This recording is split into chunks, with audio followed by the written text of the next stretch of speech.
Good morning. Welcome to the Opie and Anthony Show. Kind of embarrassed that we're playing that shock jock intro as Buzz Aldrin makes his way to the Opie and Anthony Show. I know. Right off the bat, we're going to be interviewing Buzz Aldrin. He's got, a new film out? Fly Me to the Moon, right? Very, very cool. Opening August 15th. Also, BuzzAldrin.com. Wow, there he is. An American hero coming into the Opie and Anthony special couch. Steve made him sit on the couch. He was going, Steve, he can sit wherever he wants. Well, we just thought you'd be comfortable on the couch, Mr. Aldrin. No. What'd he say? We're ganging up on him. These bows? No. No bows? What do we got? We got garbage headphones for Buzz Aldrin? AAA battery? Yeah. You need a AAA battery? Yeah, you know, the Bose headset. Right. Oh, those things are great. Button to turn it red. Those are great. Those are awesome. You get on a plane, you don't have to listen. Yeah. You have them for travel? You don't have to listen to people and noise. Pretty clear, Yeah. How loud was that? How loud was that Apollo 11 taking off? That'd be pretty loud, right? We didn't hear it all that much. Really? No, we had a headset on, and we're upstairs at. Anytime you watch dramatizations of it, like on films, because I like. What'd you think of Apollo 13, the film, Ron Howard's film? It was a made-for story drama. Oh, really? You knew what the outcome was, but Well, that's true. a little exciting. Yeah. Yeah, but the thing is, the launch always it seems very violent in movies. Was it like that? Were you really shaken up? Well, movies make it look violent. Yeah. Yeah. That's the name of the game. You gotta shake, rattle, rattle and roll. You guys know that. Over dramatize a little bit, but was it a shaky ride going up, or? There's a difference of opinion depending on who you talk to. I thought it was quite smooth. Really?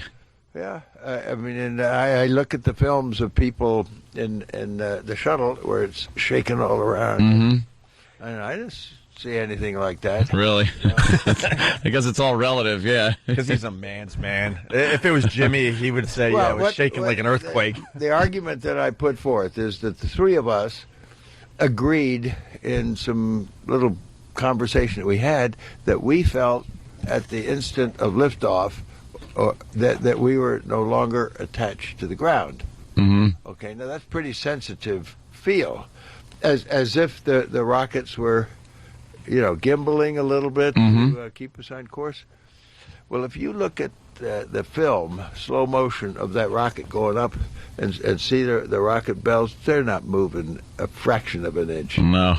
But anyway, we had that sensation. Now, if you were shaking like this, you could never come to that conclusion. Right.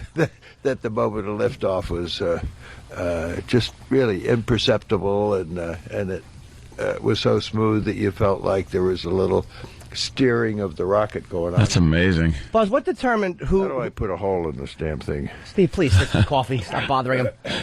Steve. We're trying to get... Want me to help him? No, why would he? He went to the moon. He doesn't need some help. Doesn't need Steve helping. I'll help get your coffee cup You open. ever felt like you're helped to death? Yeah. It's like, all right, I think he can handle it. He said, that's all right, big boy. Buzz, what determined... with the painted extremities. What determined which one of the three of you went actually first? Was there anything that... was it because was Neil considered the mission leader, or what? Yeah. Were you ever tempted to just go out of hell with it and kind of bump him out of the way? And just jump out first?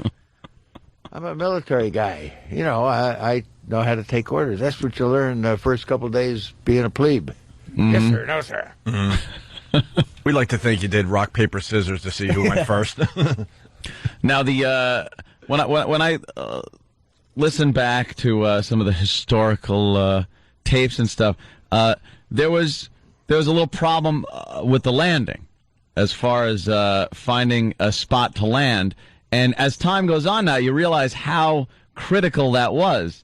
What were you guys thinking when apparently Neil Armstrong and yourself were trying to find a landing spot for this thing, running out of fuel quickly? Well, the computer was doing its job. It was gonna land itself. But nobody wanted to let the computer land in the wrong spot. Right. It couldn't see all the little craters here and there. Right. Rocks. Touch you down, then you tip over. So it was sort of an accepted agreement among all the commanders that they were going to manually take over at 500 feet. Now, when I say manually take over, that means you're steering the autopilot. You're giving it kind of additional instructions as to what to do and how to steer it. And then it smooths things out and digests them. And so you can take over and get the feel, a response, and then sort of guide it to where you want to go. And we practiced in helicopters doing this, and then we had a monstrous trainer called LLTV, Lunar Landing Training Vehicle. It was a research vehicle at first, and they didn't research it all that well. Oh, is that the one? Several guys had to bail out of it. Eject out, yeah. It didn't have wings. Yeah. And so if the engine quit or something, it was come down. Yeah. Or if it lost control. So you guys had barely any fuel left when you touched down? Was it that close? Yeah, well, early spacecraft are always a little heavier than later ones. And a heavier one requires more fuel to change its velocity and movement. Sure. So it's consuming more fuel as it comes on down to make a landing. And probably we were nominally scheduled to have maybe a minute and a half, maybe 2 minutes of fuel left at the normal time of touchdown. But we were clearly a little bit long from the starting point, and if you're long, that means you're burning fuel longer, and time is fuel being used. So sure. We were going to be consuming automatically a little bit more, and then what Neil saw, he sort of redesignated to a little longer place, and then with something in front of you that you don't want to land at, there are kind of four things you can do as you're coming down like this. If you want to land short, you got to pitch up to slow down, and you're liable to lose sight of where you're going. And if you want to land to the left, you go this way, and then you got to do this way, and it's kind of drastic either way. The best thing to do is just nose forward and fly over and then land over here. That takes longer, consumes more fuel. Therefore, you guys talking to each other during this point and saying, calling out fuel, or is there? Yeah, well, are you going, hey, the gauge wasn't all that good. It had a light on it. Oh, God. It's like an old Pontiac. It's a little better than that. Well, yeah, a little better. What, a light on it, so at a calculated 60 seconds of fuel remaining. And then the guys on the ground could watch much closer the digital readouts being radioed back. So they called out 60 seconds to let us know that that's how much time we had. Like, we were still 100 feet in the air. Oh, wow. No, that's wrong. We weren't in the air. Yeah, you were above the surface. The ground, yeah. Wow. What were you thinking as you come down? I mean, you're landing on the moon. What's kind of going through your head as you're the first people to ever do this? We're not really conscious of what's going through our head. We're responding sort of automatically, as if you're in a helicopter or a lunar landing training vehicle. As long as it looks okay, you keep going with what's okay. You're all right. If it doesn't look okay, then you start doing something about it. So you're not dreaming or conscious of what's going through your head. Just doing your job at that point, I would gather. When did it hit you then? You're right. Like you're probably looking at all the facts and making sure everything is working. When did it actually hit you? Like, wow, I'm on the moon. I mean, like, when did that like emotion hit you as opposed to just the facts of doing what you were doing? All the way. You're always conscious of what it is you're doing. And when there's nothing left to do, then you can relax. And when we shut the engine off, when I saw the light come on, which means contact with the surface, there were about 6-foot probes extending down from the landing gear pad. And obviously, when you land, those are going to be bent sideways. And it throws a micro switch, which turns the light on in the cockpit saying that you have just touched the ground. So when that happens, you shut the engine off.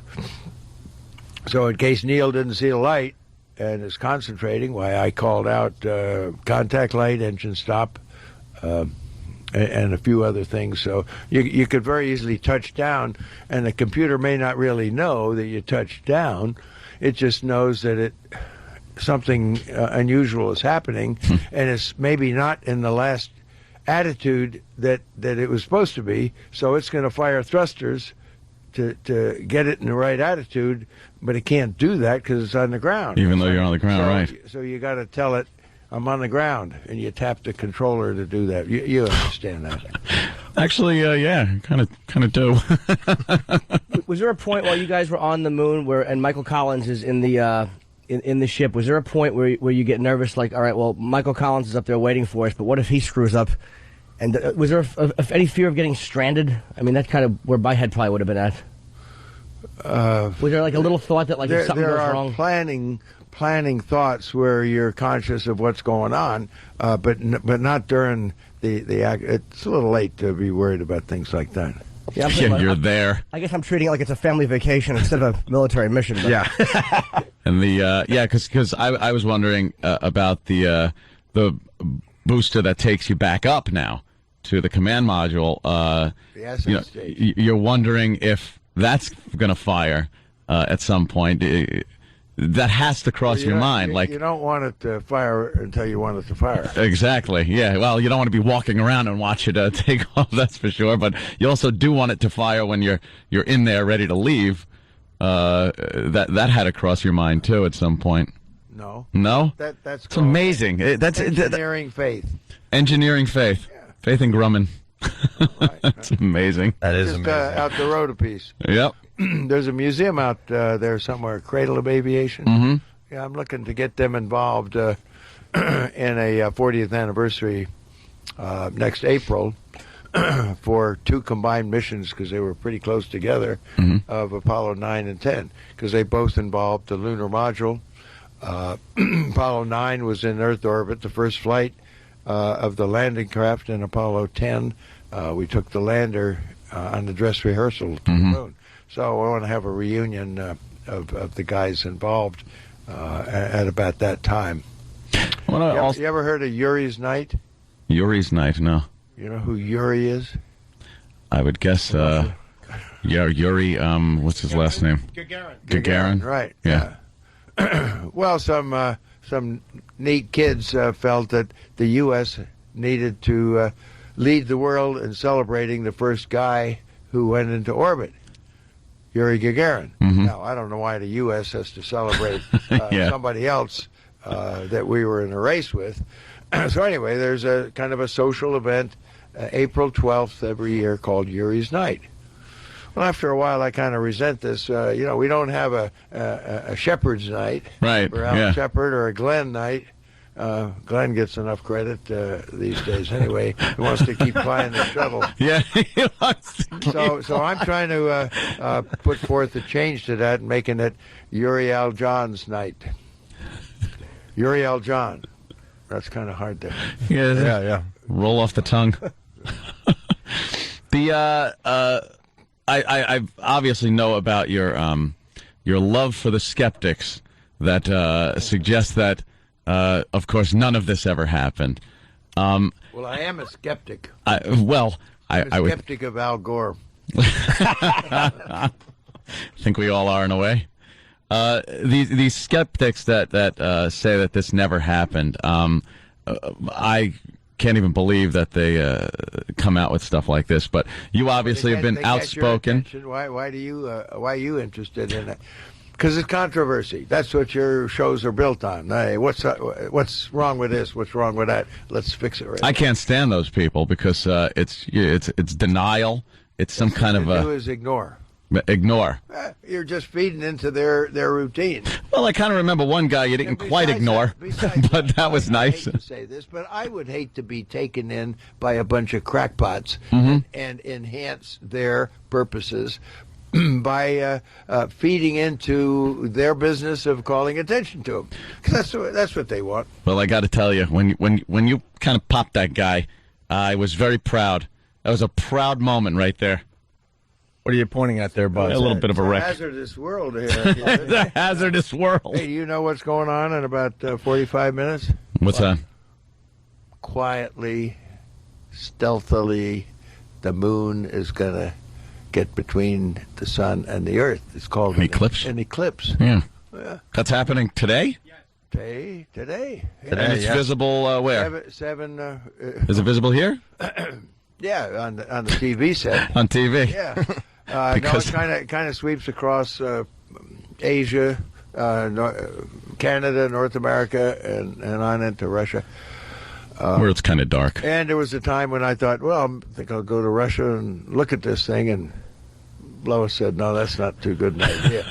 Then somebody invited me up to a simulated Mars location in Canada. It's called Devon Island, where there's a crater, and a lot of things there look as if you're maybe on the Martian surface. So NASA and other people are using that as sort of a simulated training place, and they have a habitat that's landed, and there are a bunch of guys that go up there in the summer, and they kind of camp out for a while. You've been a strong advocate of going to Mars. I've read some of your stuff in Popular Mechanics. Yeah, we need to do that in a deliberate way. Mm-hmm. Popular Mechanics, yeah, I'm having dinner with those guys tonight. Yeah. But they did a nice story about a year and a half ago on a concept that I came up with, just trying to improve and admire people who are able to bring about change. When Kennedy said on May 25th, I believe that this nation should commit itself to landing a man on the moon and returning him safely to Earth. We like that last part of the phrase. But anyway, did we know how to get to the moon, really, at that point?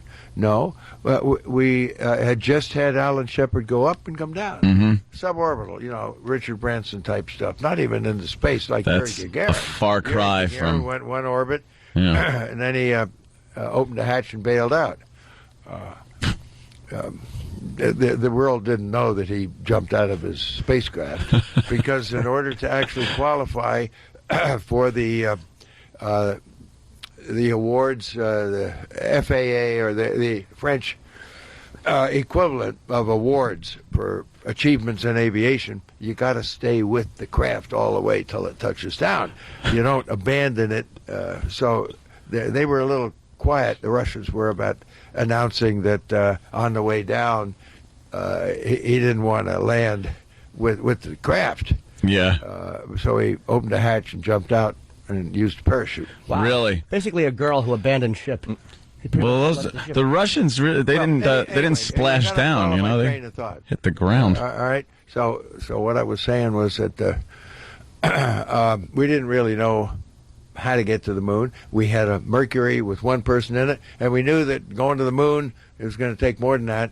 So we just automatically filled the gap between those two programs with a program called Gemini. And that's what NASA people call it. The astronomers call it Gemini. But, NASA people have to be different. So when I explain something about the Gemini program, I'm always conscious that, is the guy going to know what I'm talking about? Gemini. But anyway, it's a two-man program, and it was just smooth and natural as could be. In contrast to what went on after the Apollo program and what's going on today. Now, when Kennedy said we're going to go to the moon, do we know how to get there? Well, sort of. We had a big, giant rocket on paper. While we were building the Saturn V or designing it, there was an even bigger rocket. And if we'd gone that way to go to the moon direct, turn around and come back, we probably wouldn't have made it until 1975 or something like that. Then there was the Saturn V. We could use two of them and join things up in Earth orbit, and then go to the moon, land, come back. And Werner von Braun was in favor of that. It used his rocket twice, and the science advisor to the president thought that's the way to do it. And then there was this engineer at Langley NASA Langley, who said, wait a minute, I think there's a better way to do that.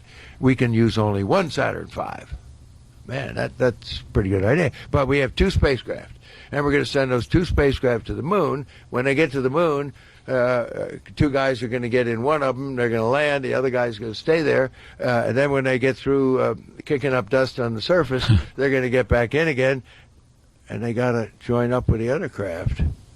That ain't easy to do. Yeah. Especially 250,000 miles away. But a bodacious plan called Lunar Orbit Rendezvous was proposed. And in around 1961, 1962, after Kennedy committed us to go to the moon, that's what we decided to do. And von Braun went along with the idea, so did other people. And Gemini was pretty much a practice for docking. The point I'm making is that when we decided to do something, we really didn't, but we were flexible back then. We were adjustable. After we finished Apollo, we had a Skylab mission that used Apollo stuff, but we still had almost 6 years when no American went into space. We had a gap between when we stopped doing one thing and you start doing the next one. We didn't have that after Sputnik, between Mercury and Apollo. And we were flexible early, but we were not flexible when we started designing the shuttle. We made a mistake by thinking we could put 2 crew members in the booster rocket, and they were necessary. I objected to that, but not loud enough. And that was a stupid thing for NASA to do. But NASA was not flexible then to look at the best way to go from the Apollo program to the shuttle program. We had another Skylab, and it's in the Smithsonian. Why the hell didn't we fly it and join it up with the first Skylab? Man, that would have been an even bigger space station. Then we could have flown people to it. We could cram 6 people in an Apollo command module. We could have done that all through the 70s into the 80s, but we didn't. So why didn't they? Nobody was smart enough then. That's what I'm saying, that we were not flexible enough to look at alternative things. Now, that leads us to today, right today, after we lost the Columbia accident, lost 3 guys coming back in, 7 guys coming back into land. We only had 3 left. We had to do something, probably. Now, that's in 2003, the beginning of that, 1st of February, the president's got a re-election coming up. Maybe he could just kind of sit tight and do nothing. Don't do anything controversial with an election year coming up. Is that what happened? No. He had his people study during the year 2003 so that at the beginning of a crucial second-term election for re-election, first term went to the Supreme Court. What did he do? He made change. Change. Okay? $1 billion of change program in terminating the shuttle, finishing the space station, and going to the moon again. That's what we did. Nobody gives him credit for doing that. That was the vision that came out at the beginning of 2004. Okay, as we have, NASA has wanted to implement this program, we got a gap. We're going to stop flying the orbiter in 2010. When is the next spacecraft, Orion, that's going to take people to the moon and bring them back? That won't be ready till 2015 or beyond. We got a gap. 5 years, yeah. Have we fixed the gap? No. Are we flexible about re-examining what we're doing? No.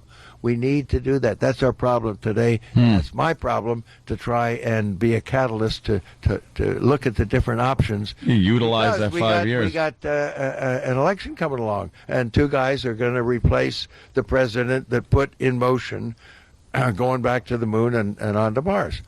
And we don't know what either one of them is going to do, but I'm going to try and provide them with a team of very expert people, some of the options that they could pick. Yeah, that would be good to maybe utilize that 5 years to do some more research and not just sit there. Not we can't just sit there. We've got $100 billion space station sitting up there, and our guys want to go up there. You know how we're going to have to get up there right now? Russians. We're going to have to hitch a ride with the Russians. Okay. and we can come up with a capsule and land in the ocean after 25 years of seeing our astronauts come back and land on the runway. Why aren't we developing a spacecraft smaller, much smaller than the shuttle that can take? I don't know why. NASA has studied something like that for over 8 years, and then they put it on the shelf. And you don't know why? Jesus. I suspect that that they don't like that kind of a spacecraft. It somehow brings into question their decision to use a capsule coming back from the moon. And they don't like Air Force rockets. No. Well, why is that? Apparently, because there are two very, very good rockets that could be used in addition to deriving things from what the shuttle is launched by rockets and certain engines. We could preserve that. Take the orbiter off and put something on the side and make minimum change and use that for the cargo, but put the people on top of an Air Force rocket that already exists.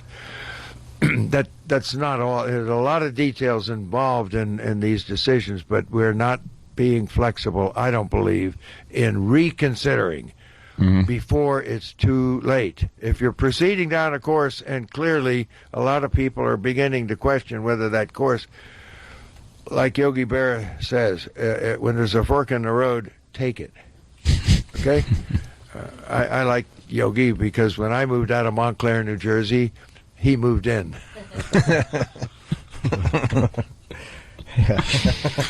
Oh my God. I have a question too. It's a different subject, but Dr.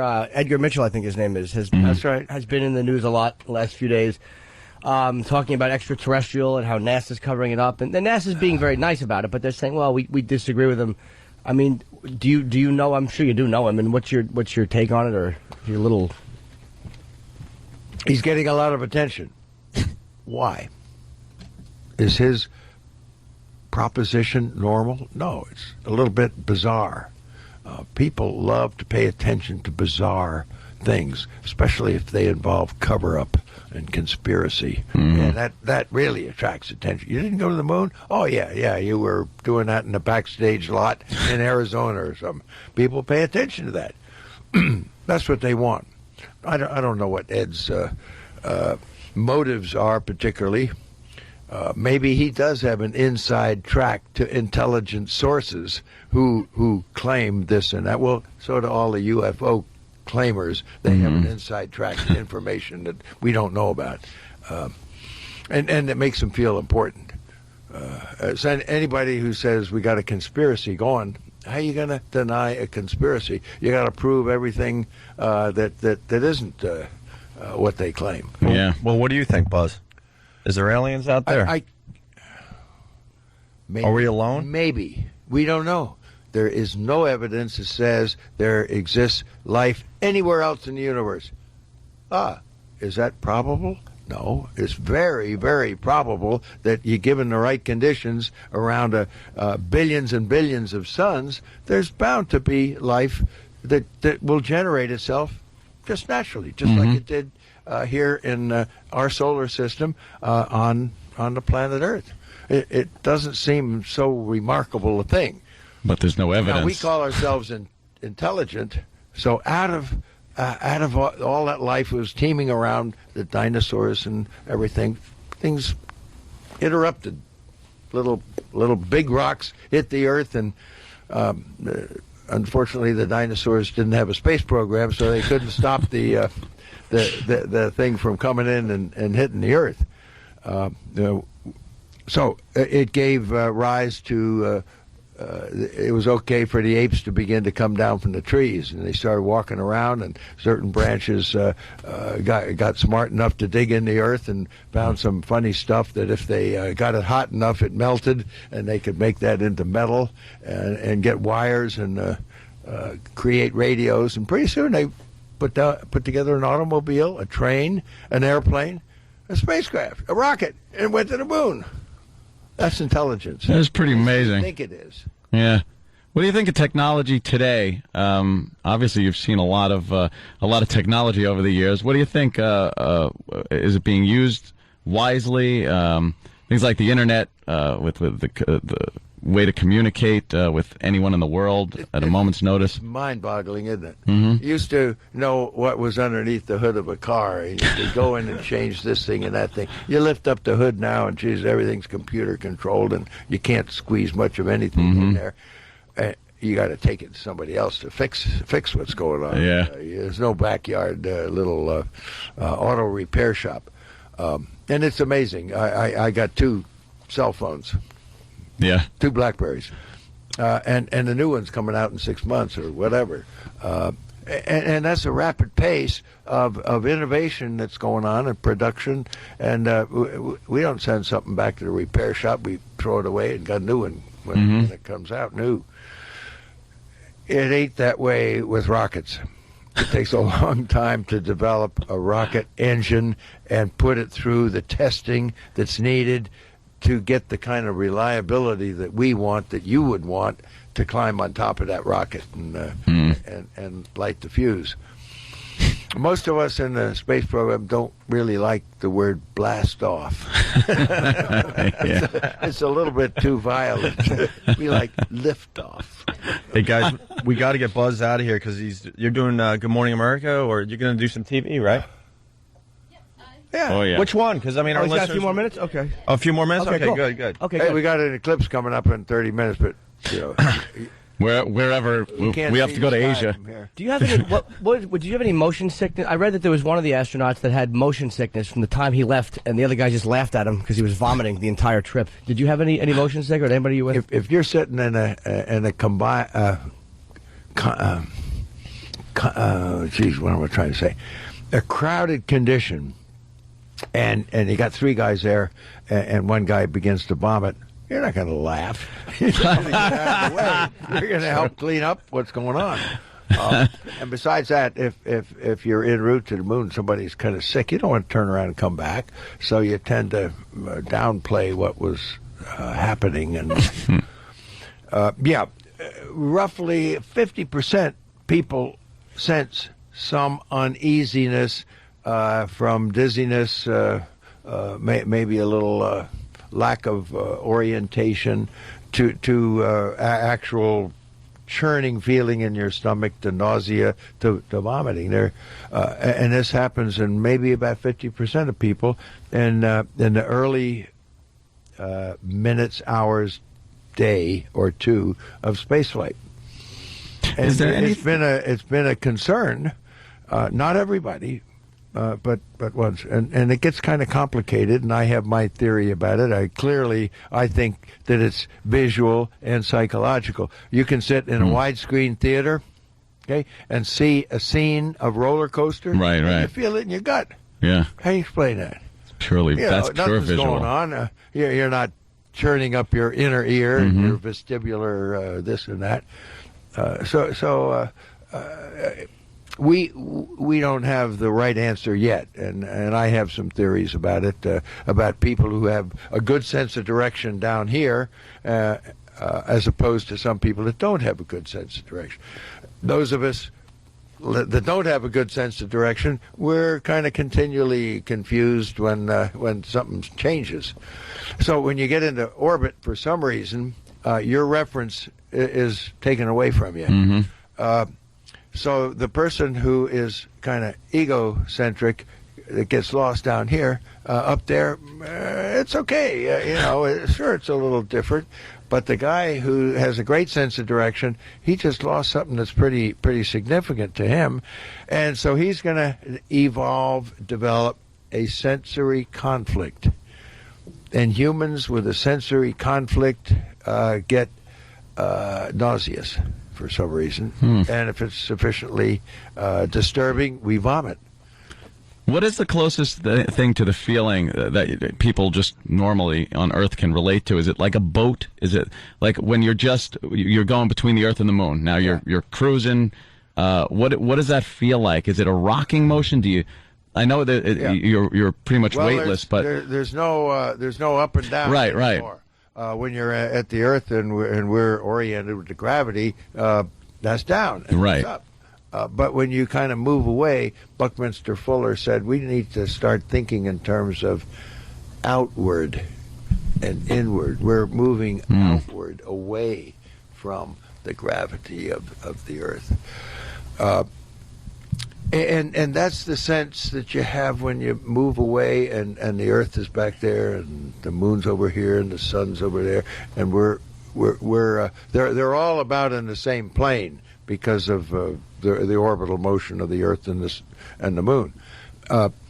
And we need to be perpendicular to that plane, rotating to even out the heat from the sun, but also to keep communication back to Earth. So you're sitting inside of this thing, and it's moving, and the Earth moves by in front of your window, and you watch it.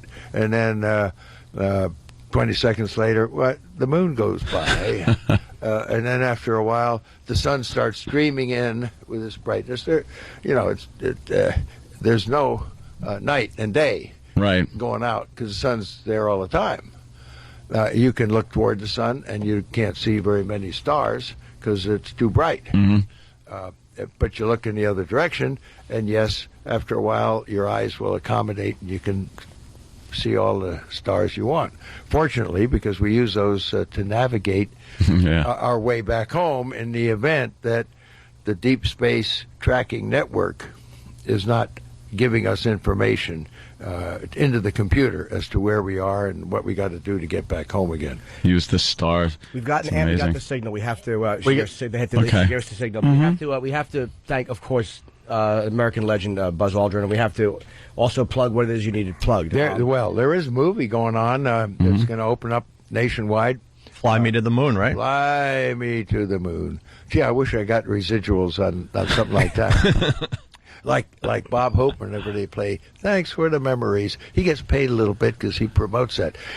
Fly Me to the Moon is about 3 flies that come from a dump or whatever it is near Cape Canaveral, and this colony of flies see these rockets going up all the time. Anyway, the grandpa fly tries, when he was young, to stow away with John Glenn to go into orbit. But at the last minute, the pad leader comes up and shushes him away and then closes the hatch so he doesn't get to stow away. So the grandson and his 2 cronies, one a geek and one kind of an overweight kid, typical of today's kids. Yeah. They don't listen to their mom about anything. They decide that they're going to have an adventure of their own. They're going to stow away in this upcoming flight that's going to go to the moon. So they want to go to the moon along with this flight. So they figure a way to stow away on board Apollo 11. And then, of course, something has to go wrong that they fix. Because they're small little flies, they can go into the inner computer circuits and fix some short that is going wrong. Anyway, it is true to history, and young kids coming along, they get to see a progression of history of spaceflight, but they also see it mixed in with a very animated, lively 3D with flies going all over the place and surprising the kids, and they scream. This is going to be a big hit, I'm convinced. What's 3D too? Why am I doing? Well, I'm the only human being that the real live human being that's in the whole film. I'm in the epilogue. I kind of walk in and say that our spacecraft don't have flies, really. Nice. Disclaimer. It's called Fly Me to the Moon. It's opening August 15th. 3D film premiering August 15th. And you can also go to Buzz Aldrin, that's ALDRIN.com. And it was such an honor to have you, and we're so happy you were able to come. Yeah, today. I have a nonprofit, sharespace.org. Good. And buzzaldrin.com. Yeah, we got to get you out of here. You got to go do some TV, Buzz. Okay. This was a pleasure. Buzz Aldrin, everyone. To the moon, let me play among the stars, and let me see what spring is like on Jupiter and Mars. We're back with the Opie and Anthony Show. I want to thank the great Buzz Aldrin for coming in and hanging with us today. It's a nerve-wracking experience because you just, Ant was great. Because you're talking to what are you going to do? Second guy on the moon. It's like you don't want to say something stupid. Yeah. Which, He's a bit chatty. yeah. Well, we were joking. I mean, you got to make some jokes. We're thinking that Good old Buzz was chatting the whole way to the moon and driving everyone nuts. And then when I was 12 years old in New Jersey, we gotta hit this. And then everyone's looking. How many more hours do we have before we can touch down Where's the moon? And get the hell out of this spacecraft and have some peace and quiet? The problem is he's such a smart guy. Like, literally, if there's anything you want to ask him about, he knows. So if he gets just a thought, he can just go into every detail about it because he knows. Oh, his brain works differently, Jimmy. That's what it is. You realize these guys are, they were made for this. They were made to go. We're asking questions about the fear and are you thinking about this and what could go wrong with that thing and are you soaking in the whole experience? And they're like, Not hey, really. We had a job to do. Here we go. We're landing this thing. And we're lifting up. And from liftoff to landing to coming back, they got work to do. They got stuff to do. I'm sure they got a little time to reflect. But, and for the most part, especially people like Neil Armstrong, geeky guys. Just like, they were geeks back then, and that's what they did. They went to the moon. He was probably the tough guy on the flight. Like, they probably sent Buzz up in case there was a problem on the moon. He could knock somebody's teeth out. Yeah, there was some life form really they didn't know about. Man. Oh, hell yeah. But I wanted to ask, and I just didn't, because he was talking about the things. The farting question? No, God, the farting question. If I had I wanted it so bad. I'm like, so many farts. And he went fart. But I wanted to ask him, what is the contingency plan for a total failure of the ship when you can't get back? Because I've heard that they do have pills that they take, whether it's cyanide or something like that, so you're not starving to death, floating through space, dying over 3 days. Or running out of oxygen. Oh, yeah. Could you imagine just running out of oxygen as you're just moving away from Earth? You're like, oh boy, this is going to be bad. We don't have anything that could come get us. Nope. Yeah, there's nothing that can come and get you. What did you hear, Mike? You heard... I heard the pills, and remember when they had the problem on Apollo 13, they were worried about running out of oxygen as well, so they thought about getting to the pills.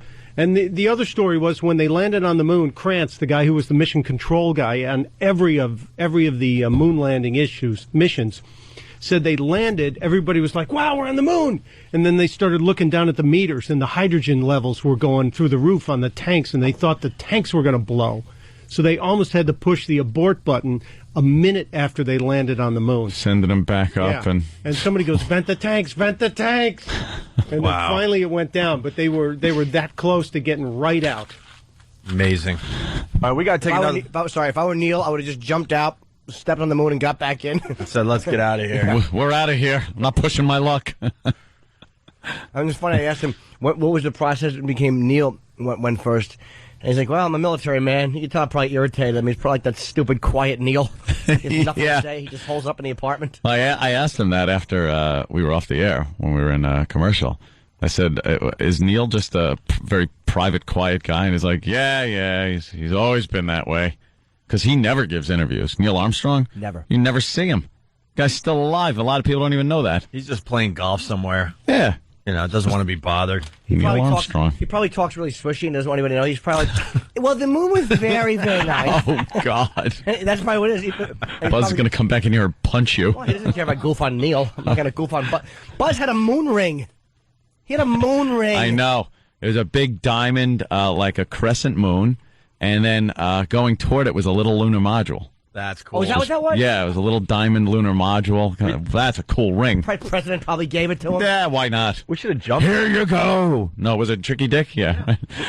Here's a ring, Buzz. Why can't we? We should have jumped him on the way out, man. Oh, yeah. He'll still kick our ass. Yeah, no kidding. That guy. Barrel-chested dude. He probably elbowed the gum line. Yeah. All right, we got to take another break just to catch up and get into a rhythm here with the Opie and Anthony show. So once again, Buzz Aldrin. That was great. Fly Me to the Moon. It's going to be a 3D movie coming out August 15th. Go to buzzaldrin.com. And for all the people that stuck with us with this long commercial break, well, get ready to text. You got a chance. What does that mean? You got a chance to win a car. We're going to tell you within seconds here. It's Opie and Anthony.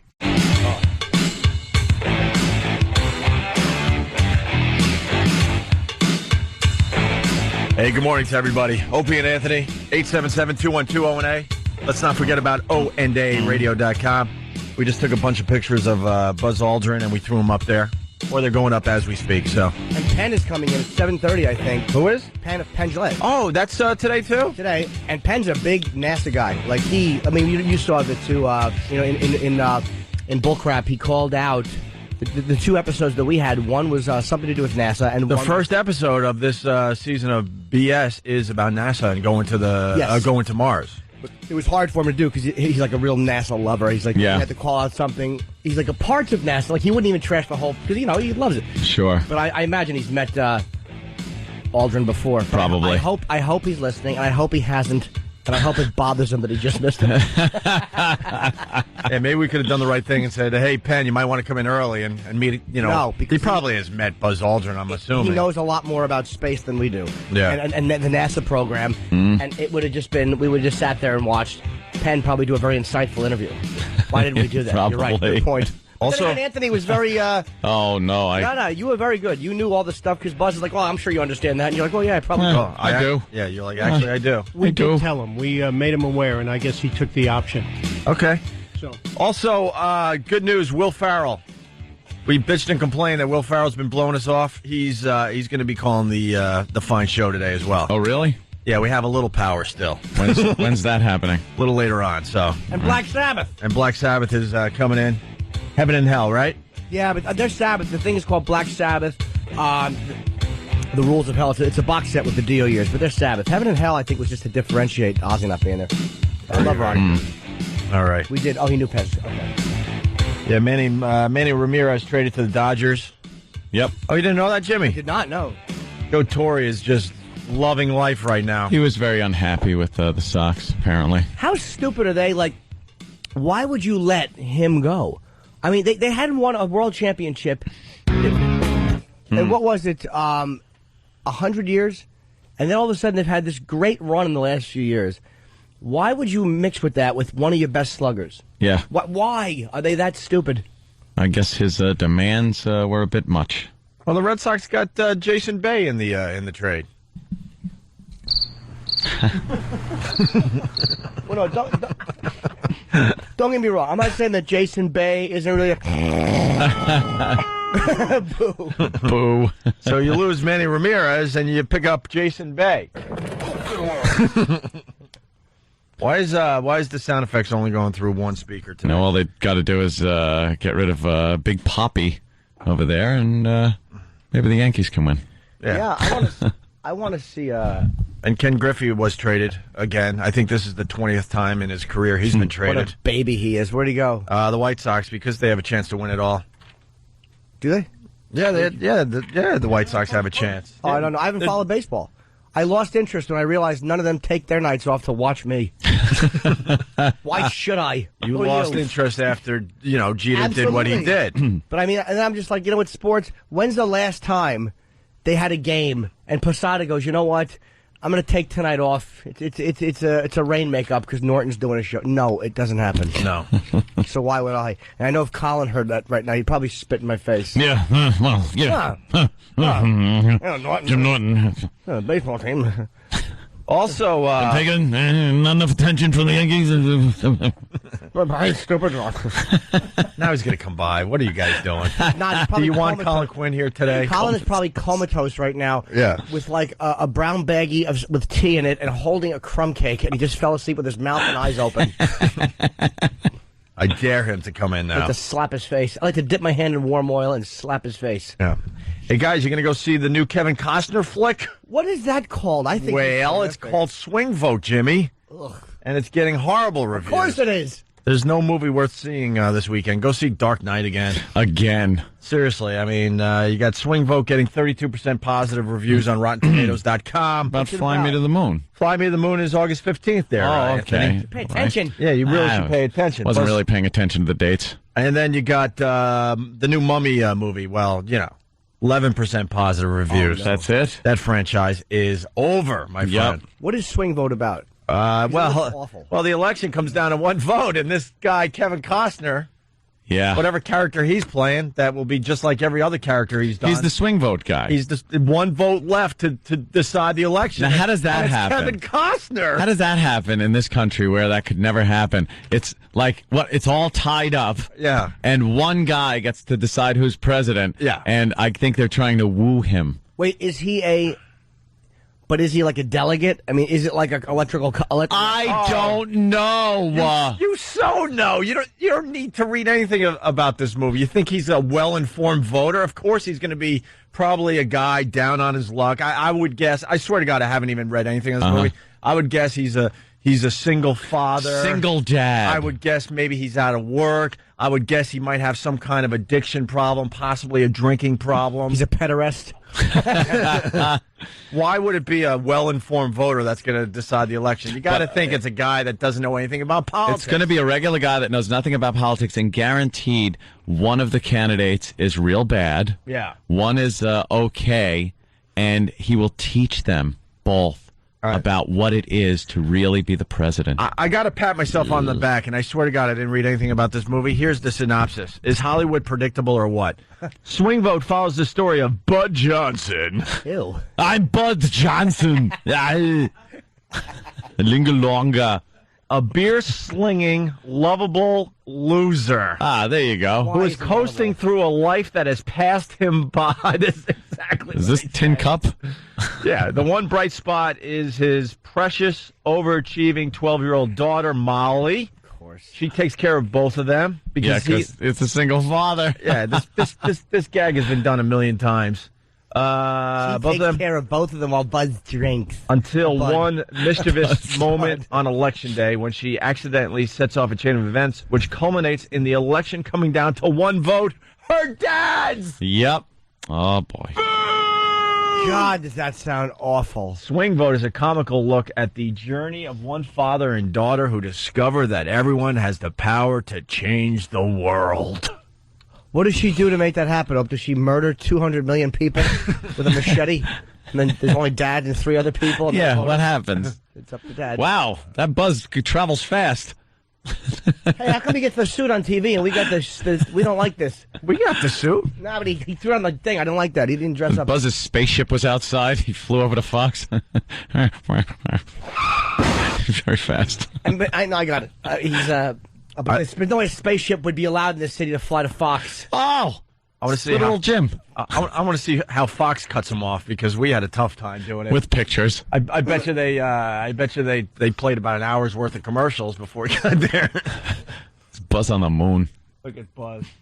We just had him on. Same guy. Yeah, it's the guy. Hey, that's the guy. Same guy. Right. Same guy. Wow, that guy's getting a chance to talk a lot, though. The host. Very, very sudden. Oh, there. That can be rather traumatizing. Well, I never like to get in front of a crowd and have to speak, and even a little kid getting on stage and recites the Gettysburg Address, he doesn't pay attention to what's going on. He's really nervous about what's happening, and that always bothered me a little bit. And after my first space flight, a lot of attention. So I sort of dreaded that. A fellow astronaut, Edgar Mitchell, has recently come out and said there's extraterrestrial life. See, we know how to interview Do you believe in extraterrestrial life? Look at us. I believe in what has been proven and has good evidence to support what it is. The word belief, you either have faith in a belief or you have evidence to support. He's off and running. Oh, boy, here we go. Here he goes. You better have some facts to substantiate it. You're a big believer in the commercialism. What the hell? He got a 15-second. Wow. The entrepreneur Branson, the Brit. All right. I bet you it's his TV. He understands on TV. I bet you when he came here, they told him, you got about 40 minutes. Yeah, you could just. It's radio, yeah. you can relax. And he was relaxed. Yeah. We got the Buzz. That's the Buzz that you hang out with at a backyard barbecue. That's because the way we were acting is like we didn't look like official people. We're all dressed like bums. Of course.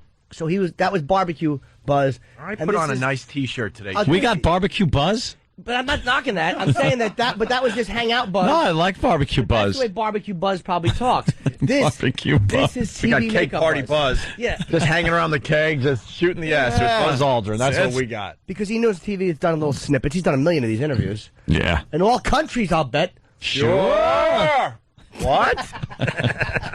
Hey, let's do something here. We just had Buzz Aldrin, a guy who went to the moon and came back, obviously. You're kidding. Yesterday we were talking about a guy that we really do like, but we have to do this. I'm sorry.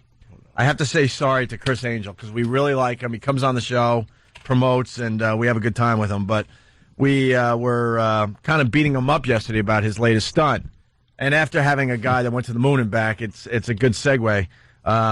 Criss Angel was exposed by a local TV station down there in Tampa Bay. I like this because yesterday we were saying how the news got completely bamboozled. Yeah. By his stupid trick. Yeah. That wasn't a real.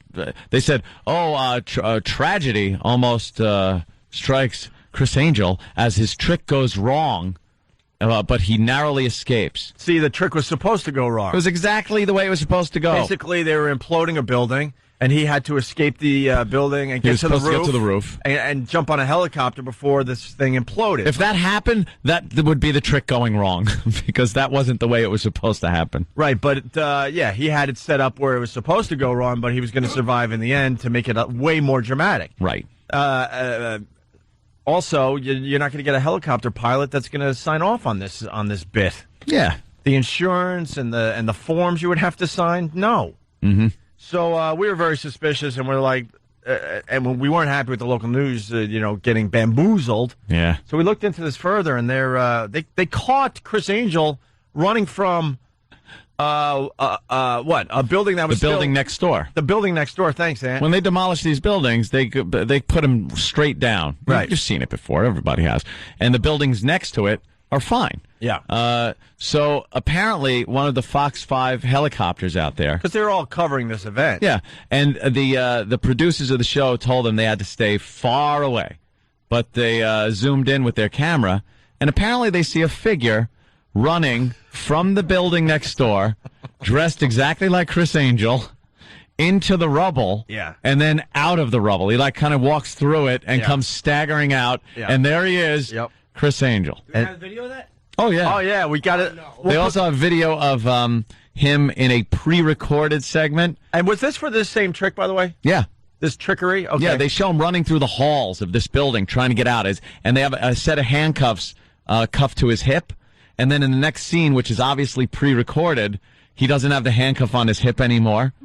And then the screen goes to static when the building supposedly blows up with him still in it. But it's a 1, 2, 3, 4, 5, 6, 7, 8 shot. It's an eight separate cameras that they're showing, like security cameras on a screen. Actually, 9. All the 9? 3 across, 3 across, 3 across. Oh, I thought it was because the middle one kind of stayed. Oh, is that where you're getting? Regardless, okay. It was. It went to static, but the entire background went to static. It wasn't like each individual camera went to static. It was so cheaply and cheesy done. They absolutely could have done in separate little boxes like security cameras are. Sure. But the whole thing went to static. And then the big thing also was digital cameras, when they get knocked out, just go off. They don't go to static anymore. Criss Angel really blew it. So this is gonna hurt his wizardry. I like the fact though that we're actually see. We told you he's not magic. I know, right? It's like a guy getting caught with a rabbit under his shirt. It's like, yeah, we kind of knew it. Hey, but I think most people know it, but you don't want to. Right. You don't want it proven. I think Penn is going to have a field day with this when he comes in a few minutes. We linked the video to ondaradio.com so you can check it out for yourself. But it's just a couple clips from the video. This is Fox 13 in Tampa Bay. Hi, I'm Barbara. I'm a director here at Fox 13. As a director, we're taught to pay attention to the small details. The illusion here is in the magic of TV. Notice that the handcuffs are hanging out of his pocket here. There is a pre-tape sequence that comes into play here. When he runs through the door, you notice that the handcuffs are no longer showing. Oh. This is the pre-tape sequence that you're seeing here. Someone is so fired. What happened? We forgot the handcuffs. It's called continuity, man. Yep. Someone is so fired. You got to go, okay, Chris, make sure you still have the handcuffs on your side when we go from tape segment back to live. We try to get him on today. Would be great. Are we trying? Yeah, I believe we are. Probably wouldn't. Well, maybe Here you see split screen effect with 9 individual boxes. Each box has its own source. When the screen goes to snow, each box should have its own squeezed back effect of snow, not one large effect here, as you see. Oh, they're just blowing up his spot. That was so badly done. Oof. What? Where's the footage? The helicopter footage? Yeah, that's coming up. Oh. He's usually well prepared, you know. That's what makes what he does so great. Yeah, this kind of He stuff. really blew it on this one. Can't have so many people watching in so many different places, and But you got to understand that that's going to happen if you're going to do a stunt like this. So you really got to, think it through. Well, before we go to the video here from Sky Fox, we want to stress that the producers were very concerned about the location of Sky Fox, kept stressing that it needed to be a great distance away from the actual stunt so that it would not interfere with the other chopper that never actually lifts Criss Angel to safety. But the producers may not have been thinking that Sky Fox was also equipped with a zoom. yeah, it's one of those friggin' copter cams with the. They could zoom in on anything. They pretty much could zoom in on a mosquito on your arm. Yeah, You see, obviously the building has just imploded here. I want you to keep your eye right about there. And what you're going to see is a figure emerging, running out, right about there. See that? That's obviously a person. It's a wide shot, so we can't confirm that it is Criss Angel, but it certainly is someone dressed in black, as he was, and obviously someone running away from the demolition. Oops. Yeah. And like I said, this video is up on OandARadio.com. One final clip. Now, what's interesting is that right here in that grassy knoll, well, that's exactly where the producers later found him. And they came to this exact same area. You can match up the video here, and you can see, well, there he is. He comes stepping out, looking a bit like the mummy there, as though he had just survived a collapsing building. And you know what? With no disrespect to Criss Angel here, obviously we're playing skeptic, but he himself is an ardent skeptic. This is a skeptic, I should say. This is actually what he does for a living, debunking others. So in a way, this is exactly what he wants us to do to him, at least to wonder, to ask questions. That's really what this performance is all probably about. not. Why are you explaining? I don't understand why they act like we need to explain why we're showing this. Because everyone wants to see it, stupid. It's fun to watch people fail. He debunks things, and I'm sure he would love the fact that we completely made him look like a buffoon. I'm sure he's loving the fact that we just ruined his career. Yeah. He's built up for the last 20 years. Do you think that hurt him? Oh, my God, it has That hurts, to. because it's so fake. You can't be caught, doing tricks. Running through the hallways, and he's so overdramatic as he's doing it. Because most people are like, wow, how did they do that? But then when you could show, well, this is exactly how. He was actually in this building safe when this thing came down, and then he ran from the safe building into the rubble and then appeared. And he uses so much pre-taped stuff. Yeah. He absolutely does. Can I say, though, that's not, to me, that's bad, but it's not, if it was a big close-up, it'd be different, but it's such a teeny little figure, with smoke. Yeah, but it's him. Who else is it? Could be something else blowing through. Are you? No, it's him. It's him, Jimmy. I know that. Oh. I'm not saying that he's a magic man, but there's a way for them to spin it. He could say it was somebody else who is a safety backup, because he's going to say anything he has to say. He's caught on video, but it's far away enough where he can say that was somebody else, By the way, it fell exactly like Building 7. Shut up. I just got this in.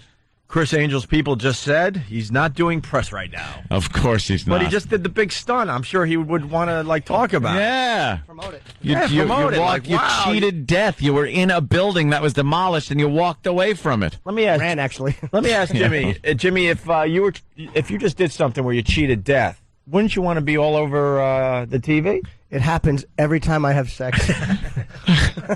You're not doing press conferences. No one wants to talk to me about it. Why didn't you wear one? Cuts down the feeling. Speaking of safe sex, it's a quickie, but it's in the paper today. There's a new thing where you could get a safe sex card. Because a lot of people are paranoid, so then you pull it out. It's like a credit card, and you show the girl. Look, I was tested like last week because as soon as it's updated. Oh no, there's a phone number. She could call the phone number and they'll give the latest testing of the individual. Too complicated already. Why? I don't know. There is something online you can do with it where you can give someone a password. They can go look at your results online anyway. Oh yeah. What's this called? SFE, I think. Well, we weren't planning on going there, but it's called the Sex Press. It's a photo. Instead of American Express, it's Sexpress card. Sexpress. Don't jump in sack without it. I get it. It's got a photo of a herpetic sore. Don't leave home without it. You just swipe it through there. See if she's okay. We're not going to do better than that. So, there you go. Let's take card is stinky. a little swipe to see if you're ready to go. And that is really funny. All right, listen. Is Penn here? What? And I think we got an affirmative on that. Okay. Okay, good. Well, we're going to take a break. We're going to get Penn from BS in here. He's got to change the name of the show. We want to promote the hell out of this thing. Such a good show. They do call it BS. It's Bull S on Showtime. The new season is on now, I guess? Season 6. When did it start? Don't know. Okay. Also, let's not forget, we still have tickets for the big show tomorrow. I'll give you a quick lineup. We got myself, Patrice O'Neill, Mike Birbiglia, Geraldo, Bob Kelly, Voss, Mike DiStefano is on the show, Otto and George, and let's just say we do have a really good special guest. Yes. We had one who canceled. Yes. And we because he wanted to do it, but literally he's going to be in California. And we got a better one. I think we have a better one. We were so do. bummed because our big surprise guest had to bail. We'll explain maybe on Monday why. We don't want to, give any more info at this time. And then we were scrambling, and we found someone that the listeners would probably be even happier to see. I say, without a doubt, they'll be happier. And it's not to knock the other guy. Right. But this is a guy I just think that they're going to love again. Let's just say it. Buzz Aldrin. That's right. He's going to hit the stage and do some comedy. That's right. He does very blue stuff about Neil Armstrong being a queer. If we're going to have Buzz on the comedy show, we better start the show at 2 in the afternoon. Because it's the moon landing in real time. Yeah, right. Let him and Stalker Patty talk it out. And we might have another surprise comedian. Yes, Opie definitely put some feelers out there. It's very possible. We're working really hard. It's somebody we really want on the show. It's a great show. And it just might happen, but we can't announce it because it's not official. Can I say that this show is chock full of fun? And surprises. I hope to see a lot of familiar faces tomorrow. Tickets still available through Ticketmaster, Ticketmaster.com. Actually, at this point, you can even just walk up to the venue and get a ticket. You will get in. You will. You definitely will get in. And for the texters out there, you got another chance to win a key that just might start that Ford Mustang GT from allamericanford.net. We're going to do that within seconds. Stay there. Hey, this is Criss Angel. You're listening to my little pal, Jimmy Norton. We have Opie and Anthony on your radio dial. Penn Jillette making his way into the studio. We'll talk to him in a second or two. Phone number 877-212-O&A. A little later on, we got to talk about the passenger who decapitated a guy on a Greyhound bus. That is one of the sickest stories I've heard. One of the passengers gives a pretty good description of what happened. And it's just crazy. How long? It's some crazy Canadian. They're all nuts up there. Is Penn making his way in, or can we go with this story a little bit? Why would we know? I know. We only have 18 guys working for the effing show. Why would we know? Penn Jillette. There he is. Buzz Aldrin. You missed Buzz. Oh, yeah. Buzz, how amazing. Buzz is the man. We gave you the invite to come in early so you could hang with Buzz Aldrin. Okay, but it was the Kim and early part that was hard. Yeah, but it's an astronaut. It's hard for me. It's not an I work here. astronaut. It's the guy who walked on the moon. Yeah. What, 15? What do you get? How many people is it? 12. Yep. 12, I guess? 12? 12. There's another 3 they didn't talk about. Yeah. Did you, have you ever met him? I have not met him, although he did our show. But I didn't meet him, and I'm, one of the guys. I'm getting Neil Armstrong. When did he do your show? He was on one of the bullshit shows. I mean, on our side. Buzz is one of those guys. Are we on the air? Yeah. Yes. Okay. I know sometimes You're it doesn't. leaning into them. It's just hard to tell. Yeah, So, Buzz is like one of the most famous people in the world. Like, he's very recognizable. To meet him was like, holy. That's how many of the guys have walked on the moon. How many are you going to meet? We already established that. 12. 12 out of 12. Yeah. And then Neil Armstrong, he doesn't even do interviews. Yeah, you never see him. He's a little cagey. Yeah. Did you dare mention to him the nuts who talk about? Oh yeah. He gets hot under the collar, and hard to blame him for that. Yeah. Hard to blame him when you do that. That's guys who just claim because it's the only thing he's known for. So, and then now you're trying to you're just trying to tell him, "Oh, look, it didn't happen." Just imagine he was quite a pilot too, though. You get on, he shot some people down. I know a little bit about Buzz You Aldrin. get in a rocket ship. The only thing he did. Yeah. You're on How top many people of have you shot down? You're on top of a bunch of rocket fuel. You go to the moon on, I mean, really, they had it figured out, but quite a risk. And you come back. And the third guy was trained to come home alone. Yeah. Mike Collins did all this training. He would go off on his own to learn how to do everything to come back. So, where you been, Mike? Oh, nothing. Yeah. What are they talking to you about? Oh, stuff. Like, I was just going over, what food we had and stuff. No, but we're doing all the lunar landing stuff. Where'd they take you? We went Fridays. We went to Fridays. The lonely flight home. You just gotta hope he doesn't panic and just takes off. Like, I can't handle this anymore. They ain't making it. Right, Yeah, I gotta just leave now. He'd be so reprimanded when he got home. Oh, yeah. He would. There'd be talk. But then for Buzz to do all that and then have some guy come into his face and say, "It never happened. You didn't do that." The guy risked his life. An adventure of a lifetime. He did it, and then to have some nut come up to him and he popped him in the face. I love that clip. There's a guy that says, "Yeah, you did. Why don't you admit that you never went to the moon? It was a hoax." The thing with the conspiracy people is, if you pop them in the face, it proves they're right. Right. If you ignore them, it proves they're right. No matter what you do, it proves they're right. Have you done anything on them yet? Have you gone after? Yeah, we did. We did the show that we did on BS that got us in the most trouble. Was the conspiracy show. And we did the 9/11 conspiracy people and the moon landing conspiracy people. And it's the only show where someone came into our offices threatening. I mean, calls were made to the police. And one of our prop guys was called at home and threatened. The prop guy. I guess the guy's going, okay, we'll start from the bottom. We'll rot him from the inside. Who did you talk to? Because I saw a documentary, and I believe the moon landing happened. But I saw a documentary, and the questions they raise are so good. But if you have the photographic knowledge to debate them and go, no, that's not true. But what they're great at the is bench shadows and all that. But it's all terrain questions that sound good unless you know the answer to them. Well, that's you can't answer everything. If you take any single event, one of the things I've wanted to do on BS forever, and it ends up being too pricey, is I've wanted to take 5 minutes of the electric parade in Disney. Yeah. Just 5 minutes on any night we pick, and get all the video footage and follow all the people. And say, this is how many occurrences of cancer there were in the next 5 years. Why does that guy have an umbrella? That kid is not exactly with his parents. Because if you analyze anything, there's so much random. You can find all this stuff. If you're talking about the moon where people don't know, what these people feed on is, shouldn't you be seeing stars? Things like that, which the people who do it know the answer to, but we don't. And they just confuse it all in.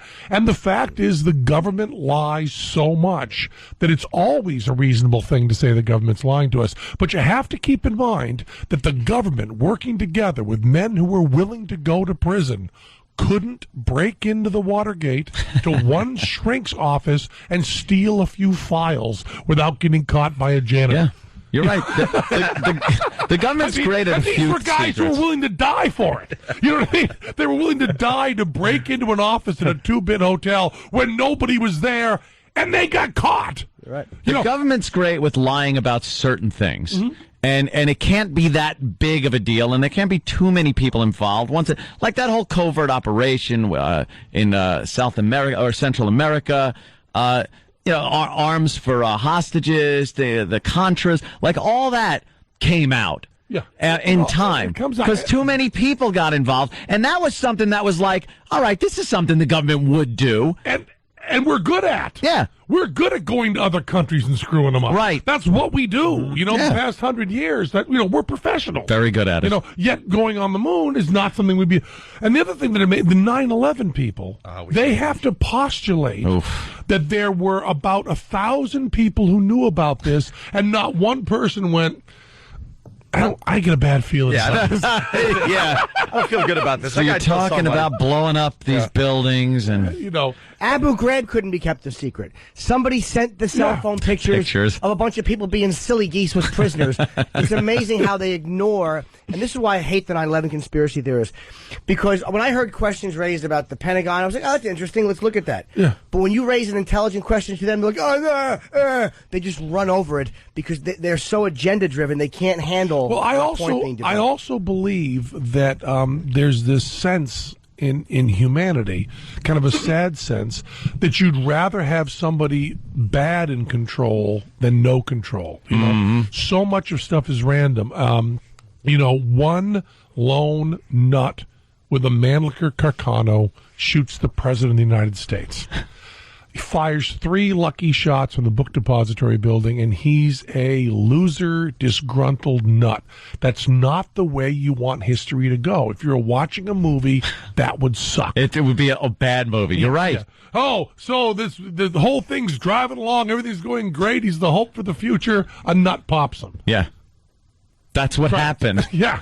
And what I was talking to this 9/11 nut who got snuck backstage with me. He came backstage as a friend of a friend and started going, and you did a BS on this and blah, blah, blah. And he was like in my face backstage. And it was just horrible. And his position was, I will not accept that this was just random.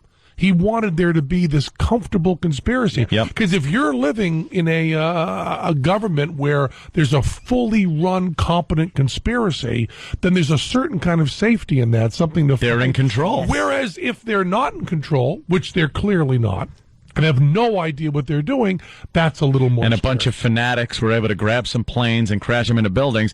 That's frightening because we always had this thought that the Pentagon had rockets on the roof and there was no way they could even get into the airspace without some secret lasers coming down. And then you find out, no, it was pretty easy when it comes down to it. It was pretty easy when no one was thinking about it. Yeah. And we know the amount of time it took for Americans to learn. It took till the 3rd plane, which right. They took the guys out.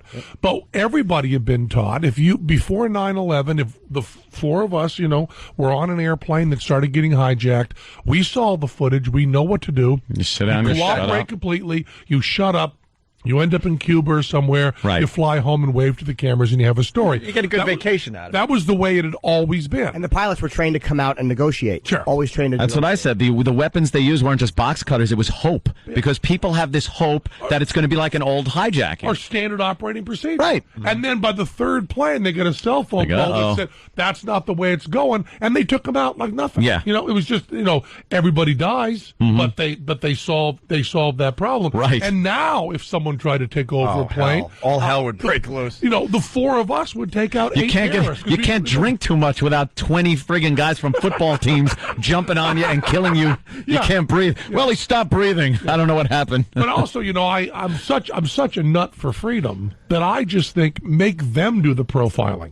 Let everybody carry anything they want in the airplane so the terrorists are looking and going, okay, that guy's got a Vietnam vet cap. He's got a Vietnam vet cap. You take him out. The old lady might be packing because she might have gotten raped when she was younger. We better shoot her. That guy could be gay, could be a jock, could be a paranoid schizophrenic. I can't tell. Yeah. But I've solved everything with my business idea, and you guys got money. You should invest. I want to do Bacon and a Kiss Airlines. There's one thing terrorists will not do, and that is kiss the genitals of someone of the same sex and eat bacon. There is no religion. So when you go on the airplane, no search, no nothing, a guy standing there, his pants are unzipped, no sexual act, just... and then have a piece of bacon and go on. It means absolutely you're going to hell. No terrorist can go on. Bacon and a Kiss airline. And if you're like some sort of freak homophobe or some sort of ethical vegetarian, then you go in line for an hour. But, guys that are regular, and the guy who gets his genital kissed, he'll do it for free. This costs no money. I would volunteer for that. You just stand there, you unzip, come on up. Thank you, buddy, get on the plane. Did his lips actually come in contact with your skin? Sure did. Let him on. First class. He's doing fine. Have some more bacon. Sure, that's great. And that's all you've got to do. Prove to us that you are not a religious fanatic. And bacon and a kiss do that bang right away. And it even is easier for these two. Look at the ankles of this woman. Okay, get on the plane. But I like bacon and a kiss. I like bacon and a kiss. It also rules out other people I don't want to fly with. If you won't give a gentle grandmotherly kiss to a stranger's penis and have a piece of bacon, I don't want to hang with you. I don't want to be in a fuselage going across the country with you. I have other people I can hang with. Hey, bacon and a kiss. How much could it cost us? That's a great idea. Cheap. Jimmy and I saw the first 2 episodes of the new season of Bullsh. Good. Love it. Thanks. You do the first one is on NASA.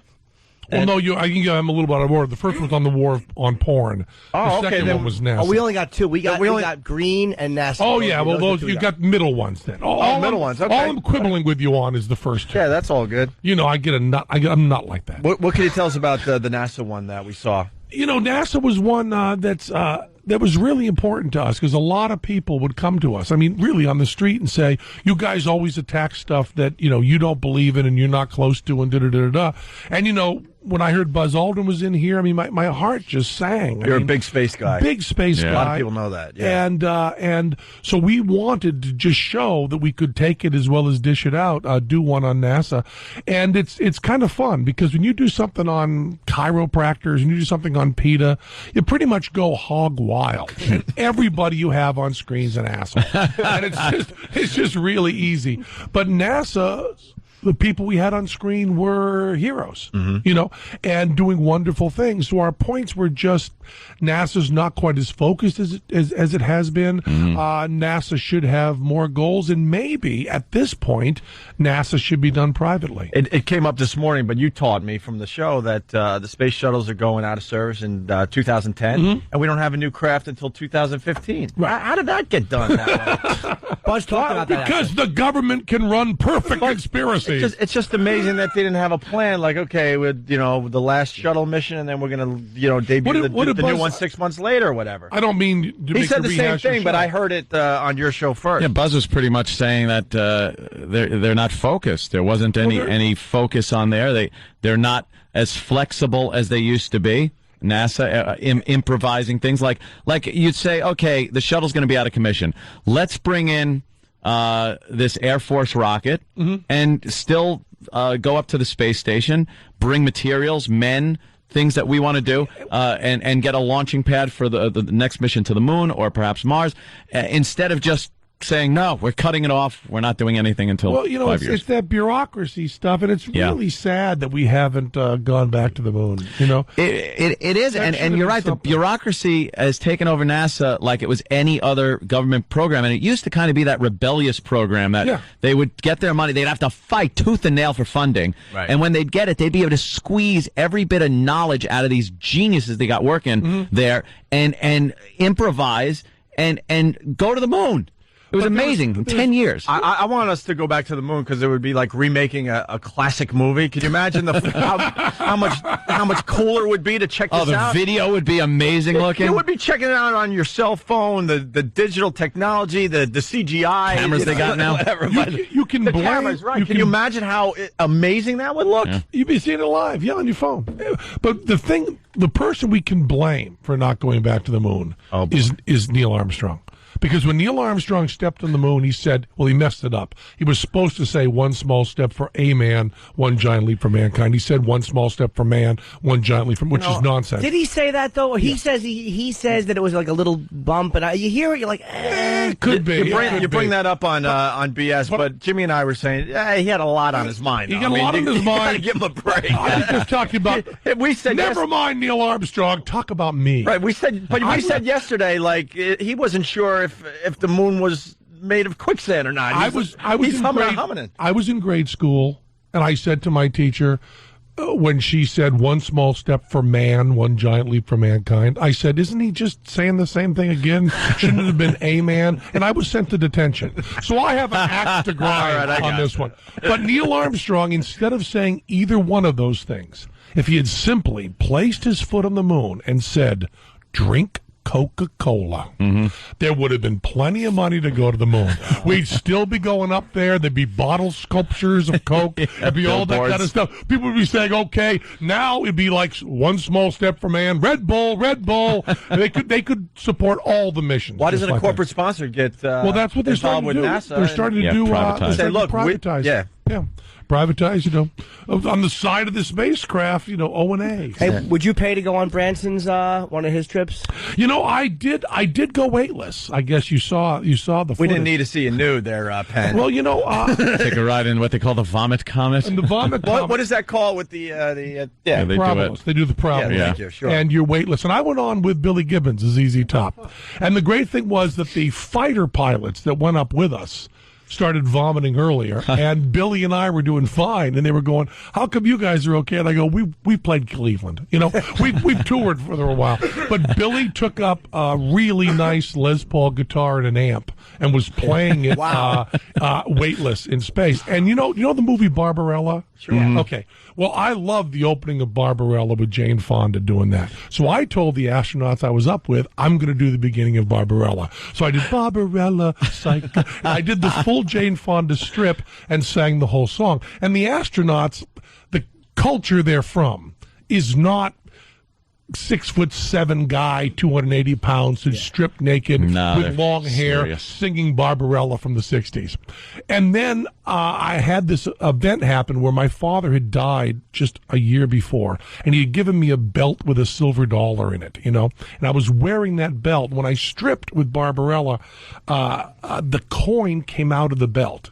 And in my mind, I thought, I'm in space, this coin will be gone forever. And I'm reaching for it. Now, when you're doing the parabolas in the vomit comet, you go from 0G to 2G. What are parabolas? They up and down, just like that. Yeah, you don't get something for nothing, so you got to get twice the amount of G's. And it's horrible. When you're going up. 2 G's. To get no G's when you're going over the top of the arch, the arc that you're doing. When you weigh 560... and you can't move your arms and your whole heart, and it goes with you. There's elation when you're weightless, and there is depression when you're 2G.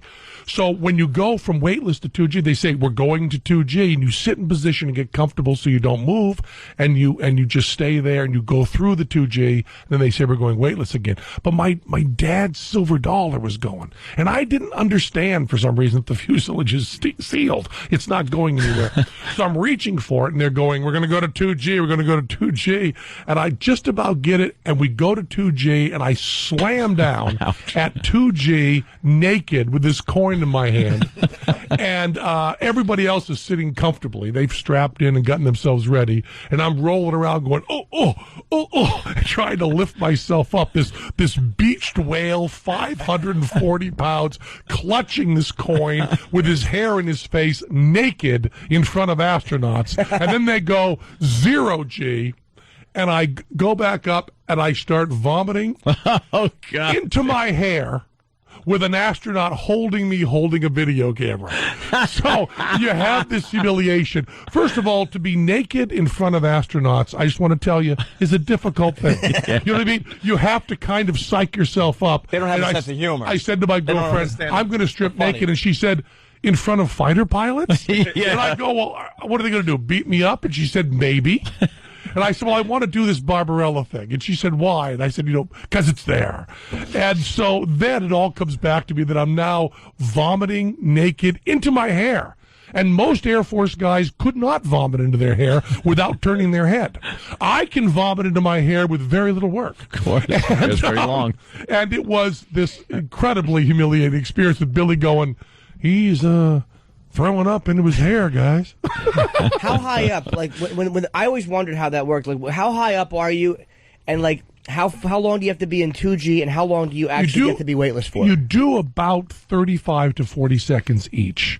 And when they do, lately they've been doing flights for rich people, and they do, I think, 7 parabolas. We did 30. 30. Oh my God. So we got 15 minutes of weightless and 15 minutes of 2G alternating, and it's amazing. The thing that they told me beforehand that I didn't believe is that once you've experienced 0G, you know what it's like, and you can dream 0G. And I was flying home on the airplane back, just grabbed a Southwest flight because we'd gone on to Texas. And I was exhausted. You're still naked? Because, yeah, they were understanding about it. It was Bacon and a Kiss Airlines, so it worked out okay for me. And I'm on there, and it's this really weird feeling because the plane, I'm sleeping, I'm exhausted, and the plane hits this air pocket and just goes.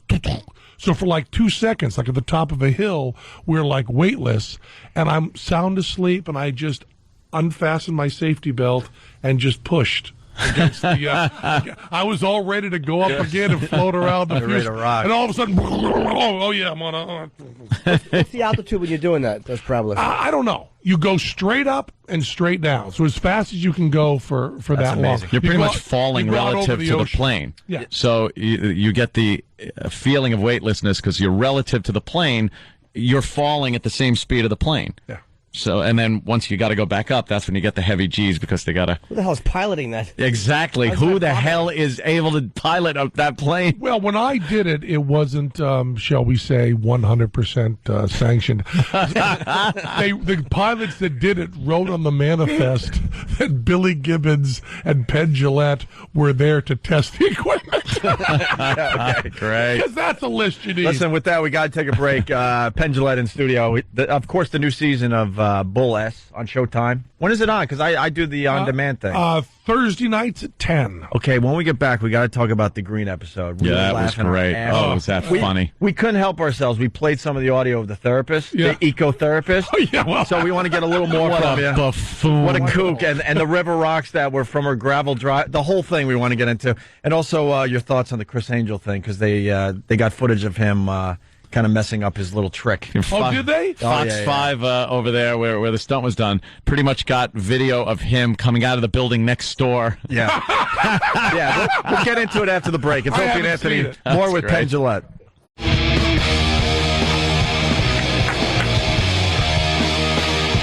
Welcome back to Norton and Friends. Oh. My guests today are Opie and Anthony, and of course Penn Jillette, promoting Bullsh. We can't say it on this side of the show, but great show on Showtime. We previewed 2 episodes. We saw one where NASA. He's a lover of NASA, so they attacked just a part of NASA, not the entire organization. And our favorite one, which was Going Green, of the 2 we saw, which was about obviously this obsession with green. That's the third rail. I made one comment about not being absolutely sure that everything Al Gore was planning in the green movement.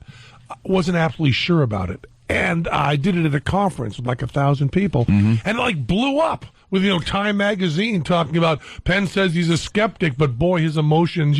I just said that that Al Gore is demonstrably a dick.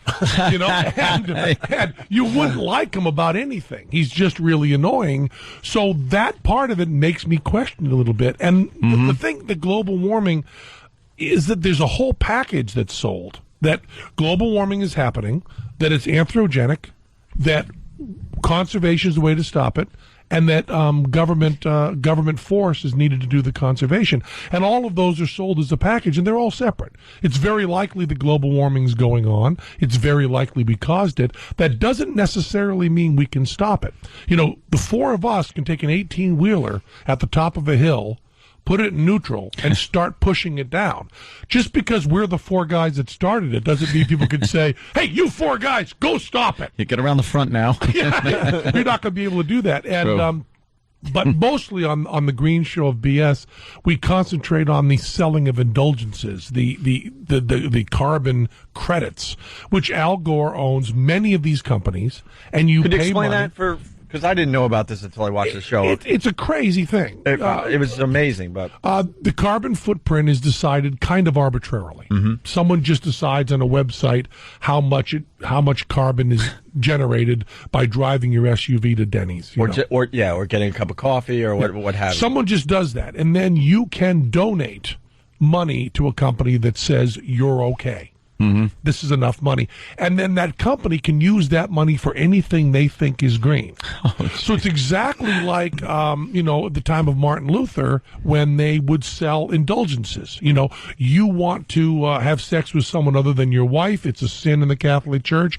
Come to us, give us money, you won't go to hell. And it's just stated that way. And Al Gore owns, not all of them, but a zillion of these companies. So when the Academy Awards bragged about being carbon zero, no carbon footprint, when they bragged about that, what that meant was they did the same amount of stuff to use the same amount of energy. Oh, geez. They just gave money to Al Gore's company. And it takes off some of your credit. You get credit on your carbon. Yeah. It's all based on guilt, too. You go did. on the website and you go, well, I did this, this, and this, and then they do a little math and go, well, you owe us $10.58. And what we did was take it a step further, and we sent this wonderful woman, Jamie, who does some of the gags for us on there, so convincing, gave her a shirt that said green something, and walked through parking lots. And a guy came out, and she went, what did you buy? And he went, Cheetos. It's kind of my guilty pleasure. And she goes, those Cheetos were trucked in from 60 miles away in the bag and so on, 35 cents. And the guy goes, okay. Wow. Pays her the money. And we had people trying to give her more money than we were going for. What's funny about the gag is getting 17 cents from a guy. But we had women going, no, let me give you $20 because I commute and I'm doing a lot of stuff wrong. And what bothers me about the whole green movement is we live wonderful lives. We are healthy. We're happy. We have food. A lot of people in the world don't. We should be really happy about that. And then if there's problems, try to deal with it without hating ourselves. That's all I ask. Okay. So guilty. The exact same things that we're doing. Just don't keep saying we're awful and we're ruining the earth, because the earth has no value without us. All that matters is people. Thank you. And there's this there's this human-hating thing that seems to me exactly the same as like original sin and so on. Yeah. The idea that you can walk down the street, look at other people and go like, oh yeah, they look like they're having a good time. Me too. How you doing? Let's have an orange juice. Is considered to be just horrible. Either you have original sin and, you're being punished for Adam and Eve, or you have Mohammed who says you have to follow all these rules that you didn't and you're being punished.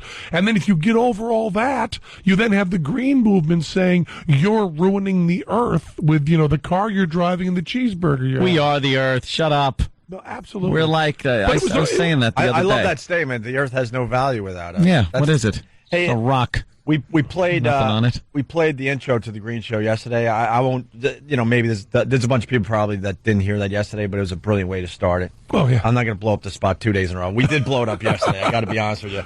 And the other thing we did was play the audio of the ecotherapist. We love this woman. She's fantastic. We can't wait to get her on the show. Anytime you get these quacks on there that bilk people out of money through guilt or stupidity, I love it. I cannot get enough of watching these people psychobabble. I said this last time I was on, and I'm afraid I'll say it every time. We don't do any Michael Moore or Borat stuff. They know the show they're coming on. They know the side we're taking. So not only are these people nuts, but they're nuts who believe strongly enough in what they're saying that you come to them and say, here's a DVD of these two guys, Penn and Teller. Here's what they did to creationists. They're going to do the same thing to you. Do you want to go on the show? And they go, yeah. Because I'm going to be the one that proves my point here. Exactly. I'll show these two. One of my favorite things you do is the show a video of the group, and you literally are yelling the way somebody would yell at the television. Yeah. It's like watching a guy watch it on TV, and you're like, they're not river rocks. You're just so irritated. Penn just screams, they're rocks from your gravel driveway. Can you give us a little more on that lady and that group? Because that was so fascinating. Well, first of all, the home offices of BS are in Sedona, New Mexico. The one thing we've learned over 6 years of doing the show BS is if you want nuts, go to Sedona. We've also learned that if you put an ad up on Craigslist, you'll get people who'll do anything. Well, last season we put an ad up that said we need someone $500 to get a high colonic on TV and let us film it. We had to choose from people. That's a great idea for getting people, yeah. Sounds like our radio show. Wasn't like one guy came through. It was like, okay, which guy do we want? Yeah. Oh, he seems pretty. You'll audition. We're gonna have a nut who is a quack. Put 40 gallons of liquid up your ass. We're gonna film it and everything that comes out. You okay with that? Sure. Okay, well, let's talk a little bit about your background. What makes you qualify? It's just amazing. But the woman doing what bothered me was, and sometimes the charge that's leveled against us is that we pick the worst moments of everybody, and I think it's rare that we pick the worst moments. I mean, the woman in Sedona with the eco guilt. There was stuff with people pouring out their hearts that we didn't want to use. It just give it to us. You couldn't laugh. What's wrong with you? You couldn't laugh afterwards. Oh yes, really? Yeah, give it to us. No, we'd laugh. Give it to our show. Come on, we kind of got a relationship now. Okay, look. I have a curiosity. Email it to us. Of all you've done a lot of shows, you've debunked a lot of things. Of all the people you've talked to, some are well-intentioned, some are just scum. Who's the one? Can you think of one that you really wanted to strangle the most, like the biggest, the one that just got to you the most? I think it was some footage that once again we couldn't show. There was a chiropractor. There were several chiropractors who worked on babies. Oof. And they were doing this stuff that has no medical significance at all. And they were just bending these kids and trying to crack them. And they were like 3 weeks old. And, wow. I watched the footage, and it was like, when you see the starving, it's Sam Kinnison's bit on the starving kids on TV. Cameraman, give him a candy bar. What's the cameraman doing? And we were watching it and going, a lot of people think that we are in the room when this is being shot. It's not true, of course, but it's the sense we try to give. It's not their fault for being stupid. It's our fault because it's the make-believe. And I said, I don't want to picture anybody in the room while this is happening without stopping it. So we show a little bit of it, and then in VO, I just go, it's worse than this. Just a statement. And that, when you do Feng Shui, they're ripping off rich people, and that's bad, but who cares? Yeah. If they're ripping off guys like me. So you can rip me off. It doesn't matter. But when you're moving babies' limbs in ways that don't look right, and your justification for it is some sort of chi running through their backbone. What kind of dumb parent is letting that happen? Well, you haven't seen the Dolphin Show. The Dolphin Show, No. They're talking about people who want to have their children birthed by dolphins. Why? They want to go into the ocean pregnant and have the dolphins come out and nudge out the children. And, Holy Jesus. We film a couple that's going to set this whole thing up. And then I'm very proud to say we talk them out of it. Oh, really? They don't do it. We drew the line there. We filmed this whole thing. This is really, really fun. Then we took them aside and said, don't do it. You're crazy. It's a wild animal. They were going to go into it. And also, who says in the open ocean that only dolphins are invited? Yeah. I mean, where is that deal? Because there are animals in the ocean that have been known to crash gatherings where you didn't plan to have them. You know how tasty a newborn would be to a shark or something? Oh, one bite. And they also talk about how much danger a little blood in the water is. Yeah. So, there's a birthing. Wow. Have you been around a birth? That's like what I mean? Brody throwing out chum over the... Exactly. We're going to need a bigger birth channel. Let's drink to your placenta. Wow. People will believe and do anything. There are people out there that will pay good money to just be swindled. Yeah. Like they're not thinking. No one thinks. I honestly wonder who falls for any Nigerian scam by email anymore. Like, why do they still do that? And why aren't these people just walk up to their house and shoot them in the head and just leave them? Not the Nigerians, the people that have fallen for this. I know a little bit about this. If you go to the web and search for Dean Cameron, okay? Dean Cameron, who was in Summer School. Remember the movie Summer School? Oh, yeah, okay. Fabulously funny actor. He was Chainsaw.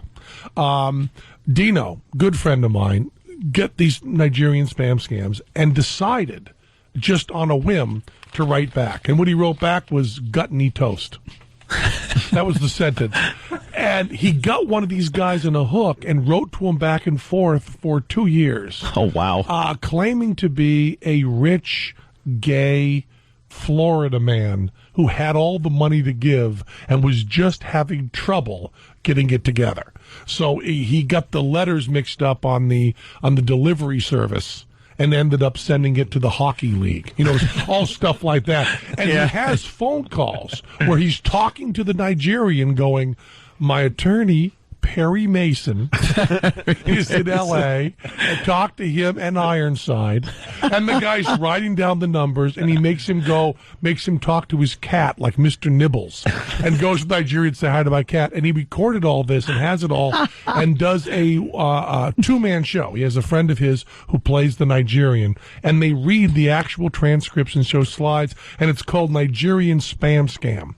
And it's Spam Scam, and it just played up in Reno, and it plays around. If you ever get a chance, it is scream out loud funny as they just stand there reading this stuff going by. And it's actually what was transpiring between talks about his houseboy Quan and the horrible smells in the bathroom, and will this be helped by the money I get, and your poor family. And then the funniest one to me, and I guess there's no reason to tell this on the radio, but the guy sends a picture of his mother who's captive. That's part of the gag, right? Captive mother, that's part of the gag. This is like 6 months in, right? And it's this Nigerian woman standing in robes in this weird living room. And Dean writes back, hey, I've got the same couch. And the guy's writing about his mother being tortured. And he goes, where'd he get that couch? Because I've had it for a long time. I think it was in Miami I got it. Where'd she get the couch? And then he just changes entirely to, when your mother is free, is she single? So the whole thing is like trying to date the guy's mother. And people go to the show and say, it's a little racist the way you treat the guy in Nigeria. It's a little bit mean that you're lying to him and wasting his time. Yeah. Mean? Okay. Oh, well. This is the guy that's just swindling people. You play San Francisco, people say stuff. The do-gooders. Relevant city. God. Hey, we're running out of time with Penn Jillette, but there's more than one on the instant feedback saying, please ask Penn about magic in China. Oh, magic in China? They said it would be radio gold. I don't really... I don't know which one they're talking about. We went to China and did a series that was called Magical Mystery Tour or something, and should have been called Penn Will Never Leave the Country Again. There's no amount of money. We went to do a series of specials seeing magic that wasn't done for tourists, but magic done for real people, which put us 200 clicks out of Beijing in a place called Wuchao, which was just complete and utter hell. And they had never seen a white person before, and they thought I was Michael Jordan. Because they had heard there was a tall American named Michael Jordan, and that was it. And then India, we were in New Delhi is worse than any place you've ever been to. Delhi is the bad ghetto of New Delhi. Oh, Jesus. And Shadipur is where the untouchables that aren't allowed in Delhi live. That's where we were. Because magicians, and rightly so, are the lowest caste. So we were in a place where there were open sewers that worse than the toilets at Circus Vargas, that they were washing their dishes in. Oh, wow. I was so covered with flies, they couldn't get a shot of me. They'd brush off my face, I'd bring my hands down, and they'd say, we got about 40 flies on your face during this shot. And I'm trying to say funny stuff. And nightmares that never get out of your head again. Now, people talk about, India and how beautiful and spiritual it is. They're going to rich people places in India that are made for American tourists. We got the insane, crazy idea to go to the places where the people that are the least fortunate live, and we were only there for a few weeks doing this. And the specials. You were in that awful place for a few weeks. Yeah. Well, we went back to New Delhi to a hotel. And the nutty thing is, we couldn't bring the people we were interviewing into the hotel. We wanted to let's do some of the interviews in the hotel so I'm not eating flies that have fed on human feces. For the, you know what I mean? I just rather not, and there are monkeys that are jumping on your leg and biting you, and you're turning to Teller and going, are there any of these that aren't, simian immune virus positive? They have simian AIDS and right, all of them. And they're biting my leg while the flies are all over my face, and while the Canadian producer's going, just think of something funny to do here. And I go, how about I put a gun in my mouth and blow my head off? We'll do a Bud Dwyer thing. Yeah. The morning radio guys will like it. I'll just kill myself in India. It'll be fine. Hey, you know that guy? Remember that guy Penn Jillette who did all that magic stuff? Blew his brains out in India. Flies and monkeys got him. We're big fans of the Bud Dwyer video. Bud can't get enough of it, man. You know Billy West, one of the best voice guys. You know Billy West. We did our show once or twice. That's great. Billy West came over to my house. We watched the Bud Dwyer video, and Billy got obsessed with the time before he blows his brain. Oh, yeah. With the tone of voice of someone who knows they're going to do that. And then there's that moment where all of us who try desperately to help other people realize our limits. When he pulls the gun out to kill himself, and one guy in the crowd, just one guy, a guy like us goes, hey, Bud, take it easy, and walks towards him. And Bud goes, someone's going to die. And the guy goes, okay. All right, Bud. So I always see that as, what's the limit of Penn's compassion? It's right there. There it is. I like to believe if I were in the room, I would have walked towards him and said, hey, babe, it's going to be okay. The gun goes towards me. Someone's going to die. Okay, I'll be out getting coffee, man. Yeah. Let me know when it's over. And Billy does, and it was making me crazy. For days I was hanging out with him, and we'd be sitting there like having a bagel, and Billy would go, and my family is very disappointed. And I go, Billy, stop it! You know, Billy, it's a tape recorder. It's just dead on. Yep. Someone's going to get hurt. And, that's what it would be. It would be of me and the you ever see the little rap video they made? Oh, it's so bad. You ever see the remix? No, I didn't. Oh, man, we got stuff. With his head, his hair is popping up and down. And going to the beat of the song. What amazed me about the Bud Dwyer video is how soon life is gone. Yep. That was done. There is no suffering. I mean, he goes from alive to dead, and it's a millisecond. And there's a dumb look on his face. Like, you always think you're going to look a certain way, but if he could have seen how stupid he looked with his mouth just kind of open and the blood leaking out. Oh, he was bleeding. It's ridiculous. Up against the wall. There you go. So that's all you're working on, isn't it? All you're working on is, if I can have a nice face on, I'll kill myself. You see Elvis in the toilet? What do you mean? Elvis with the Percodan, Yeah. You don't look good when you die. But no, we always had, I used to have these suicide fantasies, like who would go to the funeral. You think of these weird things. We all identify. It's always dramatic. You know what I mean? Mm-hmm. And it's never that. It's never like, I'm going to look like just a schlub of flesh with a dumb look on my face. And also, you picture O&A crying for 3 months straight. Yeah, everyone's sad. Now I picture half the message board celebrating. No face looks dopier, unfortunately, poor guys, than anyone who's been beheaded. Yeah. That cut-off head just looks dumb.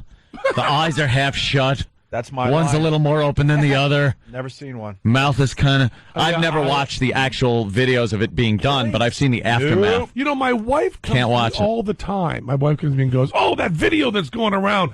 Did you see it? I said, no, I was sent a link. I didn't click it. Oh, well, yeah. I had to, and it's horrible. I wish I hadn't done it. I go, I didn't do it. I have that wish. Every time one comes around, you make the wish, and I grant it for myself. I can't watch those. I don't want to watch them. I don't think it adds to my compassion. I'll watch. I think that I'm absolutely against beheading. Yeah, no. It's like all the torture stuff that comes around. They keep doing more and more of this stuff coming out, and they should all be there. But I was against it right away, so I don't need any more proof. I'm against beheadings. Speaking of categorically. Hold on. Speaking of beheadings, I don't know if you have to go, Penn, but did you hear what happened on the Greyhound bus? We got to do it after the break. We have to take a break, but yeah, that's a good one. Passenger decapitates a man in front of everybody on a Greyhound bus. No. You want to stick around and hear this one out? I'll stay around for that. All right, it's Opie and Anthony. We got Penn Jillette in studio from, of course, Showtime's Bull S. And there's Bud Dwyer. And yeah, there. It's just yeah. We'll continue in just a bit. Opie and Anthony. Opie and Anthony hanging with Penn Jillette from, of course, Penn and Teller. Well, BS, Bull S. Yeah, BS. On Showtime. Refuses to change the name. It would be so much easier to promote, man. Oh, my God. So much more money. What a bad idea, though. Well, I'll tell you, we wanted to call the show Hokum. It was pitched as hokum because that's the word Houdini used. And that was a word that was more offensive than BS in that time. Hokum was to call someone who was a spiritualist in religion. Hokum was unheard of, and Houdini got a lot of flack for it. But, after we pitched it, we said we can't call it hokum because it sounds like your great-grandparents. We need another word. And I said, the closest equivalent we have is BS, but should we do that? We finally went, what the hell, let's go all the way. But maybe had we called it hokum, we'd be making more money. Hey, you could put it on a billboard or something. At least. Can you put it on billboards where you guys are blocking some of the letters? I mean, is that how they do that? Well, that's if Showtime wanted to put up. Sure. Yeah, exactly. See how we laughed really hard on that one? Yeah. We can all relate to that there, Ben. Actually, promotion. They do you billboards mean actually promoting all something? The time. They do billboards all the time, but instead of using BS, they use a code word. They put weeds up. Yeah. Everybody knows that means BS, nice. so it's good. Hey, let's get to the story. A passenger decapitates a man on a Greyhound bus. This is... we haven't had one of these in a long time. This is just twisted. Listen to the eyewitness account here, too. Or not. Say a man traveling aboard this Greyhound bus repeatedly stabbed and then decapitated his seatmate, then paused to display the head to passengers who had rushed from the bus in horror. Just took a knife out and stabbed him. Started stabbing like crazy. Neither the victim nor the attacker have been identified, and the motive is unclear, but authorities have taken the 40-year-old suspect into custody. They say they arrested him after he tried to break a window on the bus and escape. It was a blood-curdling scream like that. Just reading my book, and all of a sudden I heard it. He also said passengers who fled the bus secured the door, and the driver disabled the vehicle, preventing the attacker from getting away. They were very brave. They acted swiftly, calmly, in exiting the bus, and as a result, nobody else was injured. The witness says as soon as the passengers were outside the bus, that's when the attacker showed off the victim's head and also began methodically carving up the body. A spokeswoman for Greyhound says there were 37 people aboard the bus and one driver. That would be 38 people. By the way, that clip arithmetic blew, is always good. Huh? Compared to the clip I heard in the office. That was one I thought we were going to get. Yeah, we got the other eyewitness. That was just kind of the setup of the whole thing. Yeah, because I would love to know what it the almost guy ruins it, though. I like the I would love to know what the guy said to the guy. Have you ever taken a bus? Oh, yeah. You know what it's like to be sitting next to a guy. It's horrible. You just didn't happen to have a knife. I think, believe me, if there's places to stab somebody, it's on a Greyhound bus. That's the people they stink. Yeah. It's like the spokesman for Greyhound goes, we're actually surprised this hasn't happened more often. Leave the beheading to us.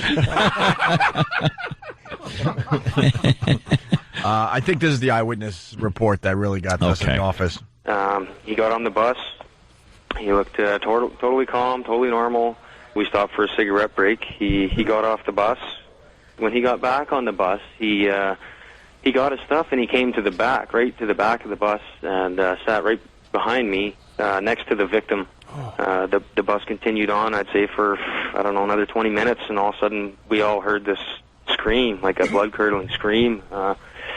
I turned around and I saw the guy. The attacker was standing up right over top of the guy with a large hunting knife, like a survival Rambo knife, holding the guy and continually stabbing him in the chest area. He must have stabbed him 50 times or 60 times or something like that. Now, I don't blame people because I wouldn't have done. But it's amazing how we still have this singular mentality. Like, people wouldn't just say that, rush this guy and attack him. Like, I'm not saying I would have either, but it's such a weird thing when someone is being injured like that 5 people wouldn't just pounce on the guy and help the guy be. Yeah, we're not. I'm not saying I would pack either. animals. We're not. But they did. Oh, did they? I mean, they captured the guy and he didn't get away. It seems from the first report that they acted once the guy's been stabbed, 24 times. You can't help him. Right. They had nobody else injured and they trapped the guy in the bus. That's pretty good.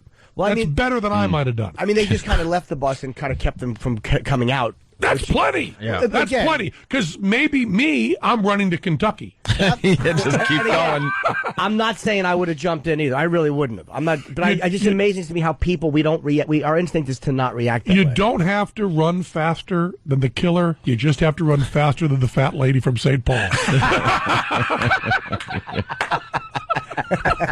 That's all. That's all. The one who was snoring on the bus. Nice. Be a little ahead of her, Yeah. and you're fine. With that, let's go back to the eyewitness report. He continues describing what happened. I ran to the front of the bus and told the bus driver to stop. Someone's getting stabbed, and screamed, "Everybody get off the bus, off the bus." We all eventually got out. The whole time the attacker was just calmly over top of the victim. He's continually cutting him. I think the victim was gone at that point. Went back into the bus to see if maybe the guy was still alive or what. When we came back on the bus, it was visible at the end of the bus. He was cutting the guy's head off and pretty much gutting him up.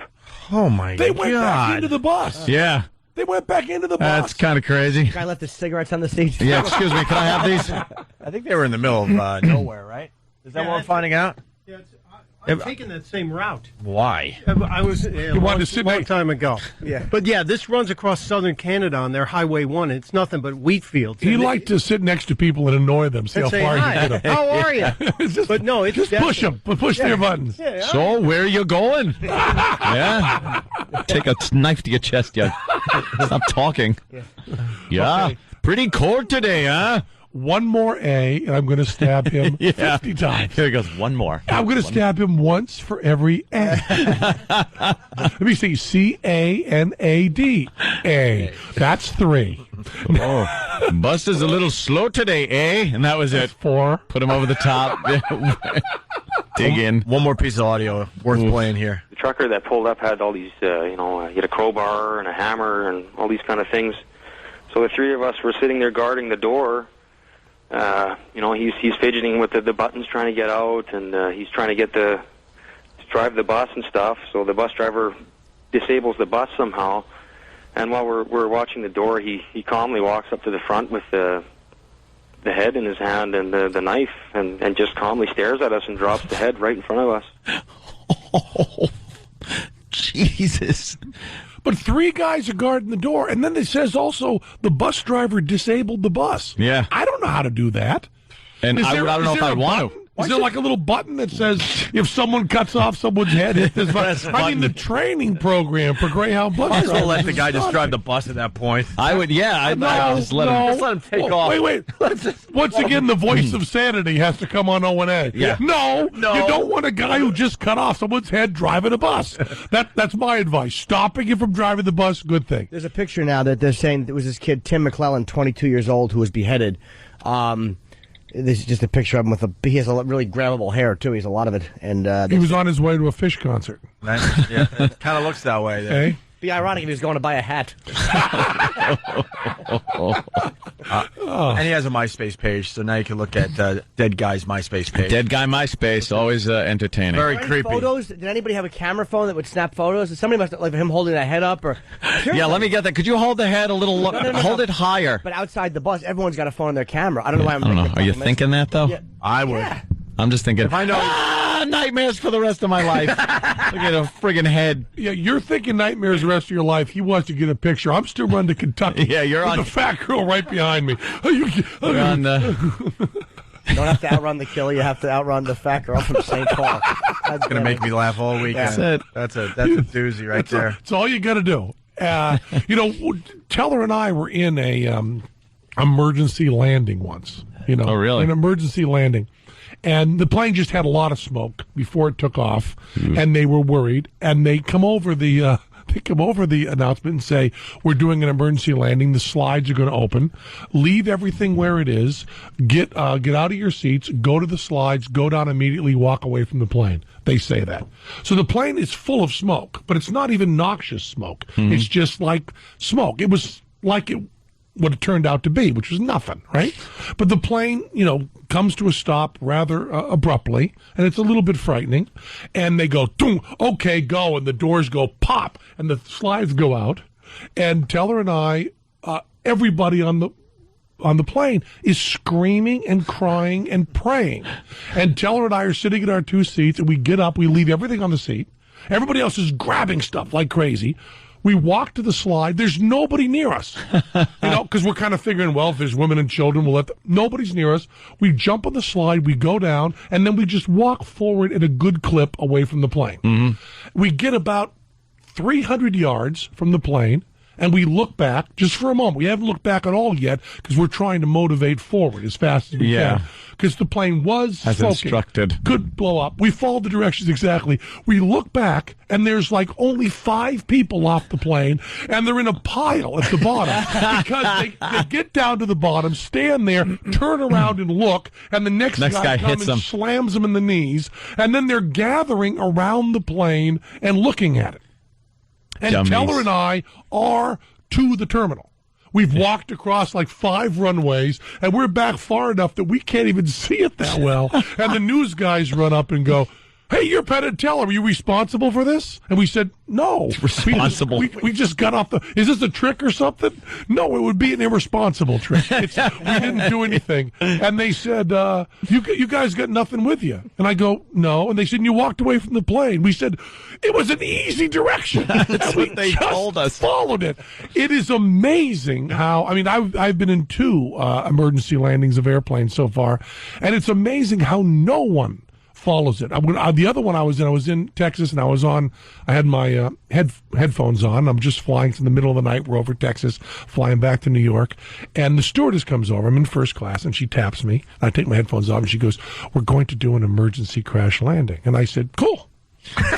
And she said, "No, I don't think you understand." I said, "I'm sorry, I was just kidding." She said, "But in 15 minutes, we're making an emergency landing at an airport." And then she starts crying. And I said, "Listen, what do we have to do?"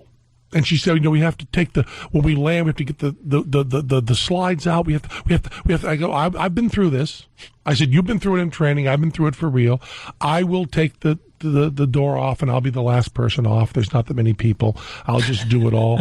And she said, "Well, I said, she has this book in her hand on like crash landings, and she's going through a checklist." And I go, "Give it to me." And then this very, very flamboyantly gay gentleman comes up to first class and says, "I'm a flight attendant." Surprise.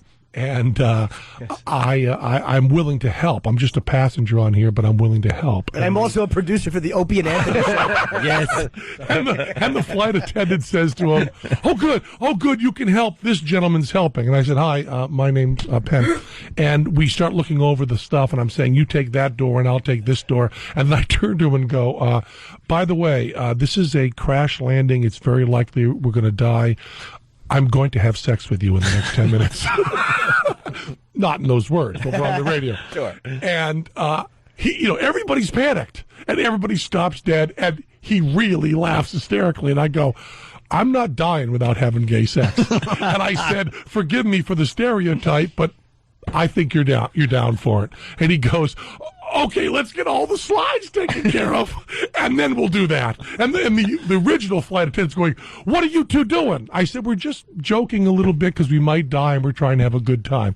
And then it's an amazing feeling because you take your glasses off, you pull the seatbelt so tight it hurts. You take every piece of loose metal off you move everything out of your seat, and they say, "We're going down," and you hold your ankles, and you bend over, and you just get ready to hit, and it was a perfect, no problem landing. It was the cleanest, smoothest landing ever. And we finish, and the gay flight attendant across from me, and I go, "We can still do it." I got kind of into thinking about it. Was it a wheel issue, by the way? It must have been a wheel issue. It was. I talked to the guy because we were stuck in this closed Texas airport all night, and I talked to the pilot, who was a Vietnam vet, and he said a very experienced pilot, and a light came on that he was absolutely sure was just a malfunctioning light and nothing was wrong with the plane. And the rule book says he has to do an emergency landing at the nearest airport and announce it to everybody, which is probably the way the rule should be. But why weren't you panicked?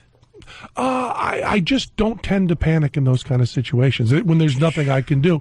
I also I pride myself at being level-headed in those situations and trying to do the best and make a joke or two. And I don't think I'm particularly. I mean, I have self-preservation certainly, but I'm not particularly scared of dying. I'm an atheist. I've made my peace with life. It's a wonderful life, and it's going to end, and then there's going to be nothing. So you prolong it as long as you can, but there's no fear. After death is exactly the same as 1920. It's before I was born. I wasn't there. That's what I think about.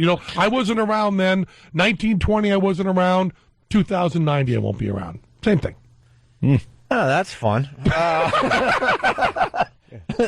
Gee, thanks, Penn. But two nice logic to it. What a wonderful way to end a radio show. 2 crash landings. Yeah. That's pretty good. I've had one emergency landing, not a crash landing. It wasn't a crash landing. I was being dramatic. But I mean, yours was more because it was a technical.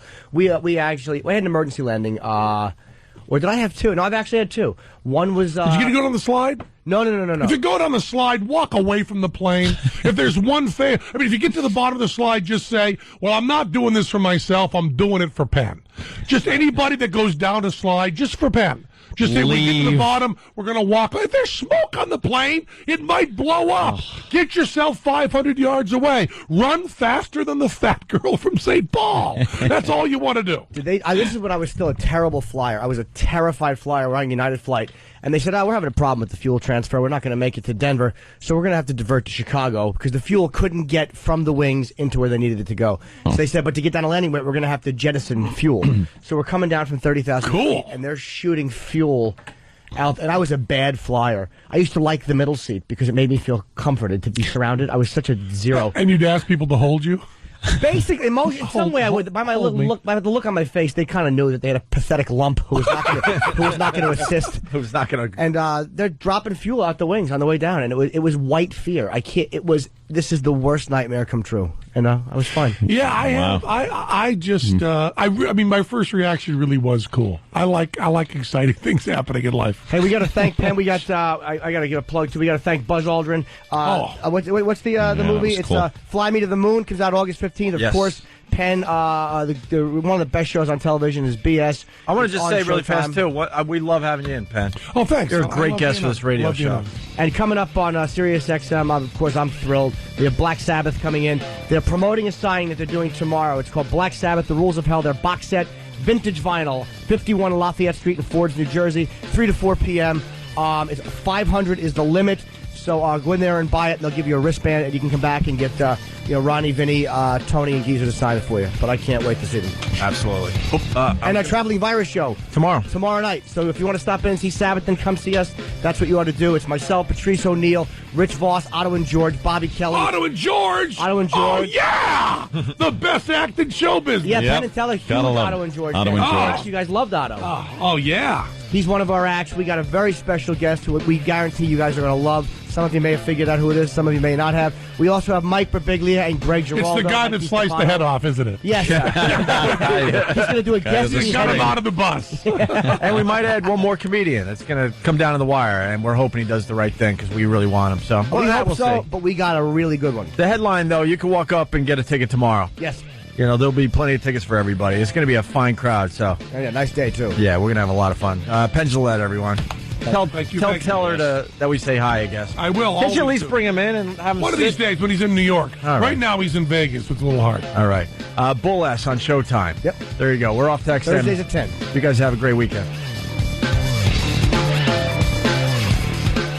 But enough of this palaver. Let's get the show on the road. This piss laver.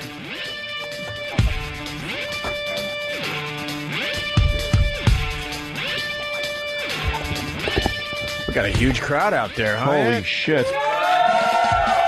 Yeah. Look at the hostmaster, Danny. Wave 'em on! Yeah. He's like the old-time game show people. No, what is it? The guy that, like the floor general, what? Douchebag? Yeah, the douchebag at large, sure. Mike DiStefano, he's going to be at the show tomorrow. Hey. Oh, not as big of it. What's happening? Not much of an applause there, Mikey. That's all right. They don't know me yet. You should know Mike. Mike's going to do a great job tomorrow at the old comedy show at the PNC Bank Arts Center in Homedale, New Jersey. I'm sure that's why everyone showed up. We got a lot of phone calls and some feedback from people that are just starting their commute or whatever you want, their road trip, I should say, to Jersey. Got a couple from Rochester, one from Buffalo, someone from Syracuse, somebody from Michigan. I was keeping track of the feedback. They were all jumping in their cars as they were listening to the show this morning. Yeah, a lot of people coming in for the big show. I think that's why we got a crowd. Of course. You guys, how many are going? Everybody? Yeah, see? Look at that. Yeah. Nice.